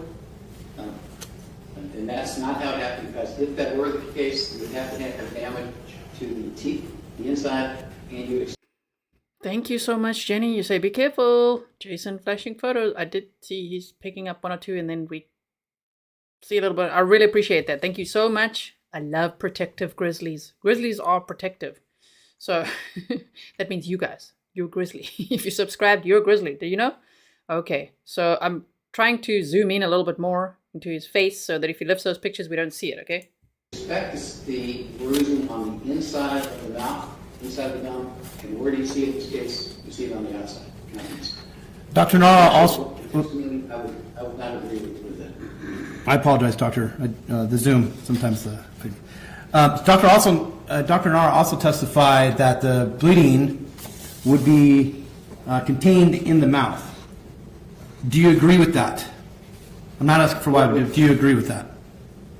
Which bleeding? Bleeding from the gunshot wound? Yes, bleeding from the gunshot wound.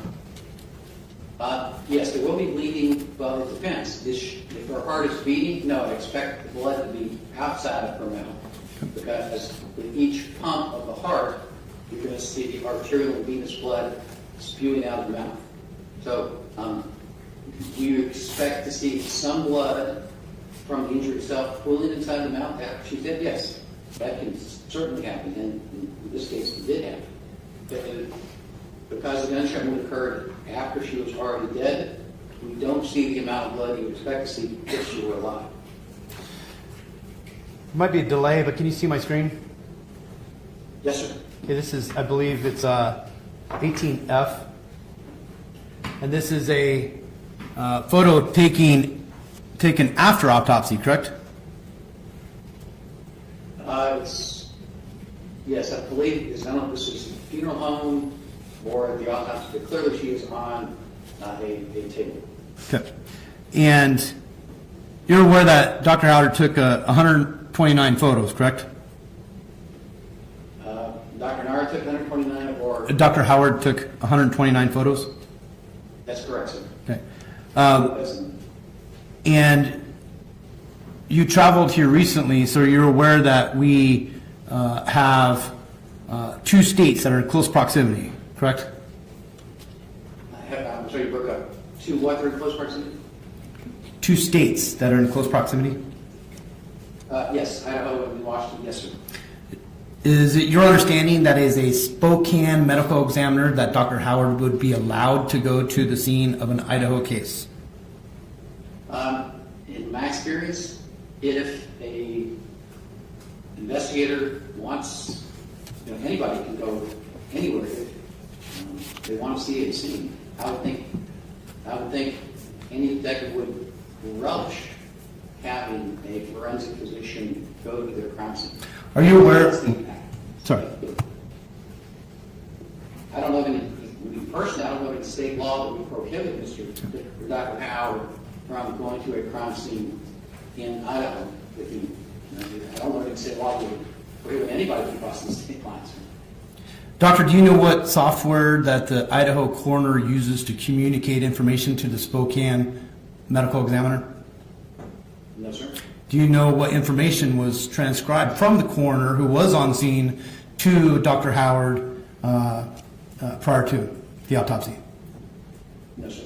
Okay. I didn't hear Dr. Howard say he didn't see the photos of the scene prior to his autopsy. That was his testimony, his live testimony you talking last week? I believe so, sir. 3 years after his autopsy? I'm sorry, the connection was not good. Can you repeat the question? I'll withdraw. Now, would you agree that skin slippage can be sped up by submersion in water? Certainly. Would you agree the skin slippage can be also... Depending on, I'm sorry, sir. Depending on how long someone is submerged. Would you agree that pressure can also increase skin slippage? Certainly. Looking at 16G,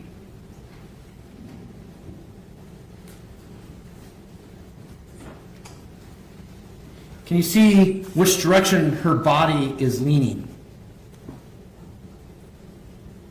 I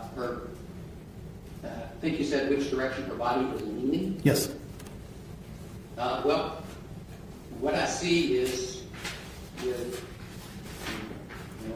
I'm just letting you know again. Thank you so much for warning me. That the way he's flapping with the photographs there, sometimes then you can see graphic photographs. So I've zoomed in as much as possible. That's why he's like so zoomed in right now, so that we don't see that. Let's just kind of dissect that. I see her left leg, left knee leaning up one way. I see her right knee leaning another way. I see her left arm leaning against the wall. And I see her right arm against the wall. And I'm glad you bring this up because look at... And Doctor, I'm going to direct you. I just asked... The witness should be allowed to finish his answer before he's interrupted by counsel. It's counsel's witness. He can direct him. That was... I'm allowed Mr. Johnson to interrupt him. Then, moving on to the bathtub. How much blood went down that drain? Can you tell us that? Don't know how much blood went down, but we know that from the different photos, there was a little less than an inch of water that drained out over the course of a few hours. The blood seems to be pooled right along the center in the back. Like, listen, stop flashing those photos, Jason.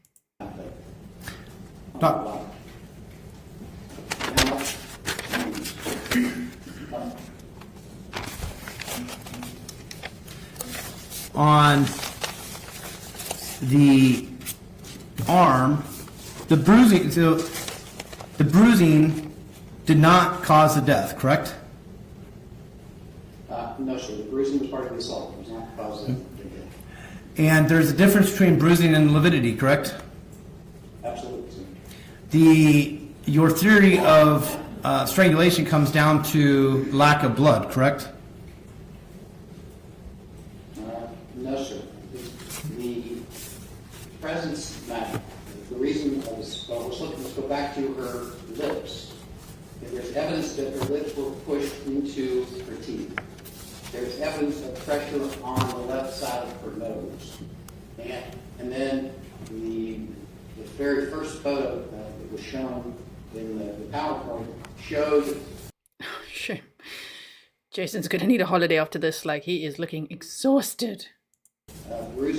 And by that I just mean, like, he's just like closing his eyes now, like, oh man. He's trying so hard, okay, to ask the right questions here. It must be really difficult, you know? To the front of her neck. So, I believe she died of asphyxia. It was all strangulation or all suffocation or combination of both. And that's how she died. Her head was slumped forward in the tub for a long period of time, correct?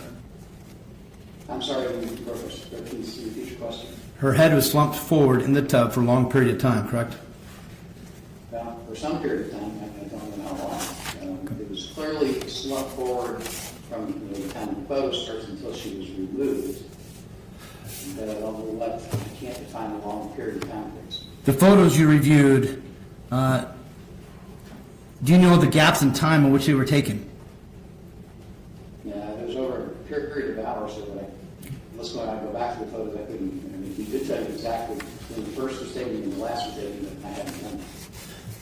Now, I'm showing you, and I apologize. I don't want to dwell to the jury. I don't want to dwell on this too much, but showing you what's been marked as 20M. This is photo as part of the autopsy, correct?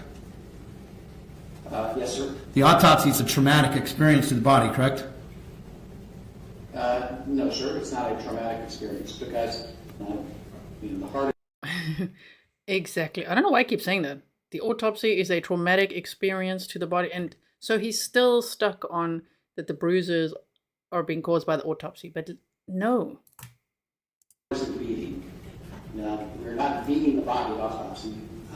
For the pathologist, are making decisions with a sharp edge scalpel to reflect and remove tissue. It's not traumatic, no. But counsel showed you a picture earlier with the face swollen, correct? From one of the corners. That would. Sorry.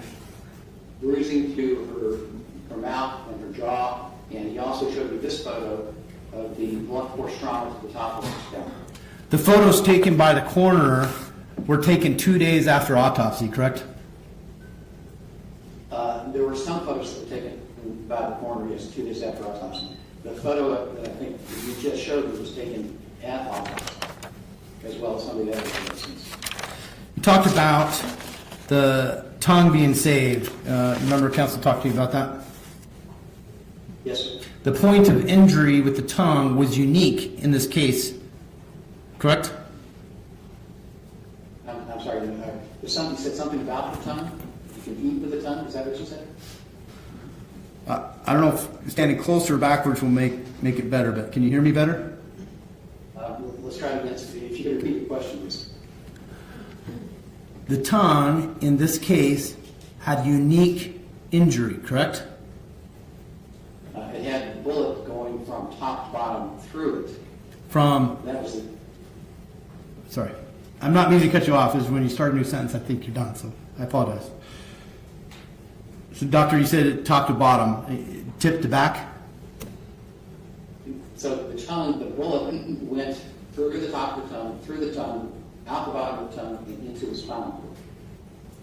So he made a correct decision to save something of potential evidentiary value, correct? Yes, sir, he did. Okay. And tongue is a muscle?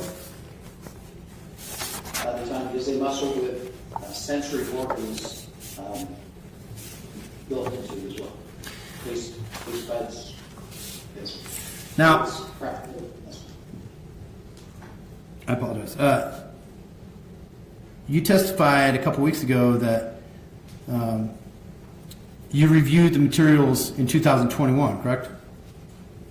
That's correct. You were provided the autopsy photos in 2021? Yes, sir. You were provided the scene photos in 2021? Yes, sir. You were provided the autopsy report in 2021? Sure. This is so stressful, you know, because I'm trying to make sure that he's not showing all these photos, which I've also explained in the chat now. One, we are here for, on this channel at least, you can watch many other places, but those channels won't last long if they show graphic things because it's against YouTube's policies. But we are here to do our best to maintain the dignity of the victim and to be here for the families. We're here for the victim and their families. The families don't consent to like graphic autopsy photos just being streamed all over the world for people to like and share and comment on. No. We want to see justice for Kendy Howard. We're not coroners. You know, we're not studying dead bodies over here. We watch true crime together, watch a trial together. So I'm just letting you know why I'm not showing this, in case you're new here, right? We don't do that here, ever. We never have. I'm always anticipating in case the court feed slips up. They've made mistakes before, like in Gannon Stough's case, they actually showed some of the autopsy pictures. You can never unsee that. But immediately, I'll take that off the screen. It's just what I do. I protect victims and their families. That's my number one goal on this channel. So, and I want them to know that like we've got their back, we're with them, you know. And many families that do come and watch the chat here with us feel safe here because they tell me, right? They email. So thank you, Grizzlies, for keeping it Grizzly. And thank you, Mods, for everything you do. And thank you to everyone who warned me that the pictures, the more he's getting frustrated asking the questions, the more he's lifting these graphic pictures. Unfortunately, so I'm just zoomed in. So she's like big zoom on Jason Johnson right now. I'm not trying to put him under more pressure. Okay. All the way from Switzerland. That's correct, sir. You provided the coroner photos in 2021. That's correct, sir. You stated later that you were asked to review it maybe on one other occasion. Is that right? I was asked initially to review it in 2021, sir. Okay. And then you reviewed it. At that time, you needed more information?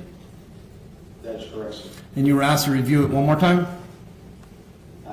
After other doctors had reviewed it, after Dr. Nara had entered a section, that is correct. And there was additional information. Okay.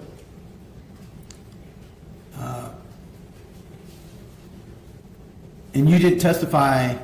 I'll withdraw. No further questions. Permission to retrieve exhibits.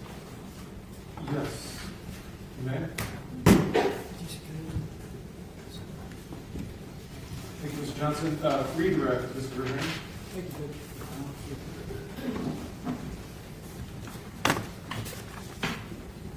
Are we safe now? Are we good? Can we now zoom out a little bit? Sure hope so. Just like this a little bit. I think we're going to kind of catch up to today, which was sort of the plan. You know, I can't start too late because for me it's already 11:30 at night, you know. Pacific time is 8 hours behind me. Yes? Yeah, Jenny says, pity. The problem is sometimes then streams have to get pulled and things have to be corrected, and if the stream is too long, you can't do that. So either way, I just do my very best to always respect victims and their families over here. Now, let's see if there's some redirect. Do you think there will be? Should we guess? I don't think it's necessary, but let's see.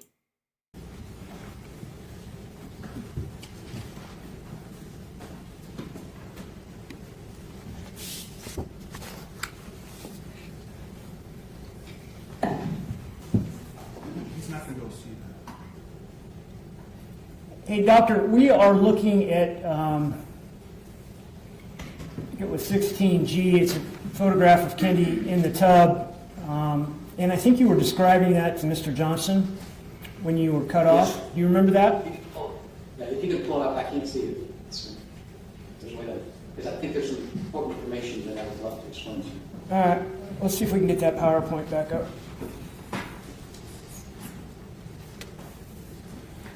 Well, you're in the right place, Kelly.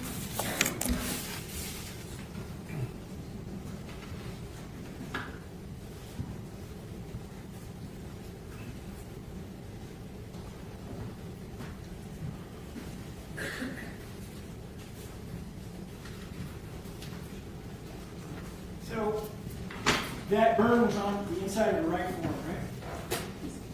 Yes, sir. And counsel was asking you some questions about how pressure can lead to skin slippage, right? Yes, sir. Now, when we're looking at that photograph, you were starting to describe how her right arm was placed to include her forearm. Can you continue with that? Yes, sir. What I wanted the jury to understand is that I think the defense counsel requested which way was her body leaning. Well, it's kind of leaning both ways. Look at where there is actual pressure on the body. If you look at her left arm, left elbow, it's up against the wall. And there's no skin slippage on that part of the arm. And let's go to her right arm. What part of her right arm is actually in contact with the bottom of the tub? It's the elbow. There's no skin slippage at the elbow. And then look at the inner surface of her right arm. Her wrist is up at the top of the water. So her elbow's in contact. There is no pressure against the inside of her arm. It's not there. That part of the arm is floating in the water. So to say, make the assumption that this part is because of pressure against the bathtub, this photo, there is no pressure against the inside of her right arm against the bathtub, period. So it's not skin slippage from pressure, because there's no pressure on that part of the arm. What we're seeing on the inside of her right arm are thermal injuries. Those are second-degree burns. And we'll look at what part of her knees are in contact. It's the outside of the knees. Do you see any skin slippage there? No. But even more important, think about if you spread your legs in a frog leg position, which way are your feet now in contact with the bathtub? What happens is your feet are going to lift up. So, but I think getting back to the original question about what caused this skin slippage on the inside of the right arm, they're thermal injuries. There is no pressure from the bathtub, bottom of the tub, on the inside of the right arm that would cause it. It's free floating in water. I think that was what I wanted to call attention to. Okay, you probably take that off if you'd like. So, counsel asked you a couple questions about being involved in this case in 2021 and then coming back and taking a second look at it later after you got more information. Have you done that before? Yes, sir. Can that be common in cases like this, in cases involving staged crime scenes? Yes, sir. Why is that? The reason it's common, the reason it's common, and the reason that's my personal standards, before I render any opinion in a criminal case, I have to be 100% convinced. And I call that reasonable medical and scientific certainty. If I'm going to render an opinion, it can have criminal implications for a potential defendant. My opinion, before I'm going to put my name on the line, is I have to be 100% certain that my opinion is based on all the evidence that I have. And when you first presented that to me back in 2021, I said I need more information, or I can put pen to paper and tell you, did I think it was a homicide? Yes. But was I ready to put that in writing? Not until I got additional information. He's very responsible and holds himself to a high standard. There's a quote that says, "Expect more of yourself than anyone expects from you." Yes, I like that quote. Johnny, oh my goodness, happy Grizzlyversary. It's 2 years for you. Remember, 24 months. You say justice for Kendy and family, sending love from the Grizzlies. I hope that her family does know that there's love from all over the world, So I hope that her daughter sees us and feels supported, because I know you guys are very sweet. Are you 100% convinced that this was asphyxia? Yes, sir. And are you 100% convinced that this is a homicide? Yes, sir. Well, thank you. No further questions. Thank you, Dr. Smock, for your appearance. We'll let you sign off. Thank you, Connor. Have a great day. You too. Now we need we need our applause sound effect again. I don't have it now, but we need the clap clap. Okay, that was great. I just love seeing where you're all watching from. And I'm putting it on the screen as well for replay watchers. And if Kendy's family ever sees it, there's so many Grizzlies here to see justice for Kendy from all over the world. And Richardson family says, you need a pin map to track all these countries. We'd love to see it. Well, I've got analytics, you know, my YouTube studio does show me where not by name, but where my viewers are from. It's pretty nice to see all of that. So thank you all for being here. I really appreciate it. Let's see what happens next. We good on rebuttal? That was the extent of a rebuttal case, Judge. Thank you, Springer. All right, members of the jury, you've now heard the entirety of the evidence, and so we're going to take a recess. I'll just be honest with you, this is a longer recess. And just so you know what's happening, I don't think you have to just wonder. I'll be preparing the final jury instructions I'll be providing for you. While I'm doing that, counsel's going to be organizing their thoughts for the closing arguments and things like that. And so this just honestly takes a little while. But I anticipate coming back.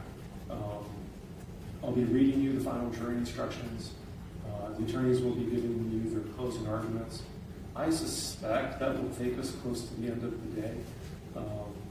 And just so you know as well, when it comes to deliberations, I'm not supposed to keep you here after 5 o'clock unless you all unanimously decide you want to stay and deliberate longer. And if you do that, you can. But if we're going on a regular schedule, I would anticipate you might get into deliberations and we'd probably let you go at 5. Again, I'll let the jury make the decision when we get to that point. If you are unanimous that you want to stay longer and keep talking. But everyone would have to agree because I can't keep anybody past 5 if they can't, please. So, but anyway, I just wanted to give you a sense of where we're headed with this. So we'll be in recess at this time. Again, I'll admonish you not to discuss the case yet among yourselves. I'll have a chance to do that soon. Do not discuss the case among yourselves or with anyone else. And I kind of apologize in advance that this is a longer break. I want you to kind of understand why this is. Okay, we'll be in recess at this time.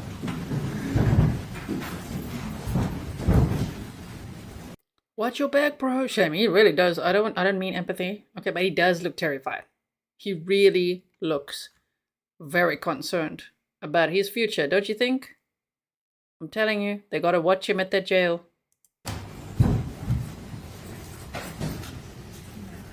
He's looking very stressed.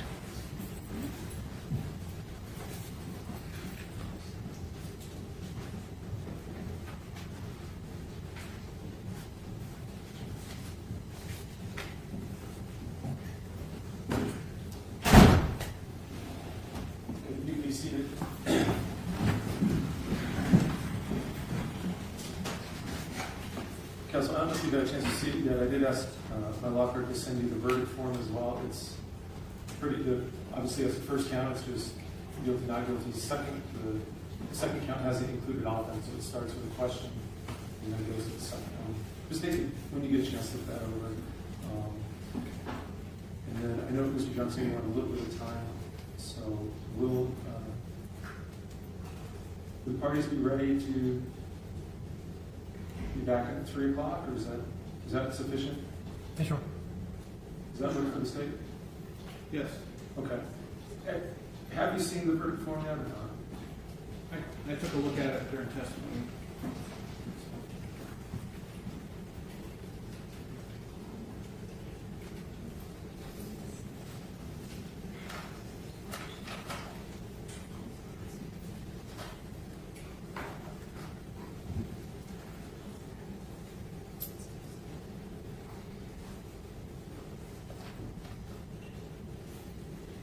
Judge, my only feedback is whether or not it's confusing calling what is actually the second question that the jury is being asked to answer question.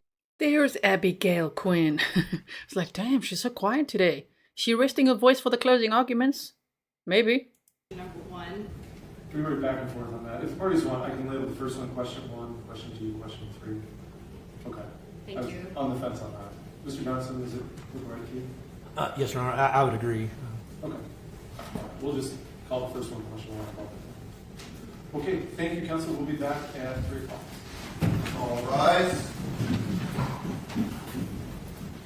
Yeah, look, better watch your back, bro.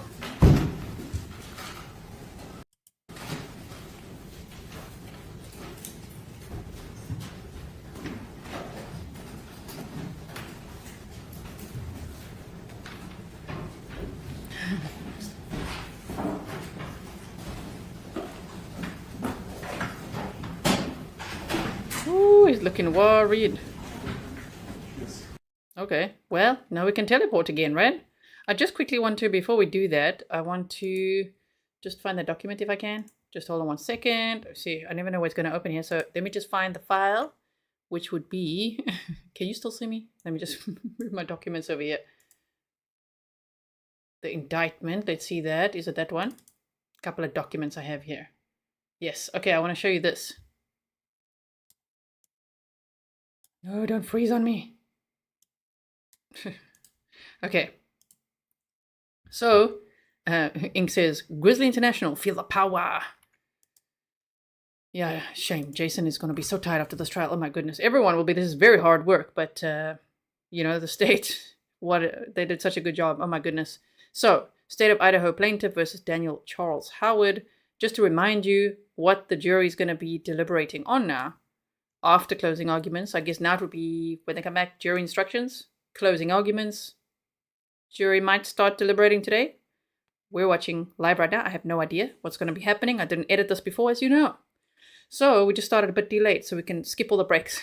So Daniel Charles Howard is accused by the grand jury of Kootenai County by this indictment of the crimes of count 1, domestic battery, Idaho Code, and count 2, murder of the first degree, committed as follows.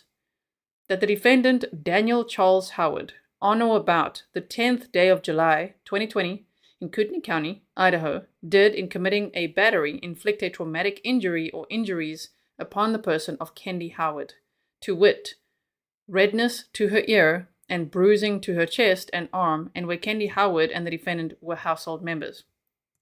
That one? Do you also wonder if they'll be able to, agree on that one? I think they could, but I just wonder if everyone on the jury would be able to agree on that one, right?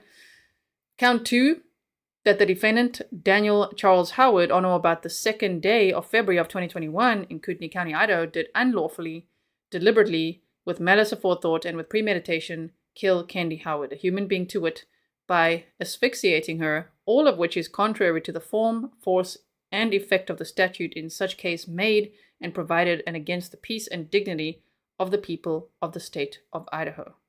Now that was from January 2024, the signature. But so they have to have a unanimous verdict on those 2 counts. So domestic battery and first degree murder. Okay? And they say by asphyxiating her. That's why, I mean, they brought Dr. Smock, I almost said Spock as well, Smock, back because he is a strangulation expert. And he really, I mean, they could have brought so many witnesses back. They were all so good. So yes, okay. So at least now you know what the counts are, just so that you're aware or reminded of what on earth they're going to be deliberating on. Now, let me just see if we go here. I might actually just refresh this. Just hold on 1 second. Yeah, so there's the break. Yeah, we could continue. Let's see. Okay. The Great Seal of the State of Idaho. This is a death penalty state, but not a death penalty case. Of course, Brian Koberger's same state. That's a death penalty case. This one isn't, right? You guys are like, I agree. She has the best facial expression. Oh, thank you so much. Okay. So here we go. Let's see. The party's ready to proceed? Yes, Your Honor. Yes, Your Honor. Okay, let's bring it through.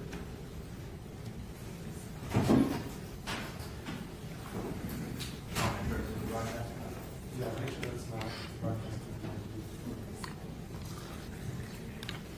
Sure, he's looking stressed. Don't you think? Don't you think Dan Howard is looking mighty, mighty stressed, like so anxious? I really think he feels out of control now. Of course he would, but that's Not something he's used to.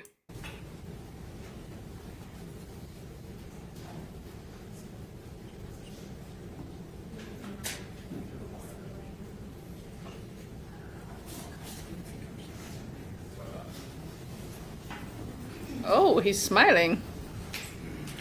Okay. Jason said something to cheer him up for a second there.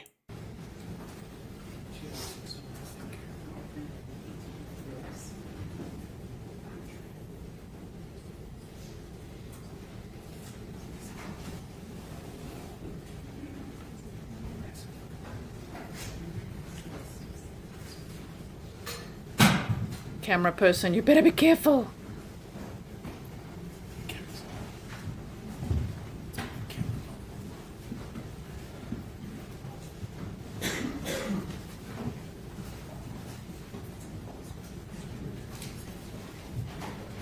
You may be seated.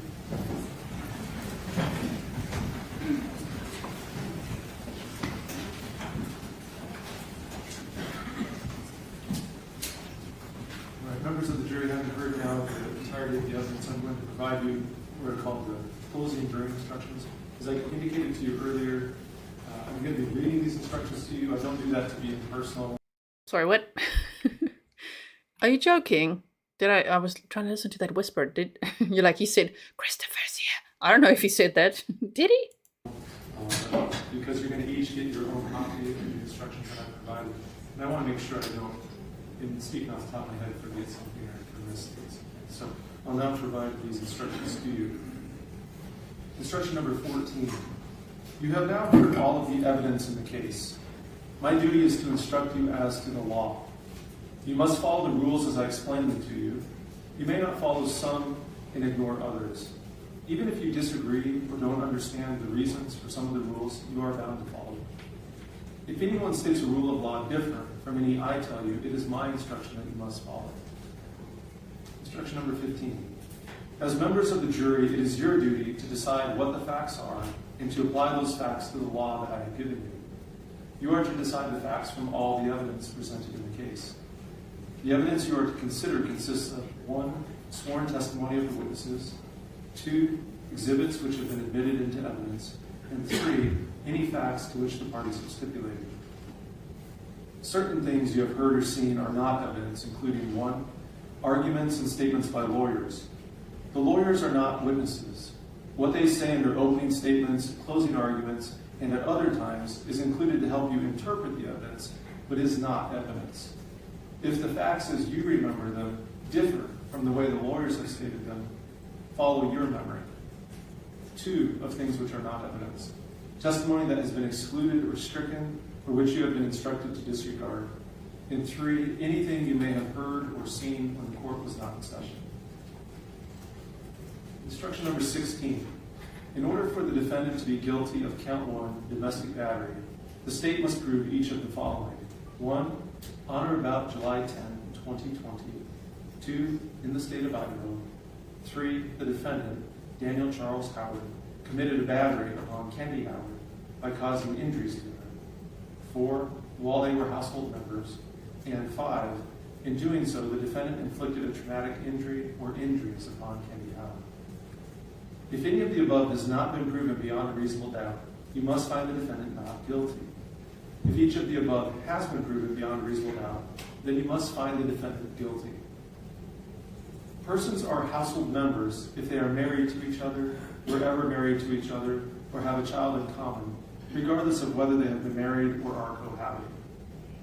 Traumatic injury means a condition of the body such as a wound or external or internal injury, whether of a minor or serious nature, caused by physical force.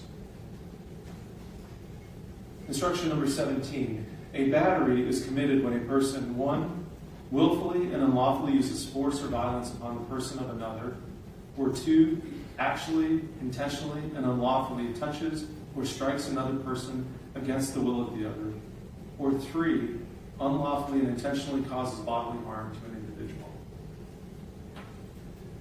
Instruction number 18.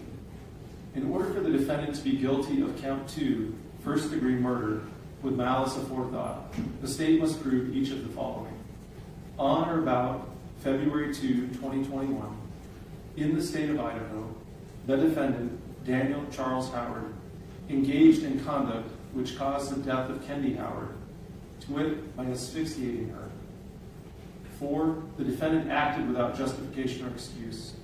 5, with malice aforethought. And 6, the murder was a willful, deliberate, and premeditated killing. Premeditation means to consider beforehand whether to kill or not to kill, and then to decide to kill. There does not have to be any appreciable period of time during which the decision to kill was considered, as long as it was reflected upon before the decision was made. A mere unconsidered and rash impulse, even though it includes an intent to kill, is not premeditation.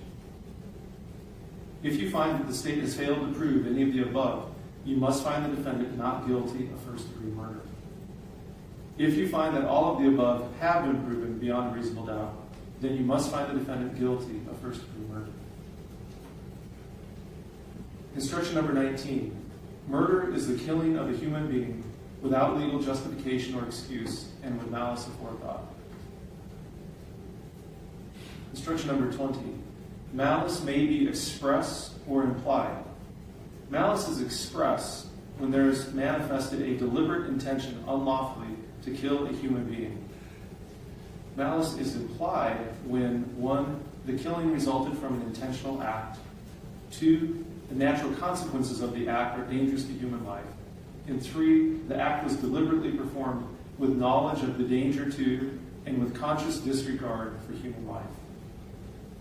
When it is shown that a killing resulted from the intentional doing of an act with express or implied malice, no other mental state need be shown to establish the mental state of malice aforethought. The mental state constituting malice aforethought does not necessarily require any ill will or hatred of the person killed. The word aforethought does not imply deliberation or the lapse of time. It only means that the malice must precede rather than follow the act. Instruction number 21. If your unanimous verdict is that the defendant is not guilty of first-degree murder, you must acquit him of that charge. In that event, you must next consider the included offense of second-degree murder. Instruction number 22.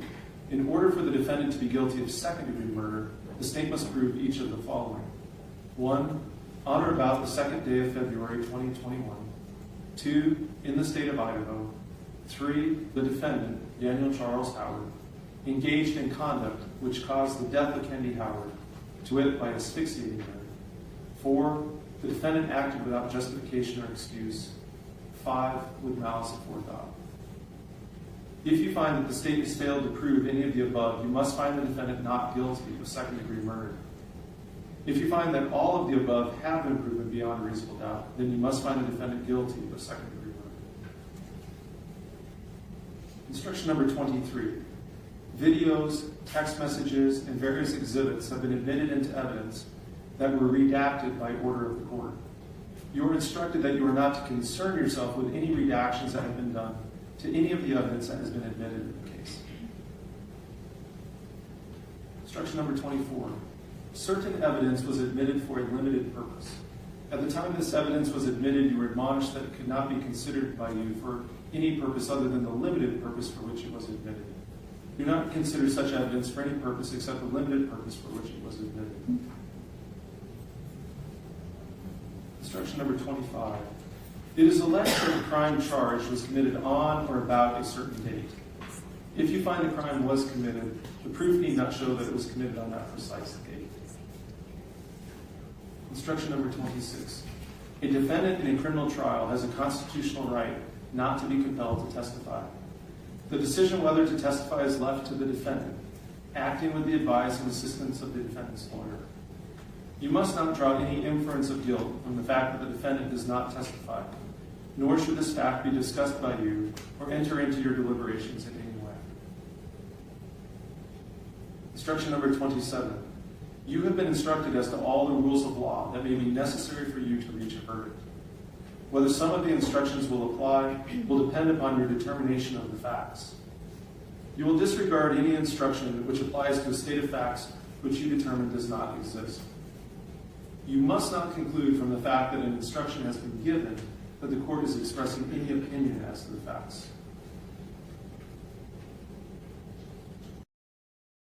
Took a sip of water. That was my cue. I couldn't pause and read this.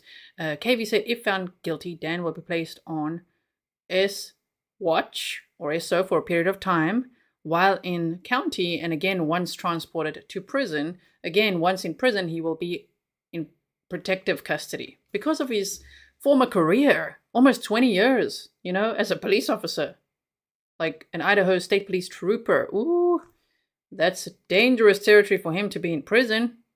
If he's convicted, of course, we'll have to see what the jury decides. Instruction number 28. The original instructions and the exhibits will be with you in the jury room. They are part of the official court record. For this reason, please do not alter them or mark on them in any way.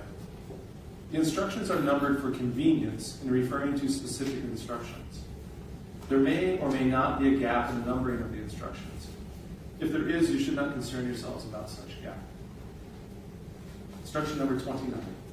I have outlined for you the rules of law applicable to this case and have told you of some of the matters which you may consider in weighing the evidence to determine the facts. In a few minutes, counsel will present their closing remarks to you, and then you will retire to the jury room for your deliberations. The arguments and statements of the attorneys are not evidence. If you remember the facts differently from the way the attorneys have stated them, you should base your decision on what you remember. The attitude and conduct of jurors at the beginning of your deliberations is important. It is rarely productive at the outset for you to make an emphatic expression of your opinion on the case or to state how you intend to vote. When you do that at the beginning, your sense of pride may be aroused, and you may hesitate to change your position, even if shown that it is wrong. Remember that you are not partisans or advocates, but are judges. For you, as for me, there can be no triumph except in the ascertainment and declaration of the truth. As jurors, you have a duty to consult with one another and to deliberate before making your individual decisions. You may fully and fairly discuss among yourselves all of the evidence you have seen and heard in this courtroom about this case, together with the law that relates to this case as contained in these instructions. During your deliberations, you each have a right to re-examine your own views and change your opinion. You should only do so if you are convinced by fair and honest discussion that your original opinion was incorrect, based upon the evidence the jury saw and heard during the trial, and the law is giving you in these instructions. I'm going to make you a new poll now. So when I'm looking to the side, that's what I'm doing, okay? I'm looking over there because I have to do it that way. So let me do that while I read the rest of these instructions. Consult with one another, consider each other's views, and deliberate with the objective of reaching an agreement, if you can do so without disturbing your individual judgment. Each of you must decide this case for yourself, but you should do so only after a discussion and consideration of the case with your fellow jurors. However, none of you should surrender your honest opinion as to the weight or effect of the evidence, or as to the innocence or guilt of the defendant, because the majority of the jury feels otherwise, or for the purpose of returning a unanimous verdict. Instruction number 30. Upon retiring to the jury room, select one of you as a presiding officer who will preside over your deliberations. It is that person's duty to see that discussion is orderly, that the issues submitted for your decision are fully and fairly discussed, and that every juror has a chance to express himself or herself upon each question. In this case, your verdict must be unanimous. When you all arrive at a verdict, the presiding officer will sign it and you will return it into open court. Your verdict in this case cannot be arrived at by chance, by lot, or by compromise. If, after considering all of the instructions in their entirety, and after having fully discussed the evidence before you, the jury determines that it is necessary to communicate with me, you may send a note by the bailiff. You are not to reveal to me or anyone else how the jury stands until you have reached a verdict, or unless you are instructed by me to do so. A verdict form suitable to any conclusion you may reach will be submitted to you with these instructions. And you'll receive, these are the original instructions that will go back with you. You'll each have your own set. And then you'll also see an original verdict form, and I'll just read it to you now. The verdict form We'll say State of Idaho versus Daniel C. Howard is case number and verdict. Then it reads, we, the jury, duly impaneled and sworn to try the above entitled action for our verdict, unanimously answer the questions submitted to us as follows. Count 1. Question 1. Is the defendant Daniel C. Howard guilty or not guilty of domestic battery? And then you check the box either not guilty or guilty. Count 2. Question 2. Is the defendant Daniel C. Howard guilty or not guilty of murder in the first degree? Again, you check not guilty or guilty. The form then reads, if you unanimously answered question 2 guilty, then you must sign and date the verdict form. So you would just flip over and sign the last page. If you unanimously answer question 2 not guilty, then proceed to question 3. Question 3 asks, is the defendant Daniel Howard guilty or not guilty of second-degree murder? And then you would check not guilty or guilty. When you flip to the back page, it says, once you have selected a verdict for each count, date and sign the verdict form and tell the bailiff that you are done. And then the presiding officer would date and sign. All right.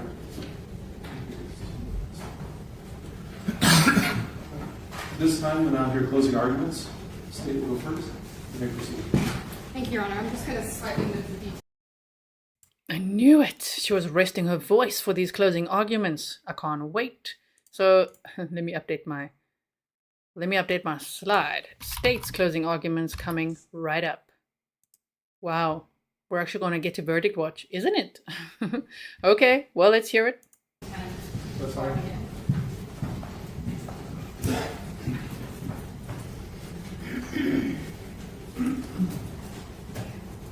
For those asking, what is the makeup of the jury? Apparently, they're mostly male.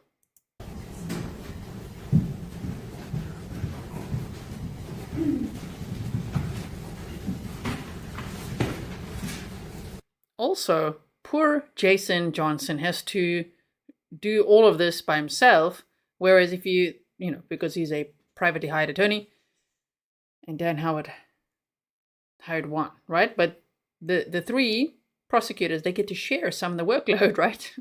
So poor Jason, he must be so tired by now.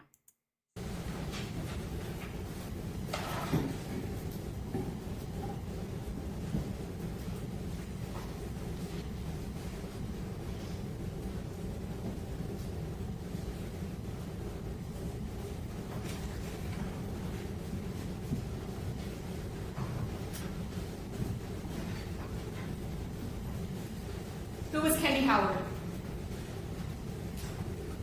Kendy Howard was fun. She was communicative and engaged in her life, set her family, set her friends.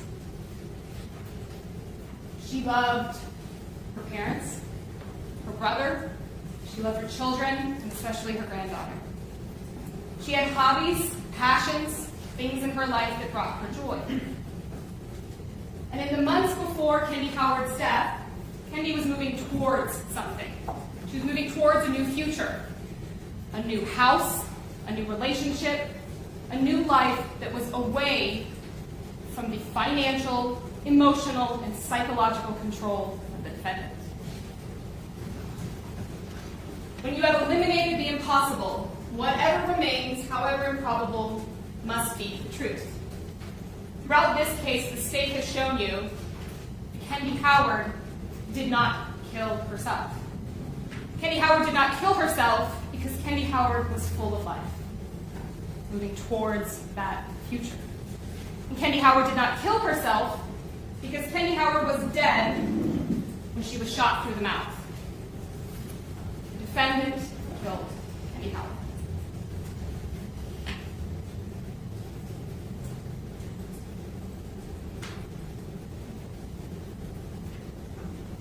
Now, back in July of 2020, Kendy was very much still under the financial control of the defendant. And on this particular day, they were, once again, arguing about money.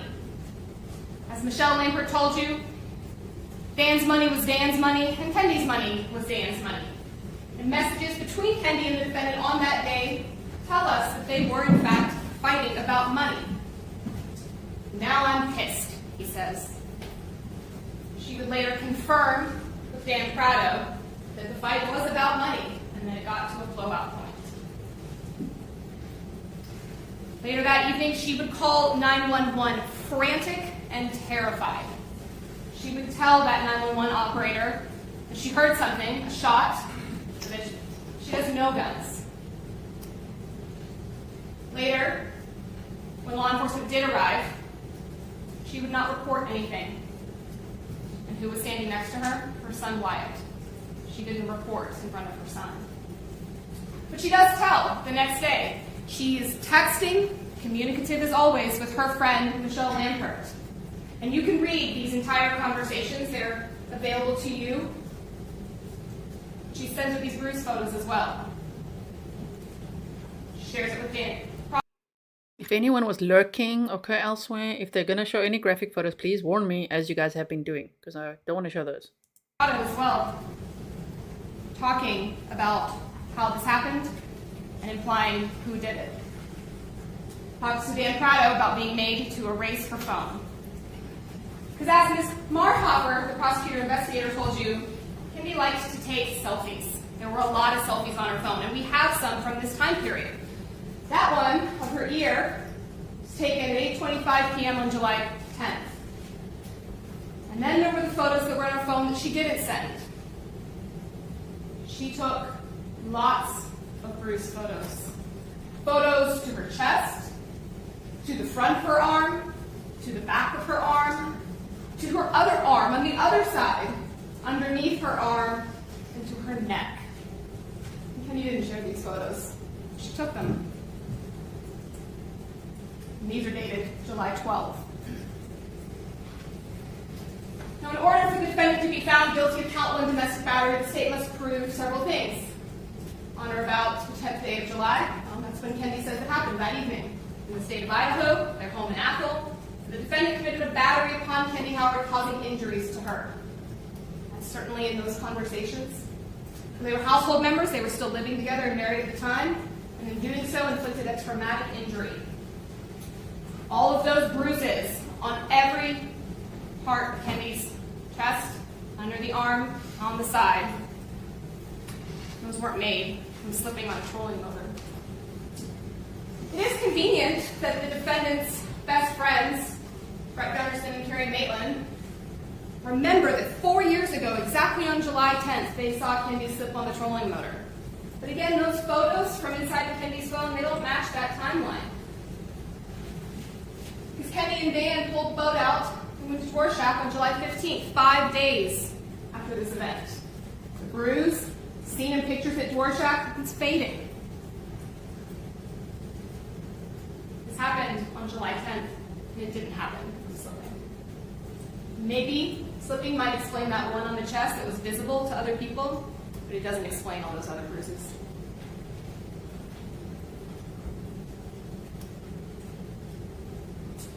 Now, Dr. Bostack testified, and she talked to you about all of the reasons that victims of domestic violence do not report, why they don't report to law enforcement, and why they don't share details with their family, with their friends, why they stay in relationships where they are ridiculed, where they have mean comments said to them, where they are controlled, isolated, and abused. Brooke took the stand. She told you things that she's heard her stepfather say to her mother. Things like fat, bitch, dumb.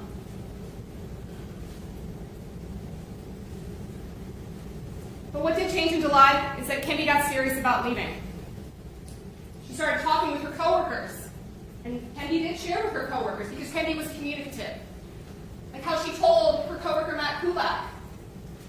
She didn't get that bruise at work. But she starts talking to him about how she's going to be leaving that job. She's going to be leaving her job of many years and she's moving to Kamiah. And she's asking her bosses for references and to look at job postings. And she's talking to her friends about maybe she's not going to stay with the hospital. Maybe she's going to follow her passions, open up a little antique store.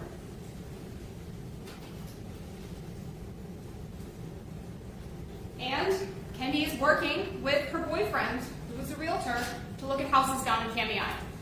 And on January 22nd, her offer on that house in Kamiah was accepted. She signed paperwork, entered into a contract, and even back on January 22nd, she was getting advice from Dan Prado that she would have to get a quitclaim deed. She was communicating about this, she was asking questions, she was getting that information that she needed. She was also talking with her friends about this idea that she's going to leave Dan Howard. She's telling them about her feelings. She's sharing. She's engaged with her friends and her family. And what's more, she's supported. Her friends are telling her, you know that we'll support you. You know that you've got somewhere to go if shit gets bad.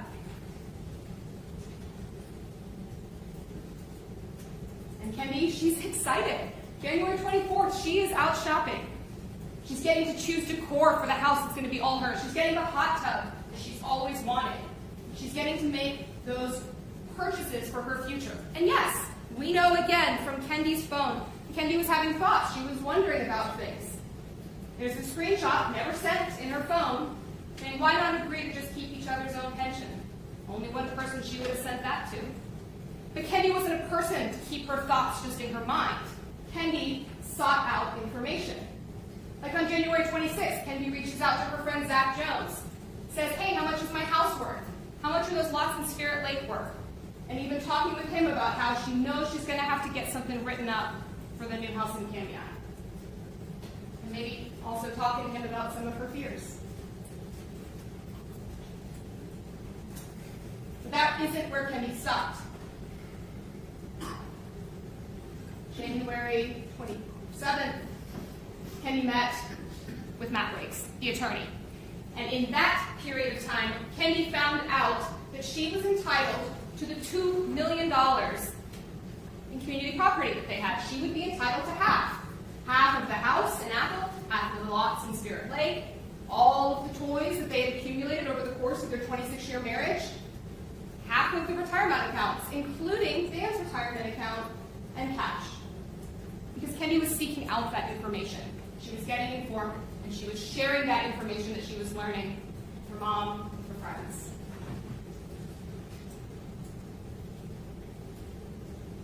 January 28th, Kendy does something for her. On that day, she goes and she makes an appointment for a mommy makeover. January 28th, she makes that appointment. But that appointment is set for later in February. Because as we know, Kendy had some body image issues, likely fueled by the abuse that she had sustained in her marriage from her husband. She had been on diet pills that she got from Dr. Ford, her family doctor, as well as from Kristen Miller at the Real Weight Loss Clinic. But Kendy was moving forward, looking forward, making those future plans. And during this time, Dan's up in Alaska, and he's getting bits and pieces of this, and they're starting to text and talk about it, and he said, we can talk about this when I get home. On January 28th, Kendy goes and picks him up from the airport. Drives to Spokane, picks him up. And Kendy, ever communicative, is talking with her childhood friend Tana. She's telling Tana on the 28th, I asked for a divorce. Tana says, what's his reaction? And he says, not good. But despite that, Kendy tells Tana, when Tana asks, how do you feel? She says, never felt so good. That feeling did not last for Kendy, because Kendy went to bed, and then the next morning, early in the morning hours of the 29th, she woke up. She woke up to the defendant standing over her in black or dark colored clothes, wearing black latex gloves, holding something in his hand that was probably like a pillow. His other hand she couldn't see. And Kendy saw a look in his eyes that terrified her. She opened up a line to Dan Prado. She managed to get to the bathroom, and what Dan Prado heard through that open line, well, it terrified him. He could hear the fear in Kendy's voice. He could hear the defendant's voice. So he called Janie and Wendell, people that he had his own relationship with, his own friendship with, and told them, I am scared for Kendy. And so they called 911, and Wendell got a hold of Kendy on the phone. And Wendell, as he is talking to Kendy in that bathroom, what does he hear? He hears Dan Howard's voice saying, I would never hurt your daughter. And Wendell stays on the phone until law enforcement gets there. And when they get there, and you all got to watch the video, What they find is a Kendy who is barely speaking above a whisper. All she wants to do is pack a bag and get out of there. And finally, away from the defendant, as the defendant's downstairs with Deputy Broughton, Deputy Traw is able to ask Kendy, what is going on here? What do you think was going to happen? She tells him, he was going to kill me. She doesn't say it just once, she says it several times. Downstairs, the defendant, relaxed on the couch, doesn't understand why everybody's there. And so Kendy is walked out by the deputy. She gets in her car and she calls Dan Prado. They talk for almost an hour. And she tells him all of those same details. She calls Michelle Lamper. They talk for almost half an hour. Tells Michelle all those details. Her story is consistent. She gets down to Camei. She talks with her parents. Wendell, he goes and gets his own 380 magazine clip, tosses it on the floor. And Kendy says, yes, that's what I saw on the floor. But when I went back to look for it, it was gone. The defendant, meanwhile, well, he is blowing Kendy's phone up, texting her saying this was all a big misunderstanding, telling her that she's safe here. He doesn't stop there, though. Over the next course of that day, he calls Kendy 23 times. 16 times between 6 a.m. and 10:30. And then 7 more times later that day. But that isn't the only way he's trying to get a hold of her. He is sending her message after message, telling Kendy, love with a changed man. What's not to love? Sending her photos of them from happier times, all to lure her back home. Come home. This is a big misunderstanding. You're safe here. And despite her family and Dan Prado's pleas to the contrary, she does. She goes back. She tells them, look, I've got an eye appointment I've got to keep. I've got to give my notice at work. I've got to finalize this divorce. She tells them, he got caught. He's not going to do anything now. And she does. She goes back. January 30th, she goes and she keeps her eye appointment and she puts in an order for 2 pairs of prescription glasses. Glasses that she will have to pick up in the future. Meanwhile, she is again still ever communicative, talking with people, and she's talking to the defendant. And around 7:33 p.m., during their conversation, she sends the defendant the listing for the house in Camei. A listing that has Dan Prado's name on it, Dan Prado's face. That night, when she gets home, it's a different Dan. New attitude. Now he's willing to sit down, he's willing to do the paperwork with her. He seems okay. And they do. They sit down and they fill out asset division. They fill out the divorce papers. And Kendy, ever communicative, she's sending these to Dan Prado. This is what we're talking about. This is what we're doing. And in that conversation with Dan Prado asks her, what are you leveraging for the quitclaim deed for the Camei house? That was in there too. It's part of the trade. He's hard to read Kendy's text, but he's hooded with that. House part of the trade, no guns, mounts, and safe for deed. That conversation indicates Kendy and the defendant talked about the Camei house on January 30th.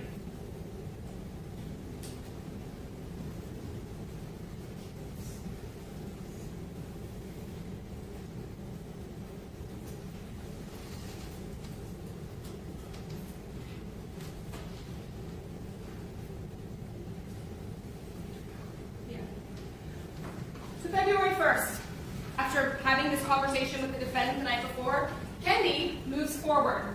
She's moving forward with this plan to divorce the defendant. She reaches out to Courtney Lambert. They talk. They set a plan. Courtney's going to come by the house on Thursday, walk through it, get the listing ready. Courtney even indicates she's got a buyer lined up for $800,000. Kendy is moving forward with this plan. Meanwhile, Meanwhile, Dan heads down to Lucille.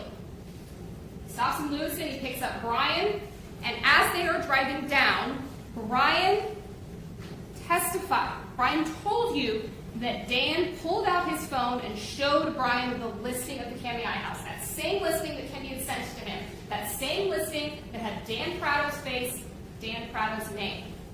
They talked about whether or not Kendy was having an affair.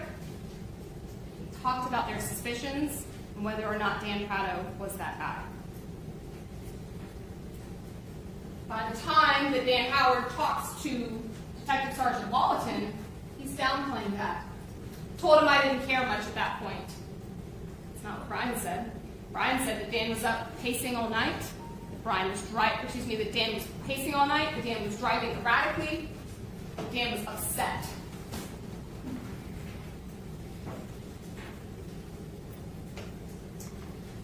February 2nd was Kendy's last day. Started out totally normal. Kendy went to work, as she did, based on her schedule. She clocked out around 4 o'clock, on schedule. Her coworkers who worked with her that day testified she didn't have any injuries to her that day that we saw. She didn't have any burns to her arm that we saw. We didn't know anything about Kendy being injured at work. And it was a good day, because while Kendy was at work, down in Kendy, a home inspection was going on. And Kendy, of course, after being indicative, she's talking with Dan Prado about this. Everything is good. Home inspection went great, closing can move forward.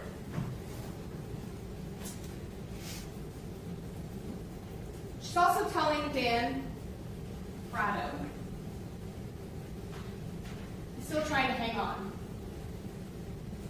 Him being the defendant. Not fully accepting this is happening. Still pleading. But Kendy, she is resolved. She is moving forward. She is ready to keep going. She wants the house in Kendy. She wants the divorce. After work, she goes and she gets her nails done in Liberty Lake. Nina Pham testified, and he was in a good mood. No injuries to her hands, her arms. Her mom's nervous. Erase everything off the phone. Kendy stops and gets McDonald's on the way. That McDonald's is about $7 food for her. She then talks to Dan Prado on the way home. For a few minutes, he testified that she seemed good. She was in a good mood.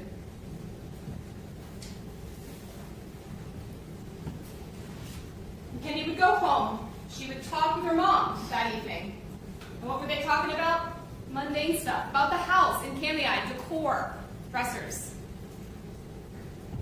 Things looking forward to Kendy's new future. And Dan came home from Lucille that day. Dan came home on February 2nd. And so that evening, 10:48 p.m., the 911 call comes in. And in that 911 call, Dan Howard tells the 911 operator she's dead.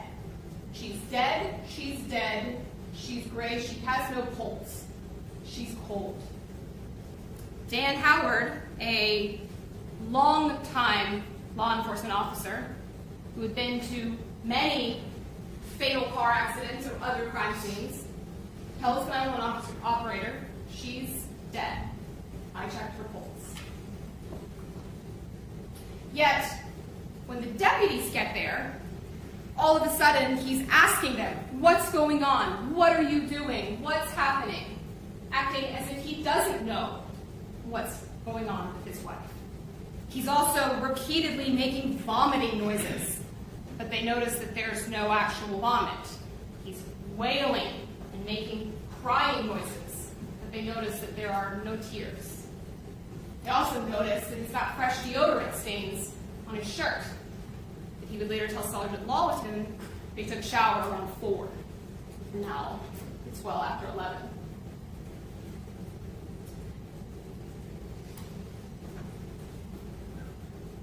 The defendant gives a version of these events. He tells Sergeant Wallaton he got back that afternoon.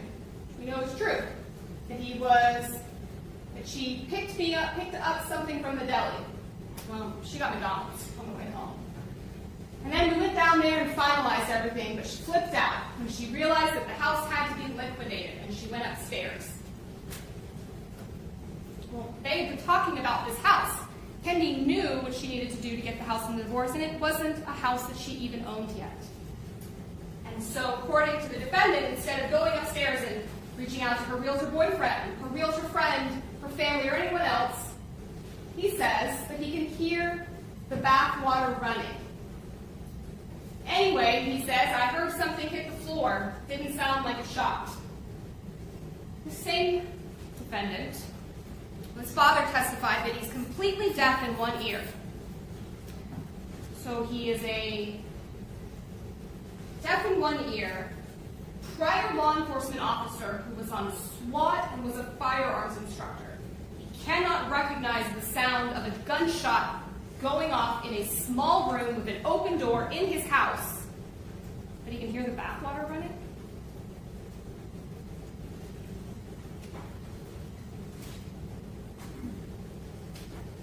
He also goes on in his interview to tell Sergeant Lawton that,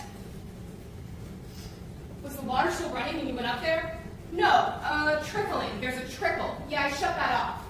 Must have been going in the overflow. Did he shut off the water, or was it going in the overflow? Either way, Deputy Wheeler got on the scene. That water is not near the overflow. And again, I hear the water running, and it sounded like something hit the floor. Detectives asked him, how long was it after you heard that sound of something hit the floor? She went upstairs. An hour and a half, he says. That long? Sergeant Lawton asks. Yeah, he says. Yet, Deputy Wheeler, again, that first officer on scene, told you that when he went in that bathroom, there were bubbles in that bath, and that he held his hand by the water and it felt warm.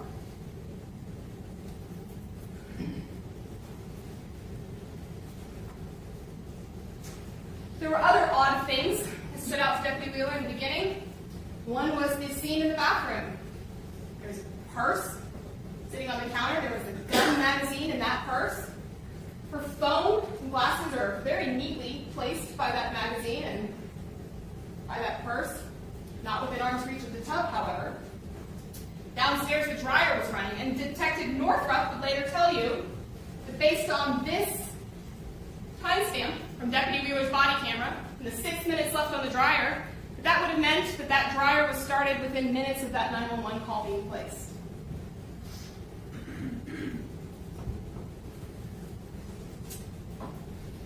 In order for the defendant to be guilty of count 2 first-degree murder, malice aforethought, the state must prove these elements. On or about the 2nd day of February, you know that's the date that this all happened, in the state of Idaho, at her house in Apple, the defendant engaged in conduct which caused the death of Kendy Howard. No one else in that house who caused Kendy's death, either the defendant or Kendy herself, as alleged by the defense.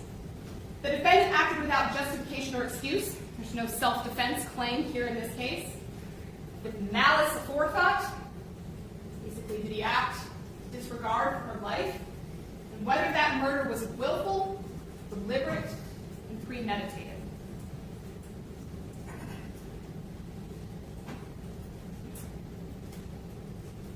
Throughout interactions with law enforcement, both outside the house and inside the house, Ken Howard kept his face covered. No tears.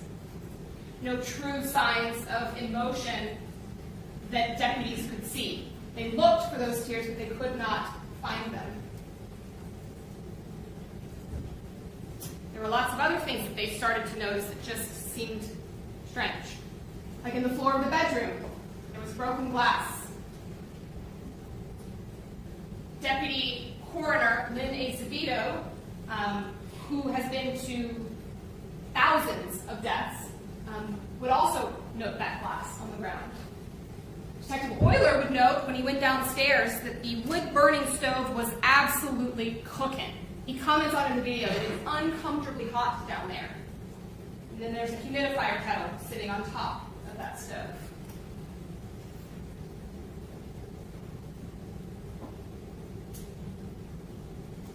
Divorce paperwork still sitting there on the bar counter, but now it's changed.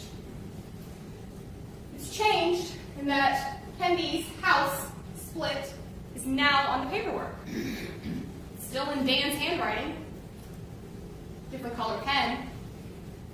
And again, Kendy at this point has been well informed by attorneys, by her boyfriend, by her friend, that this house isn't an asset. This house is a debt. This is something that would have to be dealt with in the divorce through a quitclaim deed. And she didn't even own the house yet. Closing had not occurred. The body itself seems strange. The body is unnaturally positioned in the tub. Her feet are scrunched up at the bottom. There's no splatter on the hands from holding the gun.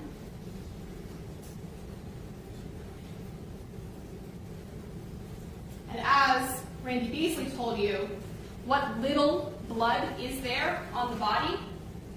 Well, it's moving against gravity. It's moving in the wrong direction. It's curling up and around her nose, up her cheek, and on her breast. It's moving down with gravity, but then over. And Beasley told you that was indicative of a body that had moved. And as law enforcement goes through this scene, they are finding more and more things that indicate to them that this scene is staged. Small details like the fact that the shampoo and conditioner bottles are facing out of the tub. Details like the fact that the purse, the cell phone are not in reach of the tub. The fact that there's no towels within reach of the tub other than those decorative towels. There's no clothes in the bathroom for Kendy to change into. There's bubbles, the temperature of the bath is warm, the body itself looks strange.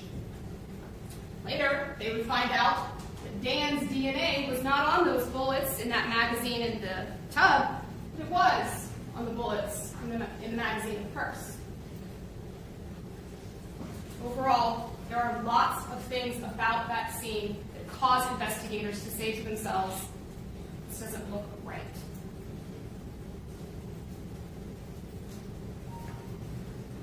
Well,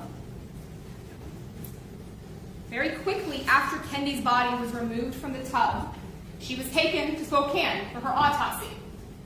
There's a lot of evidence about how long Kendy sat in that tub, but then her autopsy was 11 o'clock that next morning. About 11:30 is when it got started. And John Howard, at the end of his career, got a body, and he looked at that body, and he saw an obvious cause of death, a gunshot wound to the mouth. And he told you that it's important to document injuries. Yet, he did not document injuries. He didn't even document the injuries that he noted in his report. Didn't bother to take pictures of them.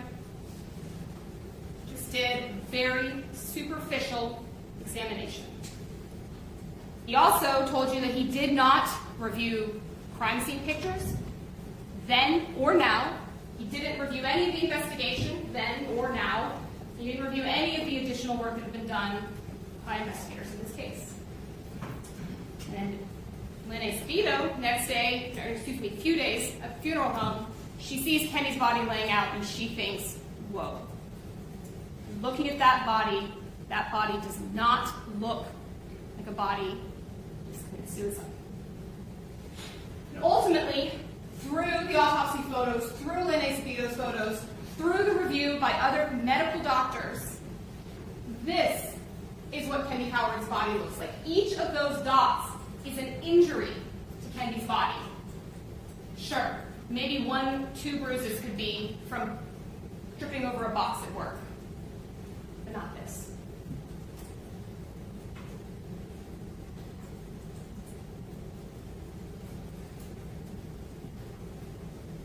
Part of what you have to consider in your deliberations is malice.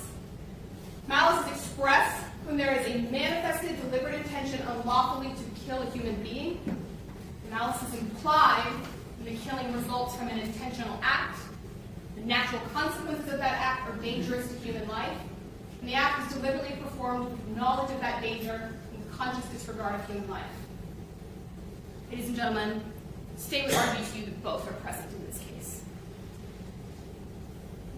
The actions of the defendant demonstrate a deliberate intention to kill Kendy Howard, express malice, and the actions taken by the defendant to asphyxiate Kendy Howard, knowing how dangerous that conduct was, is implied malice. Ladies and gentlemen, you have both. Malice aforethought simply means it does not imply there has to be a deliberation or lapse of time. It simply means that the malice must precede.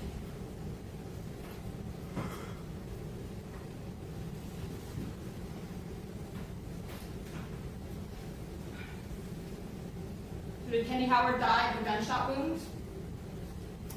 Even at the scene, this is Kendy Howard at the scene in a body bag. That is bruising to her neck.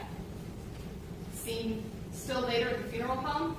And Dr. Smock told you that bruising on that part of the neck is consistent with a rear naked choke, consistent with a carotid restraint, consistent with a type of move that could result in complete occlusion of blood flow to the brain, which would result in a lap petechia.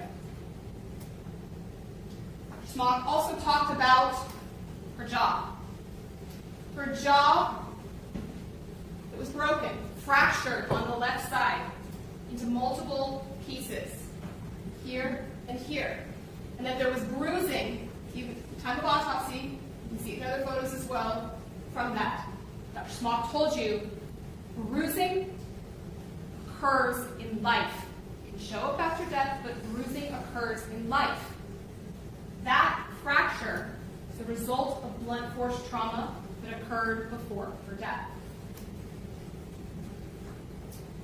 Gary Collison talks to you about the carotid restraint as a police technique, what it is, when it's been taught, how it's utilized. It is lethal force. And it's lethal force because officers have to know that it can kill somebody.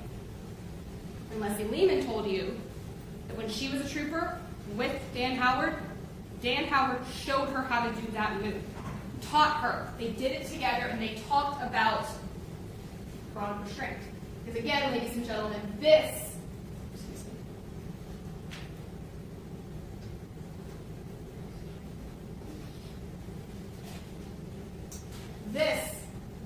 move is the carotid restraint. This is a chokehold that crushes the windpipe. This blocks blood flow.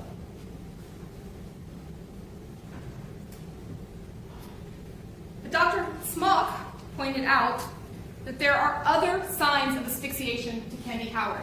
The fact that she has damage to her lip, the fact that she has damage to this side of the lip caused by her teeth being pushed in, the fact that she's got bruising to her nose, and again the bruising to the neck. These are the results of pressure. And Kendy Howard's body, bruised in pattern form, bruised in protected areas. And again, ladies and gentlemen, many of these bruises, and these are bruises, not lividity, are captured because Lynn Acevedo had the forethought to take these photographs at the funeral home, not because Dr. Howard took photos during his autopsy. Dr. Howard didn't even take a photo of the backside of the body. It wasn't covered in blood. And then, of course, there are the lacerations. There are lacerations to the feet, consistent with walking on broken glass, lacerations to the hand, and as has been excessively discussed in this case, not slide light. And then there is the burn to her arm, the burn seen at autopsy and then later at the funeral home. Dr. Howard would have you believe that that is skin slippage. Well, Dr. Stewart, whose specialty is burns, who is at a level 1 trauma center in Seattle, who routinely examines potential burns through telemedicine, told you, no, that is a thermal burn caused by a hot liquid. Where is there a source of hot liquid? Hot enough to burn this into a 2nd-degree burn? down by the stove, sitting on top. But what else Dr. Stewart told you is that second-degree burns are actually the most painful kind of burn. Third-degree burns, you burn right through those nerve endings. But second degree, like this, you're just exposing all those nerve endings. A person with a second-degree burn like this is not going to go stick her arm in a bubble bath. Now again, Dr. Howard pointed out some skin slippage on that foot, but not on the other foot. And he told you that slippage occurs when there's pressure. Well, ladies and gentlemen, as Dr. Smock pointed out today... Sorry that she's like off the screen over there. It's because the camera person doesn't want to show what's on the screen. So they're not showing it, just so that you know I can't move myself the whole time either. Then you're going to get dizzy, okay? This arm, and again, it's that underside of the arm, there's no pressure there. That arm on the side is up against the tub, but where that burn is, it's floating in the water, not skin slippage. And trajectory. Yes, many interoral gunshot wounds are suicide. But most of those interoral gunshot wounds go up to the brain to kill the person. They have an upward trajectory. And as Dr. Desmoulin talked about, an upward trajectory is a more ergonomical trajectory for someone attempting to shoot themselves. Downward trajectory is associated with homicide. It's associated with someone else holding the firearm and shooting into the person's mouth. And although Dr. Howard and Dr. Desmoulin quibbled and tried to avoid the question, they both ultimately agreed that is a downward trajectory.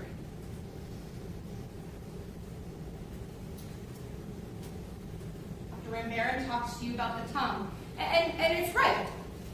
Dr. Howard did a good thing when he saved that tongue. He saved something of evidentiary value. And despite his proclamations that he saved lots of tongues, he saved this one, and it allowed Dr. Nahr to examine it. And when she examined it, what did she find? Well, she found soot, because it was a contact wound.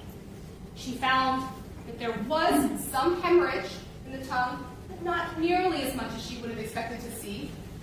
And there were all these vessels that wound path, that bullet path transected. And Dr. Van Buren told you, had her heart still been beating at the time that all of those blood vessels were transected, it would have been profound and pulsated blood loss. John Howard told you that blood can go in 3 places. It can go into the stomach, but there was no blood in the stomach. It can go into the lungs, but there's no blood in the lungs. Or it can go into the environment.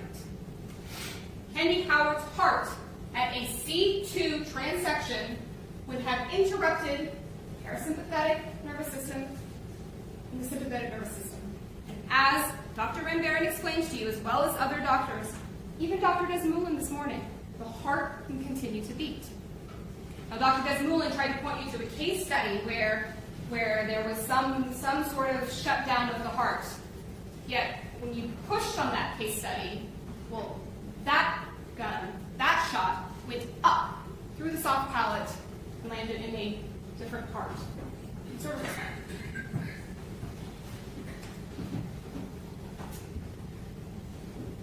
Dr. Howard told you that when he looked at Kendy's body, without any additional information, it looked like other bodies that he'd seen.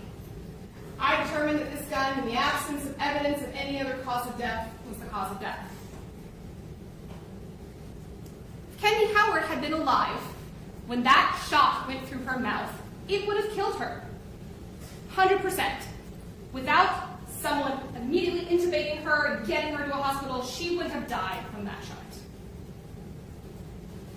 But Dr. Howard did not consider the other evidence. Dr. Howard did not consider everything else that indicated that at the time that that shot went through Kendy Howard's mouth, she was already dead.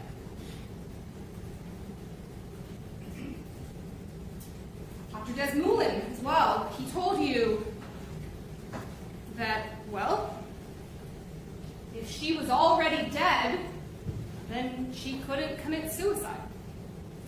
But he had run through all of these different scenarios that looked at whether or not it was possible that she could have shot herself, assuming she was alive. And so many of them he had to eliminate because it was impossible for the trigger to be pulled due to the strangeness of the wrist, because it was not ergonomic to hold the gun in that fashion. Because the trajectory was wrong. And Dr. Desmoulin, coming to his conclusion that it was biomechanically possible that she could have hypothetically shot herself, did not review the injuries in this case. He did not consider she was already dead.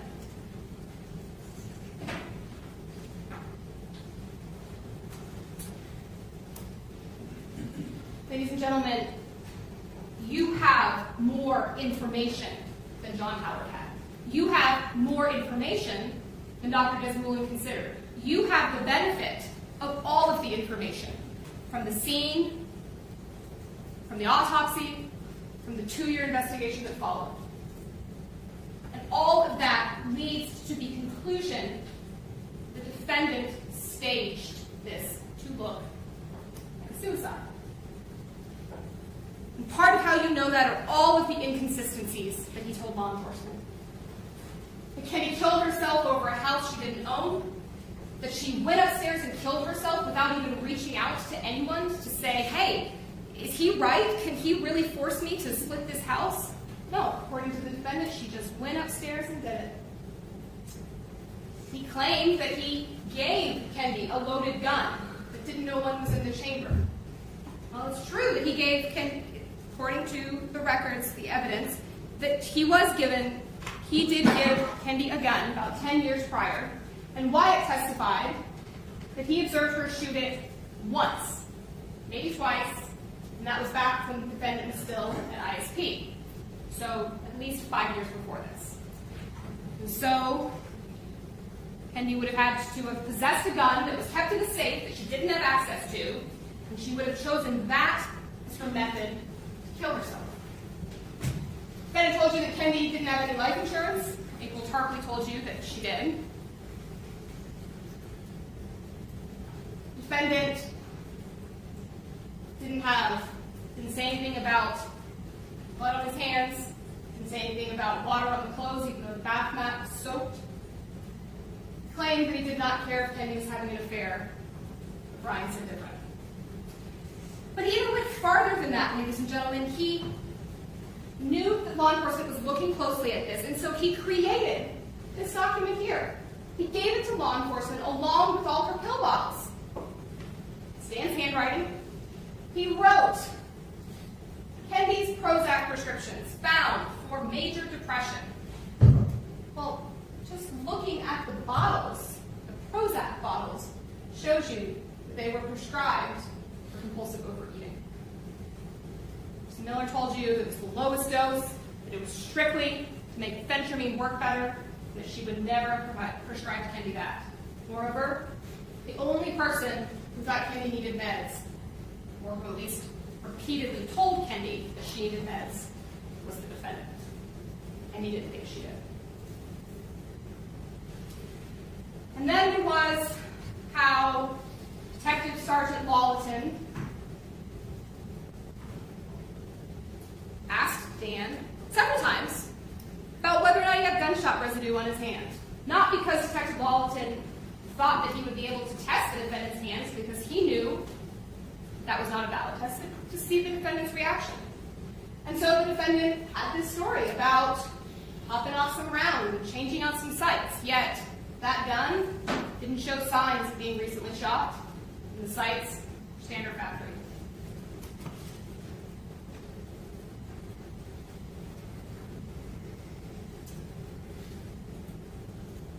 Ladies and gentlemen, you were asked, in order to find the defendant guilty of first-degree murder, whether or not there was premeditation. Premeditation does not require that you find that the defendant was already thinking about this back on January 29th. Although, the state would argue he probably was. You don't have to find that he was thinking about it when he was down in Lucille. though the state would argue that he probably was. Premeditation only requires that it was reflected upon before the decision was made. Could have made that decision that night during whatever conversation they had. Now, if you find there was not premeditation, then you should and can still consider whether or not it would be murder in the second degree without that premeditation. But in this case, ladies and gentlemen, the state would argue there is significant evidence of premeditation on the part of the defendant.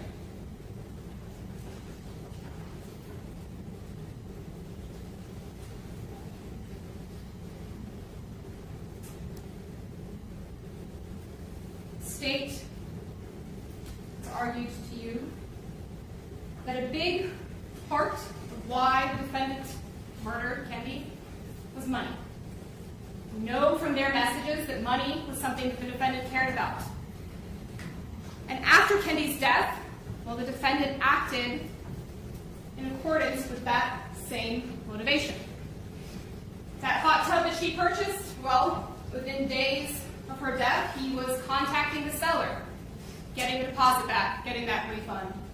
He contacted Bank of America and called fraud on her legitimate charges that she made in life.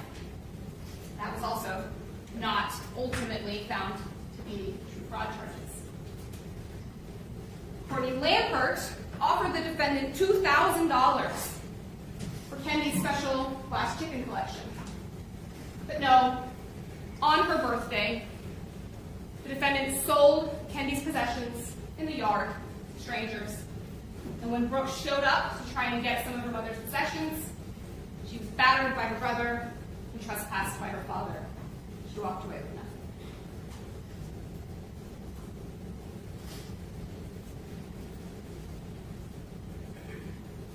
Question, ladies and gentlemen, is whether or not Dan could have staged the scene. Could he have shot Kendy through the mouth to throw off investigators, to throw off Dr. Howard? Could he have made this murder look like a suicide? He told Dean Lampert he could. He bragged about it at a barbecue. Dan Howard was an ex-Marine. He was trained in that carotid.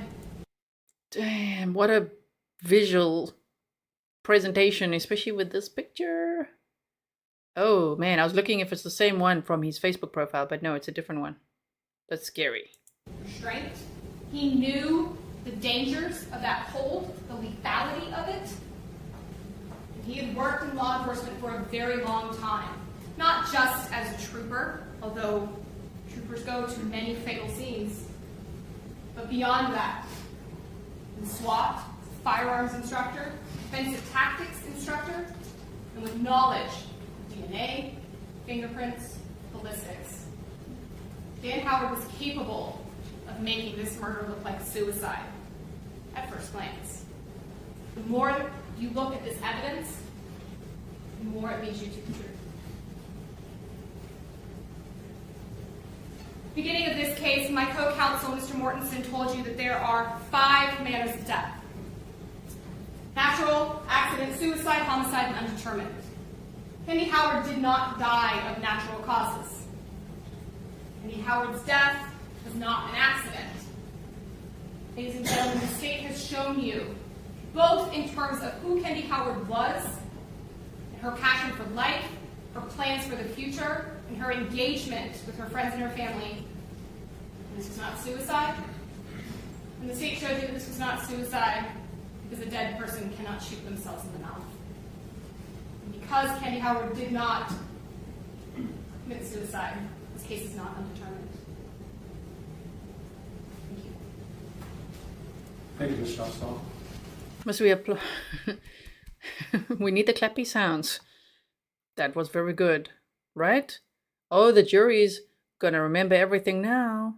Oh my, okay, so to all of you who threaten to leave, okay, when the defense does his closing argument, I say, don't go, don't go. Like Dr. Lewis said at the Letitia Stark trial, yeah, don't go, okay, please don't go, stay here, let's watch it together. Let's hear both sides. Let's see what Jason's got. Mr. Jury, we're going to take 5 minutes, quick recess, just for humanitarian reasons. I would prefer to finish all of closings. Defense has closed to go. State gets a rebuttal close at the end. If any of you cannot stay after 5 o'clock today to at least get us all the way through closings, please tell my bailiff. I can't keep you after 5 by rule, but if you can all stay, I prefer to finish closings today and bring you back and start deliberations tomorrow. If you can't do that, let my bailiff know. That would be so awkward if they're like, no, we're not going to stay after 5. Like even 15:15. Nope, we're not going to. Imagine how awkward that would be. I mean, Mr. Johnson would have to get 80% of the way through his closing arguments. They're like, okay, time out, we'll continue tomorrow.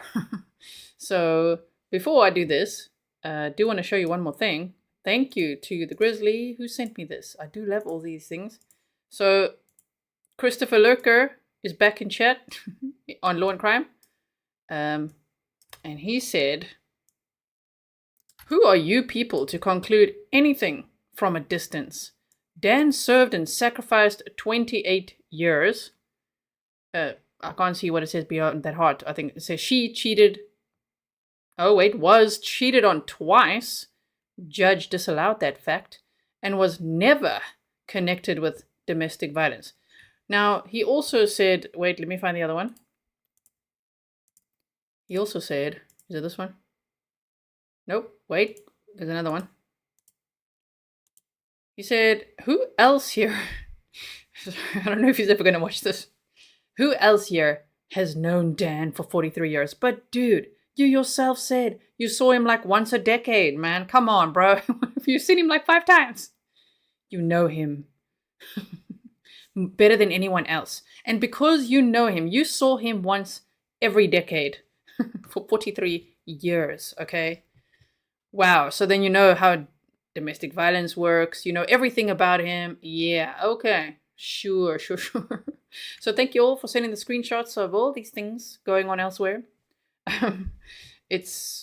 And that if you don't know who he is by now, I hope you'll watch more of the replays because man, that was one of Danny Boy's best friends. The one who was caught with him at that airport trying to make a run for it, which the jury they don't know about it, okay? The judge has assumed they didn't watch the news as they were instructed not to. And then they had a motion earlier where the state said they want that to be disclosed to the jury. And the judge denied that motion. So they don't know about it, okay? So are we ready for... Oh, no, shame. Is he ready? Not him. Jason, Mr. Johnson. Shame. Are you ready? Oh, my goodness. This is hard. Otherwise, I'll assume that we can get this part at least wrapped up today. All right, we'll take 5 minutes. I'll go forward now in a moment.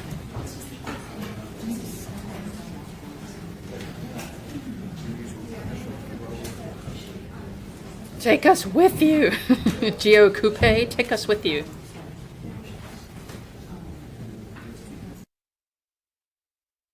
Yes. Okay, so they're taking a break and then we'll come back. Let's see. Yeah, look at the jury.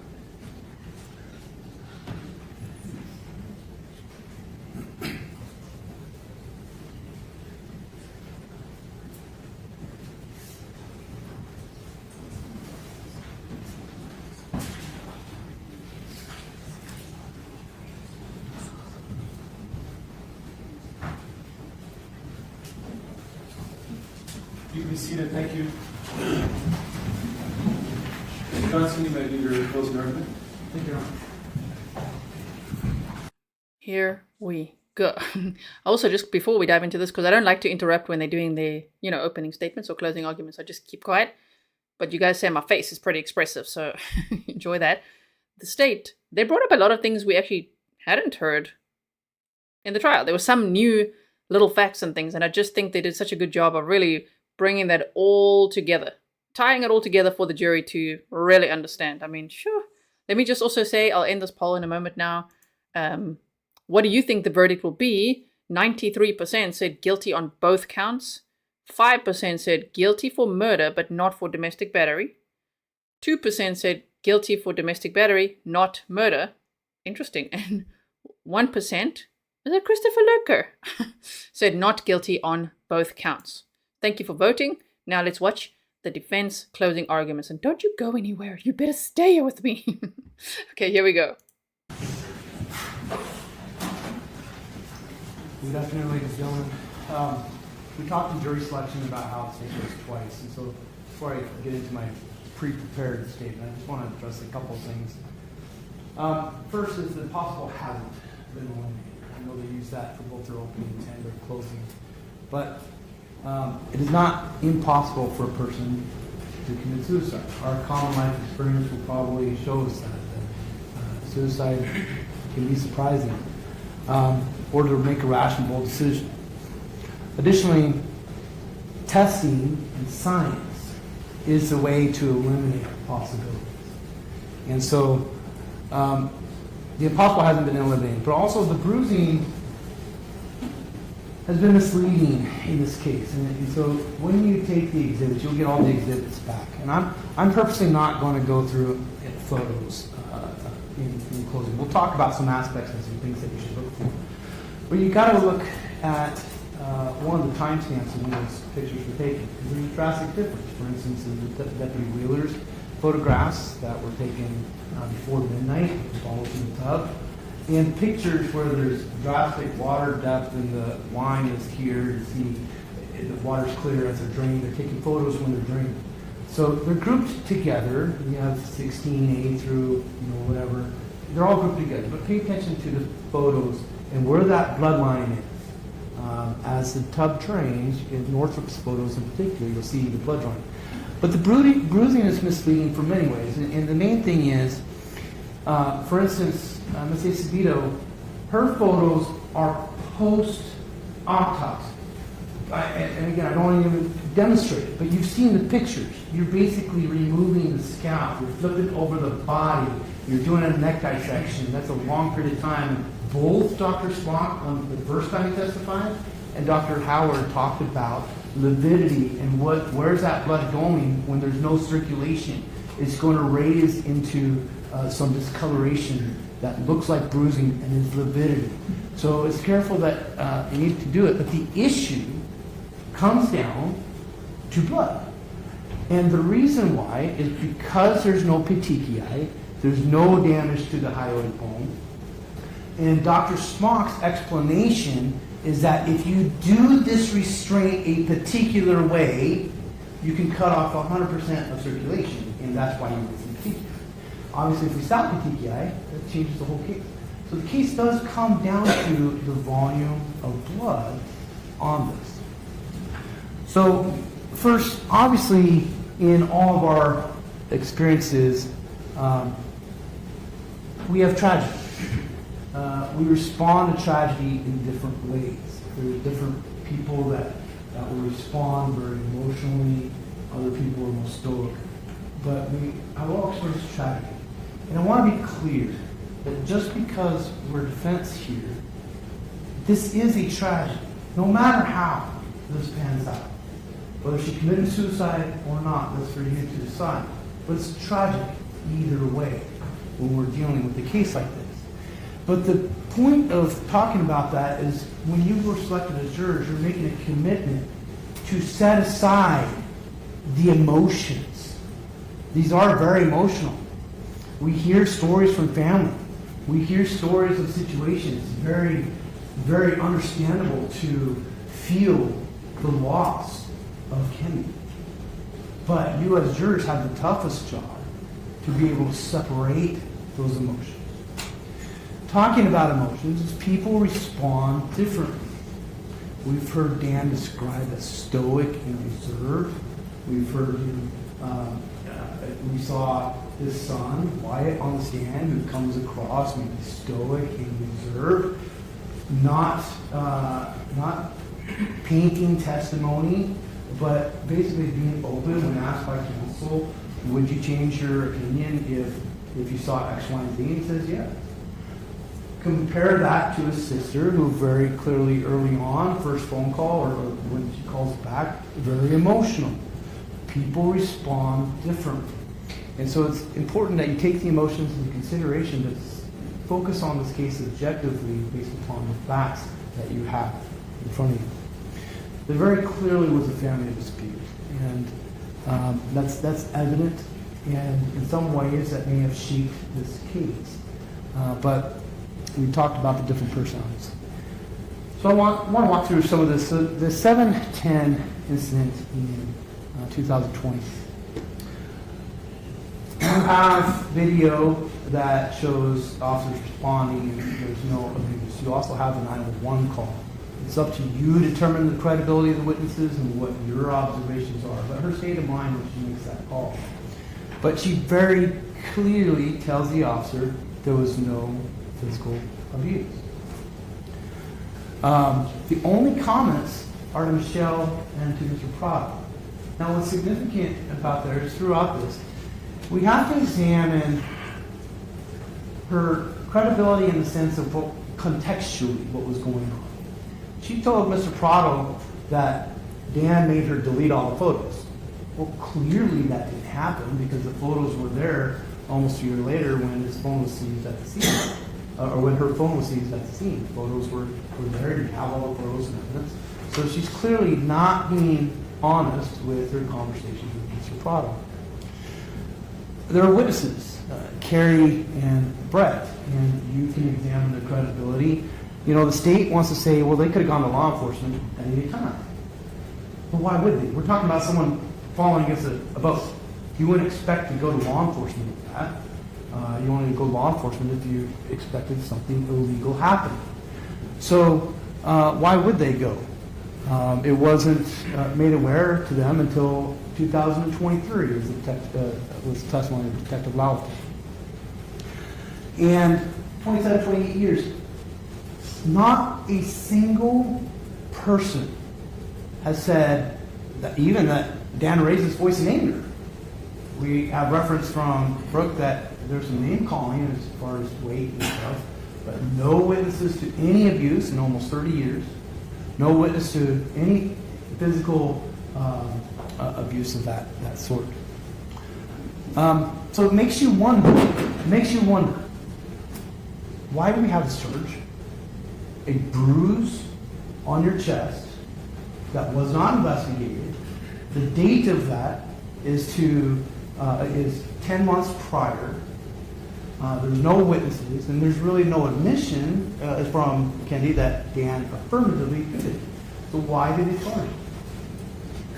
You know, that's maybe relevant, maybe not, but maybe it's to bolster the case.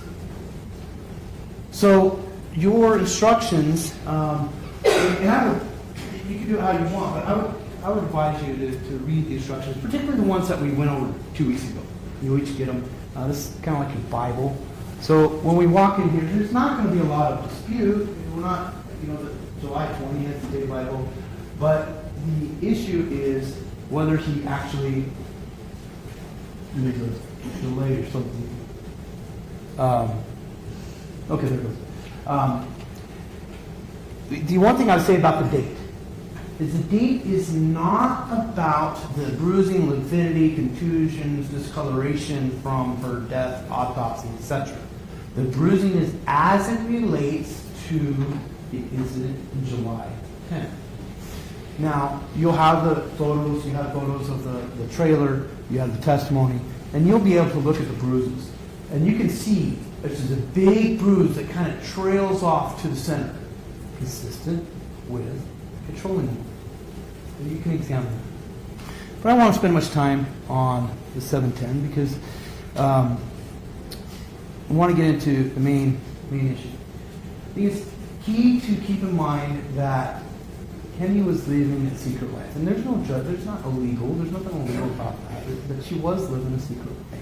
So she wasn't being honest with Michelle, with her parents, with her husband. She wasn't, and even in some cases with Mr. Prado. But you have an incident where Dan had come home, you have their messages, you could read through them. There was a delay by 2 days or suspicion, or you have affair. You see more of that conversation on the first, where Kendy is accusing Dan of having an affair. Who did you go see? What help? I called the hotel. Where you're at. But Dan comes home. There's no black clothes in evidence. When you watch the video, it's a little bit smudged, but when you watch the video, you can see that it's the same clothes that were in the washer. Mr. Prado had a 15-second phone call with her, and they didn't call back. They called her parents and didn't call back. Didn't do anything about it. So, there's no dark clothes found anywhere in the house. There's no gloves in evidence. There's no anything. So she comes home the next day. And here's again, some of what we need to take the emotion off and focus on the science is there's a balance in a 28-year relationship of, yeah, I want you back. Hey, I love you more than anything. Please come home. To being controlled.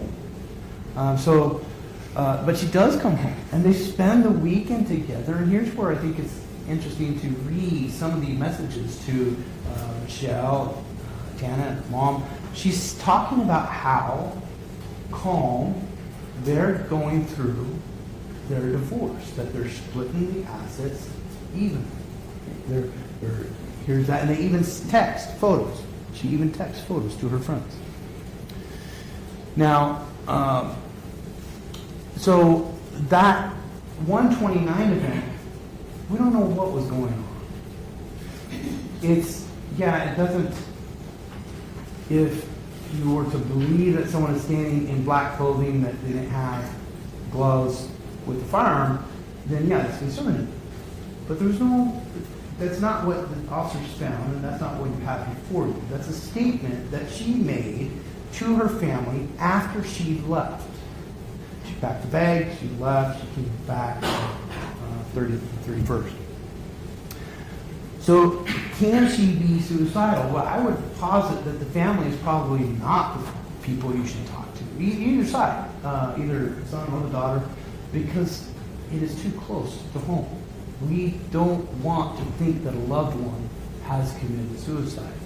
But let's look at Dr. Hanger. Dr. Hanger conducted an evaluation and elicited factors, and he talked about the home's Roy life stress inventory, and he found that she had a moderate to high degree of experiencing difficulty coping. Now, he made adjustments to that, but the adjustments were made based upon early statements from the family given to law enforcement close in time to her passing.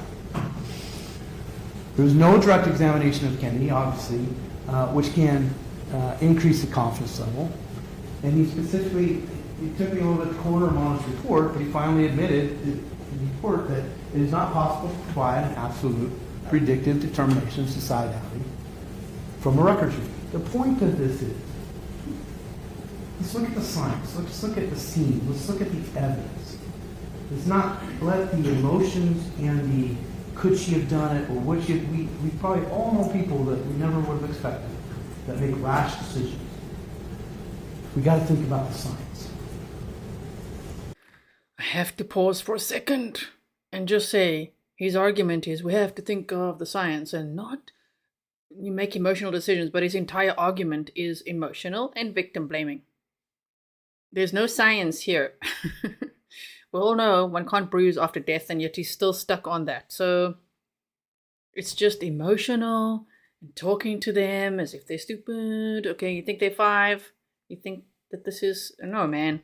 Where's the facts? Then bring on the science. Tell us. What is the science? Okay, now I'm going to keep quiet, okay? So,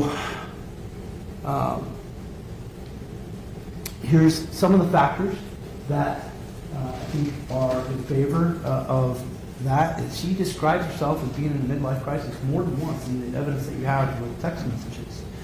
To Roy Fitting, part of that is it normal to feel sick to your stomach? This is just on the 31st. Sick to your stomach about the choices you're making. She's, on the 1st, she's accusing Dan of having an affair, and that's why she's late. She also, that's the same day her affair comes out, and when you read the messages between Dan and Kendy, and also Mr. Prado and Kendy, you'll see, and Kendy and her brother, you'll see this was just not a small argument. She was irate. She rapped a text to her brother. She rapped a text, and this was very, very stressful for her. That her secret life, who she thought she had kept secret, maybe her plan was to get a divorce and then slowly integrate Mr. Prado into the equation. Her plan was not to have the affair come out to her family and friends and have that be the reason why she's getting a divorce. In fact, there's messages that you have where she's told by her friends that you should not be having an affair. If you are, you shouldn't be doing that. She was blocked by her brother on that day. No one can stand here and tell you what she was thinking or what was going on in her head. What we do know is the last message she sent was to Canada. Objection to facts not in evidence. It is exhibit defense. Her last message sent was to Canada, and that message talked about her brother blocking her. So let's look at it. Let's separate the emotions. Let's separate hypothetically what was going. We can't know what was going on in her mind. We can feel sorry for the tragedy and miss her, but let's look at the facts and the evidence in this case of a murder or a staged suicide. So first, regarding asphyxiation, the only evidence is a lack of blood. Again, remember that Dr. Smock compared the carotid restraint, which is taught by law enforcement, to a rear naked choke that was what you see in MMA. In fact, one of the exhibits you have from Polison is 3 pictures that show different holds. One of those is a rear naked choke, and Dr. Smock talked about the rear naked choke. The reason that's necessary is because you have to have 100% circulation cut off. If blood escapes to the head, you're going to get the petechiae. All the doctors agree that there's no petechiae. So they're going by, there's not enough blood for it to be suicide. No petechiae, no damage to the high volume. So Dr. Howard was the only one to examine the body fresh. It was within 12 hours of the passing that he examined the body. And he ruled death by gunshot. He testified that there's been hundreds of intraoral gunshot wounds that he's examined, and the blood that he saw was consistent with the amount of blood that he would find.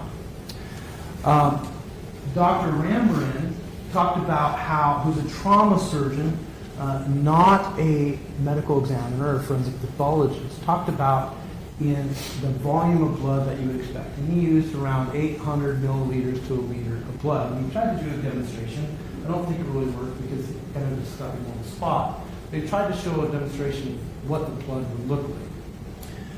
Well, what they did not consider, and what no one has talked about, is the amount of blood in the body bag. And why is that significant? They're saying, look at the water.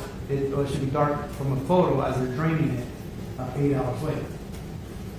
The reason you have to consider the blood in the body bag is because there's only 2 sources of bleeding. The tongue, which we'll talk about in a bit, the tongue, and the damage caused internally to the C2 and its jaw and surrounding areas. So if you consider the blood in the body bag over there, is that enough blood consistent with suicide? If you consider the amount of blood in the body bag, plus the amount in the photos at the beginning when Wheeler first showed up, plus any amount that drained, you do have photos and evidence that showed double drainage. When they did drain, there's a line of the blood that has been going down the center to the drain. This asphyxiation, there's like too much blood. They haven't given an explanation where that blood went. And so you have to consider what's in the bag and what went down the drain. Now, location. There is no theory as to where asphyxiation occurred. Did it happen before the tub was filled up? And was it in the tub? There's no blood anywhere found in the house. You heard testimony that they checked things with luminol. There's no blood found anywhere else in the house. And you'll see it's in evidence, a little envelope about this big.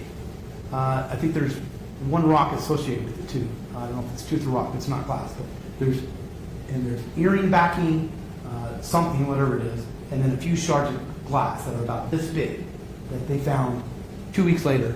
There's no defensive wounds on Dan. So the one thing to keep in mind is the carotid restraint or rear naked choke is a violent maneuver. She didn't have any alcohol in her system. She didn't have any drugs except for caffeine in her system. She was not overly intoxicated. It's a violent maneuver. She just had her fingernails done. There's no damage to the fingernails. There's no defensive wounds to Dan.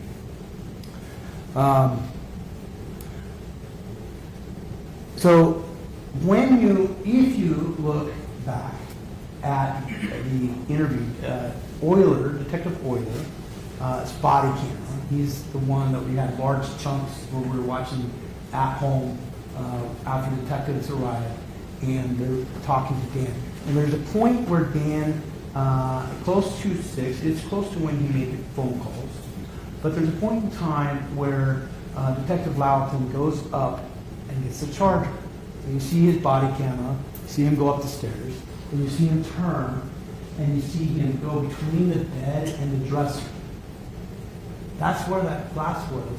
And you don't see it in the video, but 2 weeks later, that's where the glass was, in that area. There's no blood or DNA on the glass. There's no sign of struggle anywhere else in the house. Nothing is found in the vacuum bag. So if that glass had come from a struggle, number one, if he's smart enough to stage a scene, would Dan pick up pieces of glass 2 weeks later? But two, there's nothing in the vacuum bag of evidentiary value, which by itself has evidentiary value. It shows that there was not an active cleanup of the vacuum. Talk about the coroner photos. Again, we have this chart. I think it's 19B. This white background with the skeleton, not skeleton, with the outline of the person with diagrams of bruises. Right. A lot of those were taken on the 5th in the morgue after autopsy, after embalming. A couple of days later, what that does not mean, or they have not proven, what's lividity versus what's bruising and what's trauma from the process of the autopsy. So, the coroner photos were taken on the 5th, after the traumatic experience. You see the swollen face? That's not from injury, from abuse. That's from the autopsy, basically almost removing the face. And you have... Are you deaf, sir? Did you not hear any of the testimony? How can he stick to that? No one will ever believe that, not even a 5-year-old. If you tell a 5-year-old, don't tell 5-year-olds this, I'm just saying, if you tell them you can't actually bruise after death, they would get it. Why does he keep saying that? My goodness, that's not the only way for him as a defense attorney to try to explain those injuries. What? When I showed you one earlier today, you have those photos. But the face obviously is swollen by putting everything back together. They talk about they remove the internal organs. They do a Y incision, remove the internal organs, look at them, test them, put them back. Right? It's traumatic. So looking at the... I'm very sorry for pausing a closing argument, but I kind of have to. Don't call it a fresh body when you're talking about a victim in a murder trial. Nothing fresh, okay? Don't say words like that. No one needs to be doing like this when you're talking about, pulling the victim apart and then all bruised and swollen when put back together. No. To talk like that? No. DUI cases might be the best for you. This is terrible.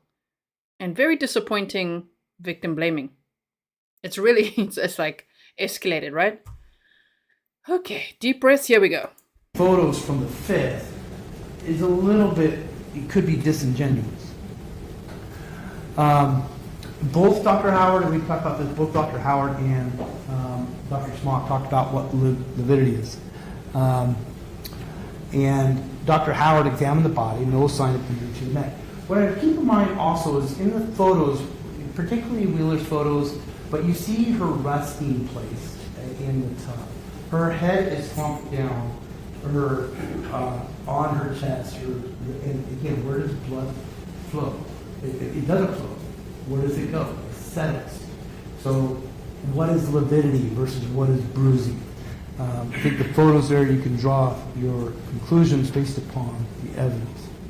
Why don't you tell us the difference between lividity and bruising? Go ahead, tell us. Let's look at the scene. The scene is consistent with suicide. The gun position is consistent with suicide. Now, there's testimony that Dan was a patrol officer. There's no evidence that he worked as a detective. No evidence that he had any sort of homicide training. No evidence of the knowledge of staging a scene that would fit the biomechanical information. When you look at all the possibilities, and we'll come back to this, but when you look at all the possibilities, his purpose was to rule out suicide. And out of the many scenarios Dr. Desmoulin came up with, 2 are potentially consistent, depending on whether this is a slide by or not. That takes a lot of knowledge. She has a PhD in biomechanical engineering and is able to examine scenes.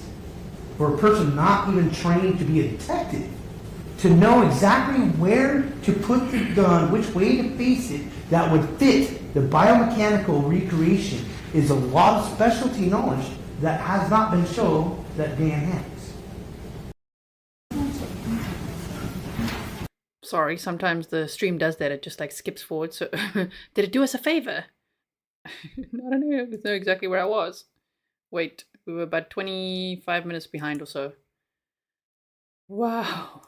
Well, at least you can agree. You said that Dan made a bonehead mistake earlier outside of the presence of the jury when he was talking about him, escaping. And now he's like, well, he doesn't have that special knowledge. He wouldn't know. I'm so sorry. I hope I find the place now. Be wiping and placing someone else's other DNA. I mean, that's again, there's no training experience that Dan has had that. Yeah, there you go. Again, scene continued. It's consistent with the slide bite on the thumb, but as you heard Dr. Desmoulin, even if you think that's not a slide bite, the possibilities go up. There's more scenarios that are consistent with suicide. Dan's DNA wasn't even on the bullets of the magazine. Now, let's talk about that for a second. When examining the credibility, Kendy told Mr. Prado that she was excited. I actually had to check the speed. He was talking so fast, but it's still at 1.1 speed. She was getting her guns. So, from her own words to Mr. Prado, she was excited about having her guns. It's splattered, and many people testified about the splatter to the left hand, to the right hand, to the nipple. And so, again, how do you stage that, especially without training? When you look at the photos, particularly in the earlier one, you will see on either side of the neck dark pools of blood that are going down. And when you compare that to what you observed from testing the blood and how it interacts with the water, the state has not accounted for the blood that has been expended in the scene. The blood, this is, I think, number 18A, but the hair, the first picture of the body, when you look at that, you'll see the hair is absolutely matted with blood, caked on the body and all that. Now let's talk about the thumb.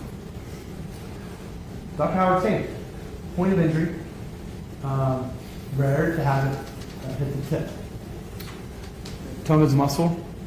Muscles go to relaxed state upon death. Now, you heard me ask that a couple of witnesses. But here's the point. The injury good tip. If you are alive, or if you are not alive, what is the natural resting position of the tongue? Behind the front teeth. Behind the front teeth. So if she was not alive, how did the top of the tongue get injured without damage to the bottom teeth? That injury of the tongue is consistent with someone who was alive at the time of gunshot. Talk about gunshot residue, and none of the witnesses put a lot of emphasis on gunshot residue, but I think it's important to ask a couple of things. During the video of the encounter between detectives and Dan, he was asked on, I think, more than one occasion if he wanted to do GSR. He immediately says, yeah, you can do it now. Detective Northrup, I went through all the details. He's talking about how, what the weather is, what kind of house it is, the amount of detail that he put in his report. So much detail. Yet, in his report, and he admitted on stand, he did not put that Dan did this. That's never in any of the reports. They didn't take his clothing. If they thought that he did that, why wouldn't they take his clothing? But is it something that was added later over 2 years later, now when it goes to grand jury?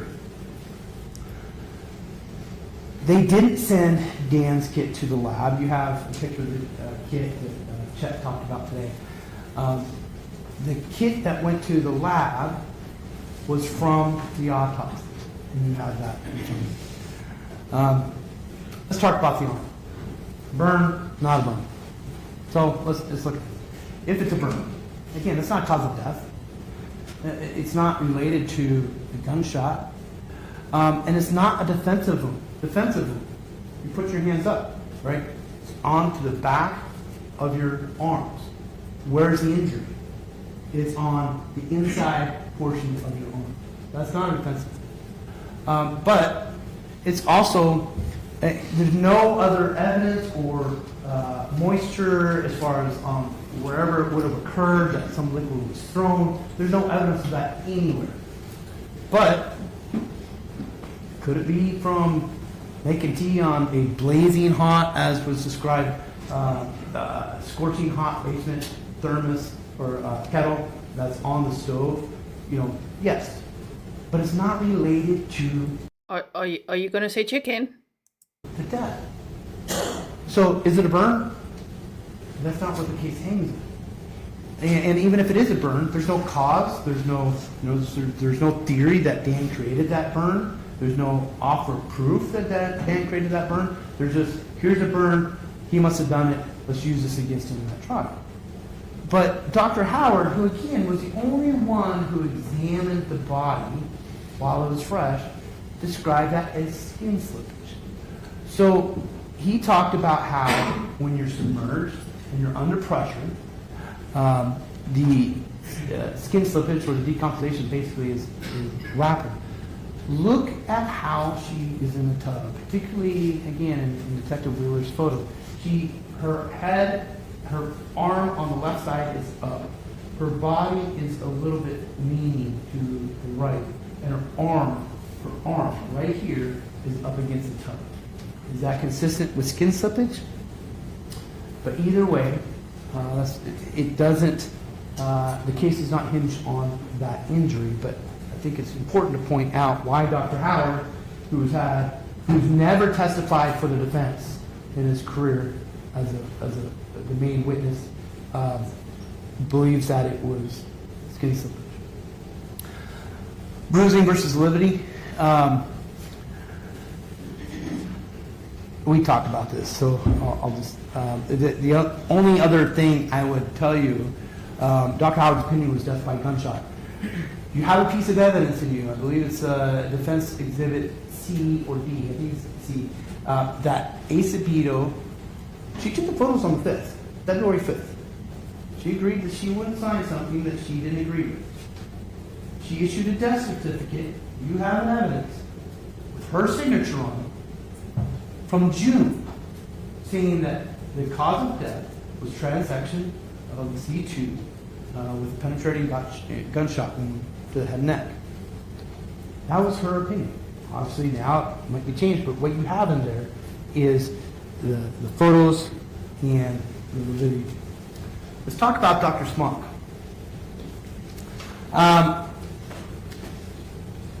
First, he was asked in 2001, and he said he needed more information. Right? He saw the bruises or the marks, the lividity, whatever we want, contusion, whatever, blunt force trauma, whatever word we want to use, whether it's blunt force trauma.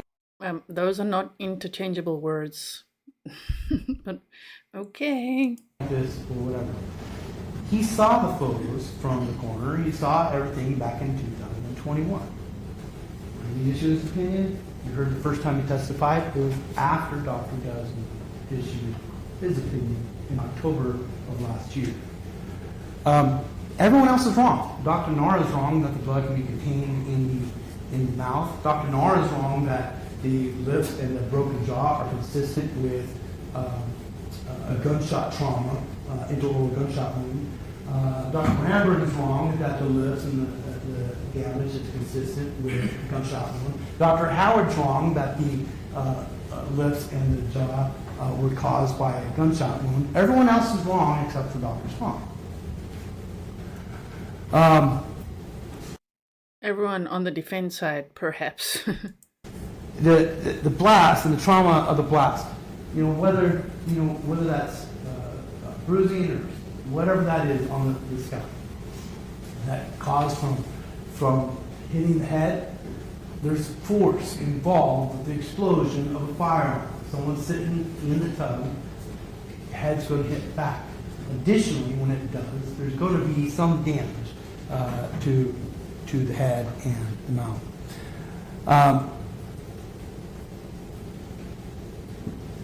Dr. Smock said he was 100% convinced. I'm not much into science. I love science. I'm just not very good at it. But 100% doesn't. Another accurate statement. Yes. I love science, but I'm not very good at it. There you go. Seem very scientific. That seems opinionated. Compare that to Dr. Desmoulin. He set out to rule out suicide. Rule out suicide. This position, not suicide. This position, not suicide.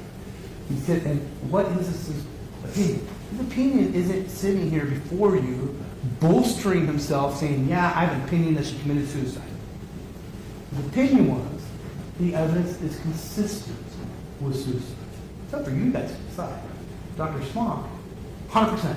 100%, this is my opinion. Everyone else is wrong. With that.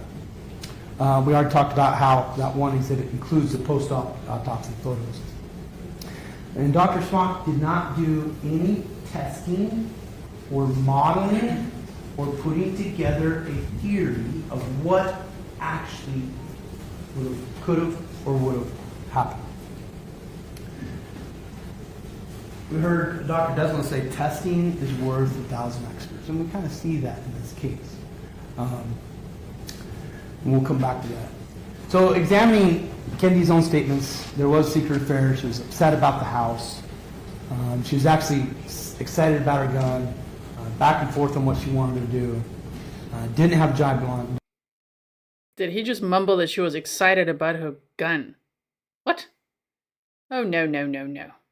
Yeah, if you guys say he's exhausted, that's one thing. That's fine. He could be. I'm fine. Because a lot of you are saying there, you're tired, you're so tired, you're projecting. I'm fine. I used to be an airline pilot. I stayed up all night, all the time. I'm good. I could go another 8 hours. No. Here's the thing, grass is always greener. But she didn't have an exciting future lined up. The pieces weren't together. She didn't have a job. She didn't, there were issues with the house, and she didn't even know if she wanted to leave Dan or not. And we talked about it last. Her last message was not to Dan Prado. Her last message was to Tanner regarding her brother. looking at Dan's statements, the house was added to the paperwork. You can check that for yourself. February, the heater's running. We had testimony that it was blazing hot in there. Testimony is going. How do you hear water from upstairs? If you're in the basement, how do you hear water from upstairs? You hear it through the walls, through the pipes. You hear the pipes, the water run. How do you know someone flushed the toilet upstairs? You hear it through the walls, right? So, yeah, he hears the water. But fans going, washers going, or not the washer, the dryer's going, and he hears something like a thud. Yeah. Little things matter. If Dan has set a scene, why would he say that he heard a thud? Why would he say, I heard a gunshot, went upstairs to call 911? Right? He's former law enforcement officer, former firearms instructor. If he was setting a scene, why would he say it was a thud? He was cooperative with law enforcement for hours. And we heard, I think for the opening, we heard that you would hear testimony that was asking people for coffee or whatever. You watched, 4 or 5 hours of video. Not once did he do that. Most of the time, he sat in the same position, And again, people respond to emotional trauma differently. How he responds might be different from how another person responds, which would be different than how another person responds. But one could be a red flag, another could be a green flag. They respond differently. Daniel Howard was quite the red flag. What did he do? He cooperated with law enforcement. He made mention of a prior incident where Kendy had expressed suicide ideation. Put a gun to her head in the bedroom, in the closet, pulled it down, and when he pulled it down, she discharged. The officers went to confirm. They found a hole right where they said it was.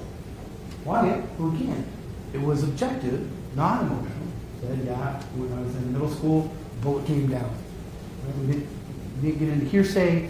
That's what he observed. A bullet coming down through that closet floor. We'll talk about 40 cal. There's photos and evidence. You go through there. You'll see Fallon. You'll see the breach. Also, what you'll see if you examine it, you also have the physical 40 itself. You'll notice that the sight is all the way to the right. It's not in the middle. And so Dan is talking about how he changed the sight. He moved that sight all the way to the right. And you'll be able to examine that. So examining the totality of the scene. Blood sinks to the bottom when agitated. Dr. Desmoulin did 4 scenarios. There's no way to quantify how much blood was drained. And suicide is consistent with the evidence. We see the blood line around the body. Again, when you examine, you might find that there appears to be more than 800 millimeters that Dr. Ambrose said he would expect to find in an injury. The scene, the blood, the body bag, the drain, the tub, supports that there was a lot of blood.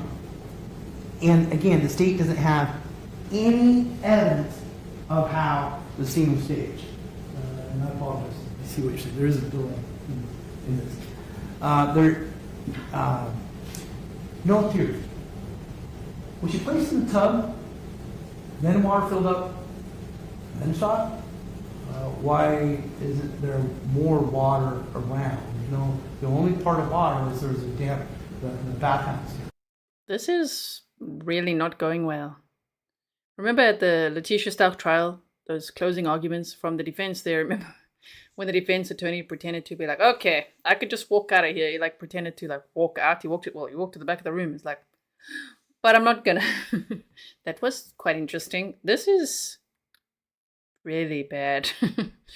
You might as well just say Victoria's Secret bag, chicken, oil, lividity, contusions, and evidence. Scientific fact. And I don't know. It's just like, and we'll get back to this. You know how many times he said, and we'll get back to that, and we're going to get back to that. I'm like, damn, how many things are we going to get back to? Are we actually going to get back to all those things? I kind of hope not. It's not on the floors, nothing.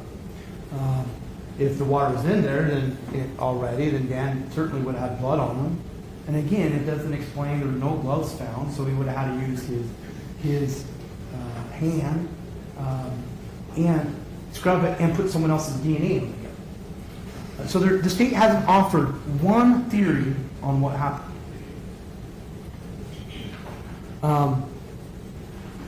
Where the asphyxiation took place, when she was shot, why there was no blood anywhere else in the house, and no evidence on Dan, no scratch marks, a person who's not intoxicated, not drugged, is not going to let someone just sit, is not going to sit there and not attack, especially with fresh hands. So we looked at, I just have a couple more slides left. We looked at the Dr. Desmoulin's chart, and the point of this chart is they considered more than 10, but they ruled something quickly. If it was a left-handed fire, would have been to the left side. So rule out those. And you go through here. There's 2 that are consistent. If we remove the slide light, there's 2 that are consistent all the way across the board. With the slide light, if that is a slide light, then there's one scenario that's significant. The point of me telling you that, or pointing that out, is how technical, the technical expertise it would take to stage this scene. It's not just choking her out, shooting her, dropping the gun in the tub, washing her hands, it's done. You actually have to place the gun a certain way. You actually have to get everything just right. And you have a lot. I'll continue without that. So we saw on here the blood accumulation in the water, and you remember the test that. Remember the test that we had. That the blood accumulated in the water.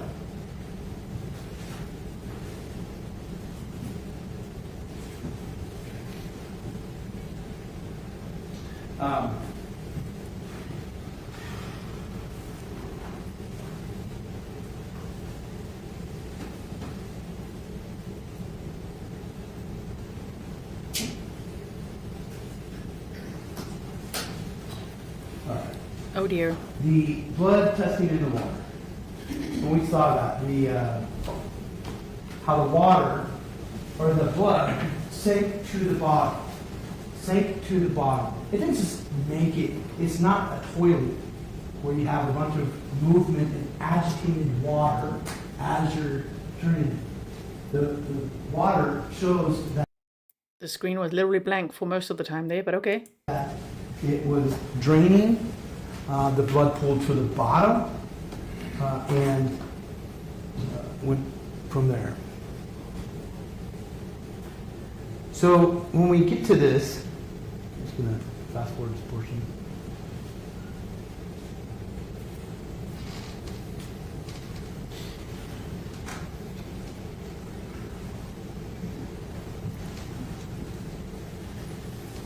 Sorry, I don't know what he's going to show here, if it's for real or like a simulation. I just want to see.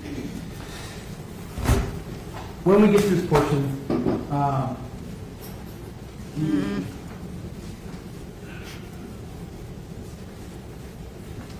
it's your cue. It's your cue. You all remember the testing. That's only testing that was done, and it's so significant because this case is about the blood. The testing of the blood and the line that it goes. And what the hair does, as the water drains, the hair is not going to be as noticeable or visible in later photos. And how the blood was traveling, you'll see that. When it's all said and done, there is no theory. It doesn't fit the science. It doesn't fit the scene. It does not fit the facts. When you separate out the emotions and look at the evidence, the state is not this burden. And that burden is a high burden. Many of us have friends and family or ourselves that have served in the military, protecting our Constitution, being presumed innocent on every count until that presumption is overcome beyond reasonable doubt, That's what happened in this case. Yes. Innocent until proven guilty. It seems like, sure. The state proved quite a lot. I don't know if this has proven anything from the defense. On the fundamental principles of what we apply to the Constitution of the country. And that burden, when applied to this case, is significant. You don't have to put your stamp of approval on Dan. You don't have to like him as a father. You don't have to like him as a husband. People, he's not on trial for that. He's on trial for domestic battery from a bruise and for first-degree murder for a staged suicide. That doesn't fit the My word. evidence. No. I think we only have like 6 minutes left, including. Look, you can see then Abigail's going to talk as well. Okay, so it's not long to go. Even if you believe it's more likely than not, then you have an obligation to find him not guilty because that's not the standard of doing. Ladies and gentlemen, when you apply that to this case, we have to find out who's found not guilty. Thank you. Sure. I'm sure he's scared of Mr. Howard himself, just staring at him while he's delivering that closing argument. And we never did get back to all the things he said we were going to get back to. I mean, probably a good thing, but we never got back to it. Okay, so shame. I don't know, man. Mr. Johnson. Word, Ms. Johnson. Here, Your Honor.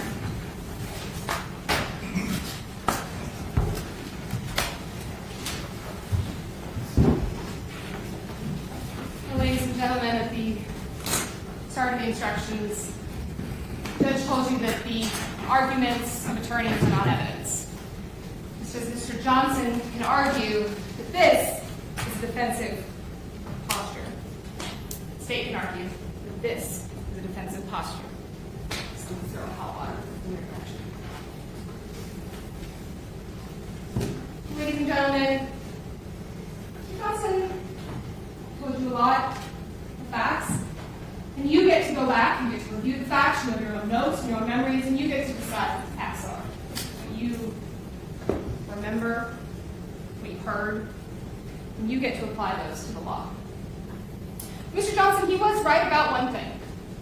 He was right that the state cannot give you a blow-by-blow of what happened that night. There are two people that know what happened that night. Kendy Howard and Dan Howard. Did she get that burn first? Or did she step on the glass first? Was she grabbed on the upper shoulder first?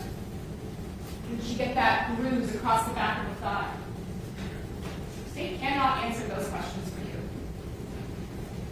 What you have to do in this case is decide whether or not Dan Howard murdered Kendy Howard by asphyxiating her with malice and premeditation. You have to make that determination beyond reasonable doubt.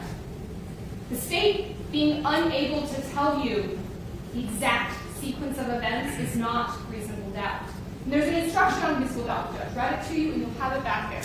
And it is not the shadow of all doubt. It is not a witness saying, I ran many scenarios and it is possible that this happened. The state does not have to eliminate every possibility. Is it reasonable to think that Kendy Howard committed suicide? No, it is not. The state has shown you beyond a reasonable doubt that the cause of Kendy Howard's death is the defendant. Let me ask you if I'm guilty. Thank you. I like that physiology she's got going on, hand in her pocket, and she stares right at him like, defendant, we ask you to find him guilty. He's sitting right there. He's just watching all this. Oh my goodness, what? Yes, she'll say it all with confidence. This is Prosecutor Abigail Quinn. Thank you, Ms. Shostall. Members of the jury, I'm going to excuse you for the day. It's 5:30, and my intention is to excuse you, have you back here at 9 in the morning. We will choose select at random the alternate, will provide you with all the exhibits, and swear in the bailiff, and have you begin your deliberations. Okay, so I think it probably makes sense to proceed in that fashion. So I'll release you with the thanks of the court. I'll remind you not to discuss the case among yourselves or with anyone else. And I'll look forward to seeing you back in the morning at 9. Thank you. Nice. Okay. Please rise. They better watch him. He's very worried. Very worried.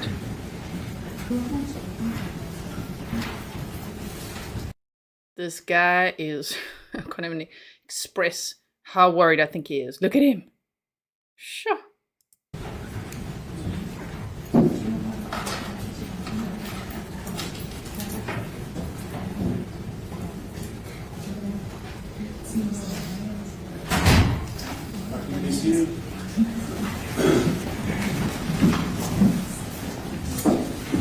Counsel, I'm thinking perhaps can you all be back at 8:30 tomorrow? We'll just do a quick confirmation with the clerk regarding exhibits.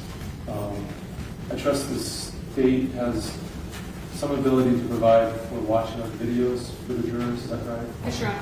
Okay. So let's just make sure. Why don't we meet at 8:30 tomorrow? Make sure we have that all set to go.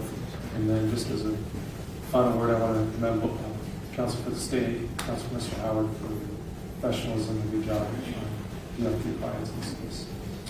All right, we'll be in recess. Look forward to seeing you all at 8:30. Thank you. All right. And that's the end of the trial day. They only show him still. Shame. Jason. Yeah, security's coming to get you. Time to go to the Kootenai County Jail, sir. Not home. If you missed that, I hope you'll catch up. So yes, I see some of you saying, now I can get some sleep. It's 2 in the morning for me. What do you mean? It's still early days. Wow, that was a very busy day, huh? So tomorrow morning, let me make myself bigger here. Tomorrow morning at 9 a.m., of course, Idaho has 2 time zones at 9 a.m. where they are, which is Pacific time. PDT, daylight savings, right? Yes, that is when they're going to actually start their deliberations. So, as you know, if you've watched trials with me before, I don't go live to do the verdict watch. I have a stream up and then you can chat in it. The reason I do that is because when there's a verdict, then I go live and then you all get the notification.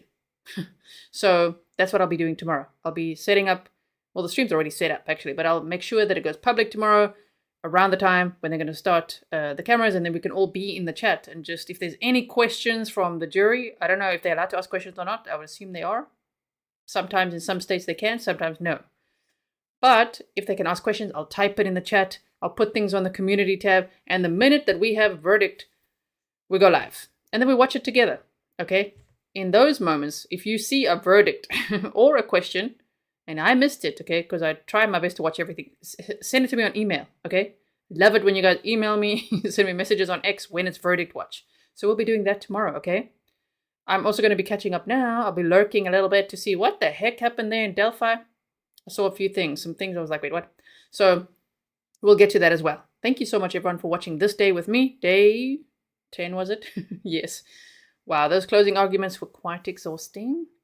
Loved the prosecutors. And if you think that like, oh, I'm just like not nice to defense attorneys. So no, like if they do a really good job, I think it's great.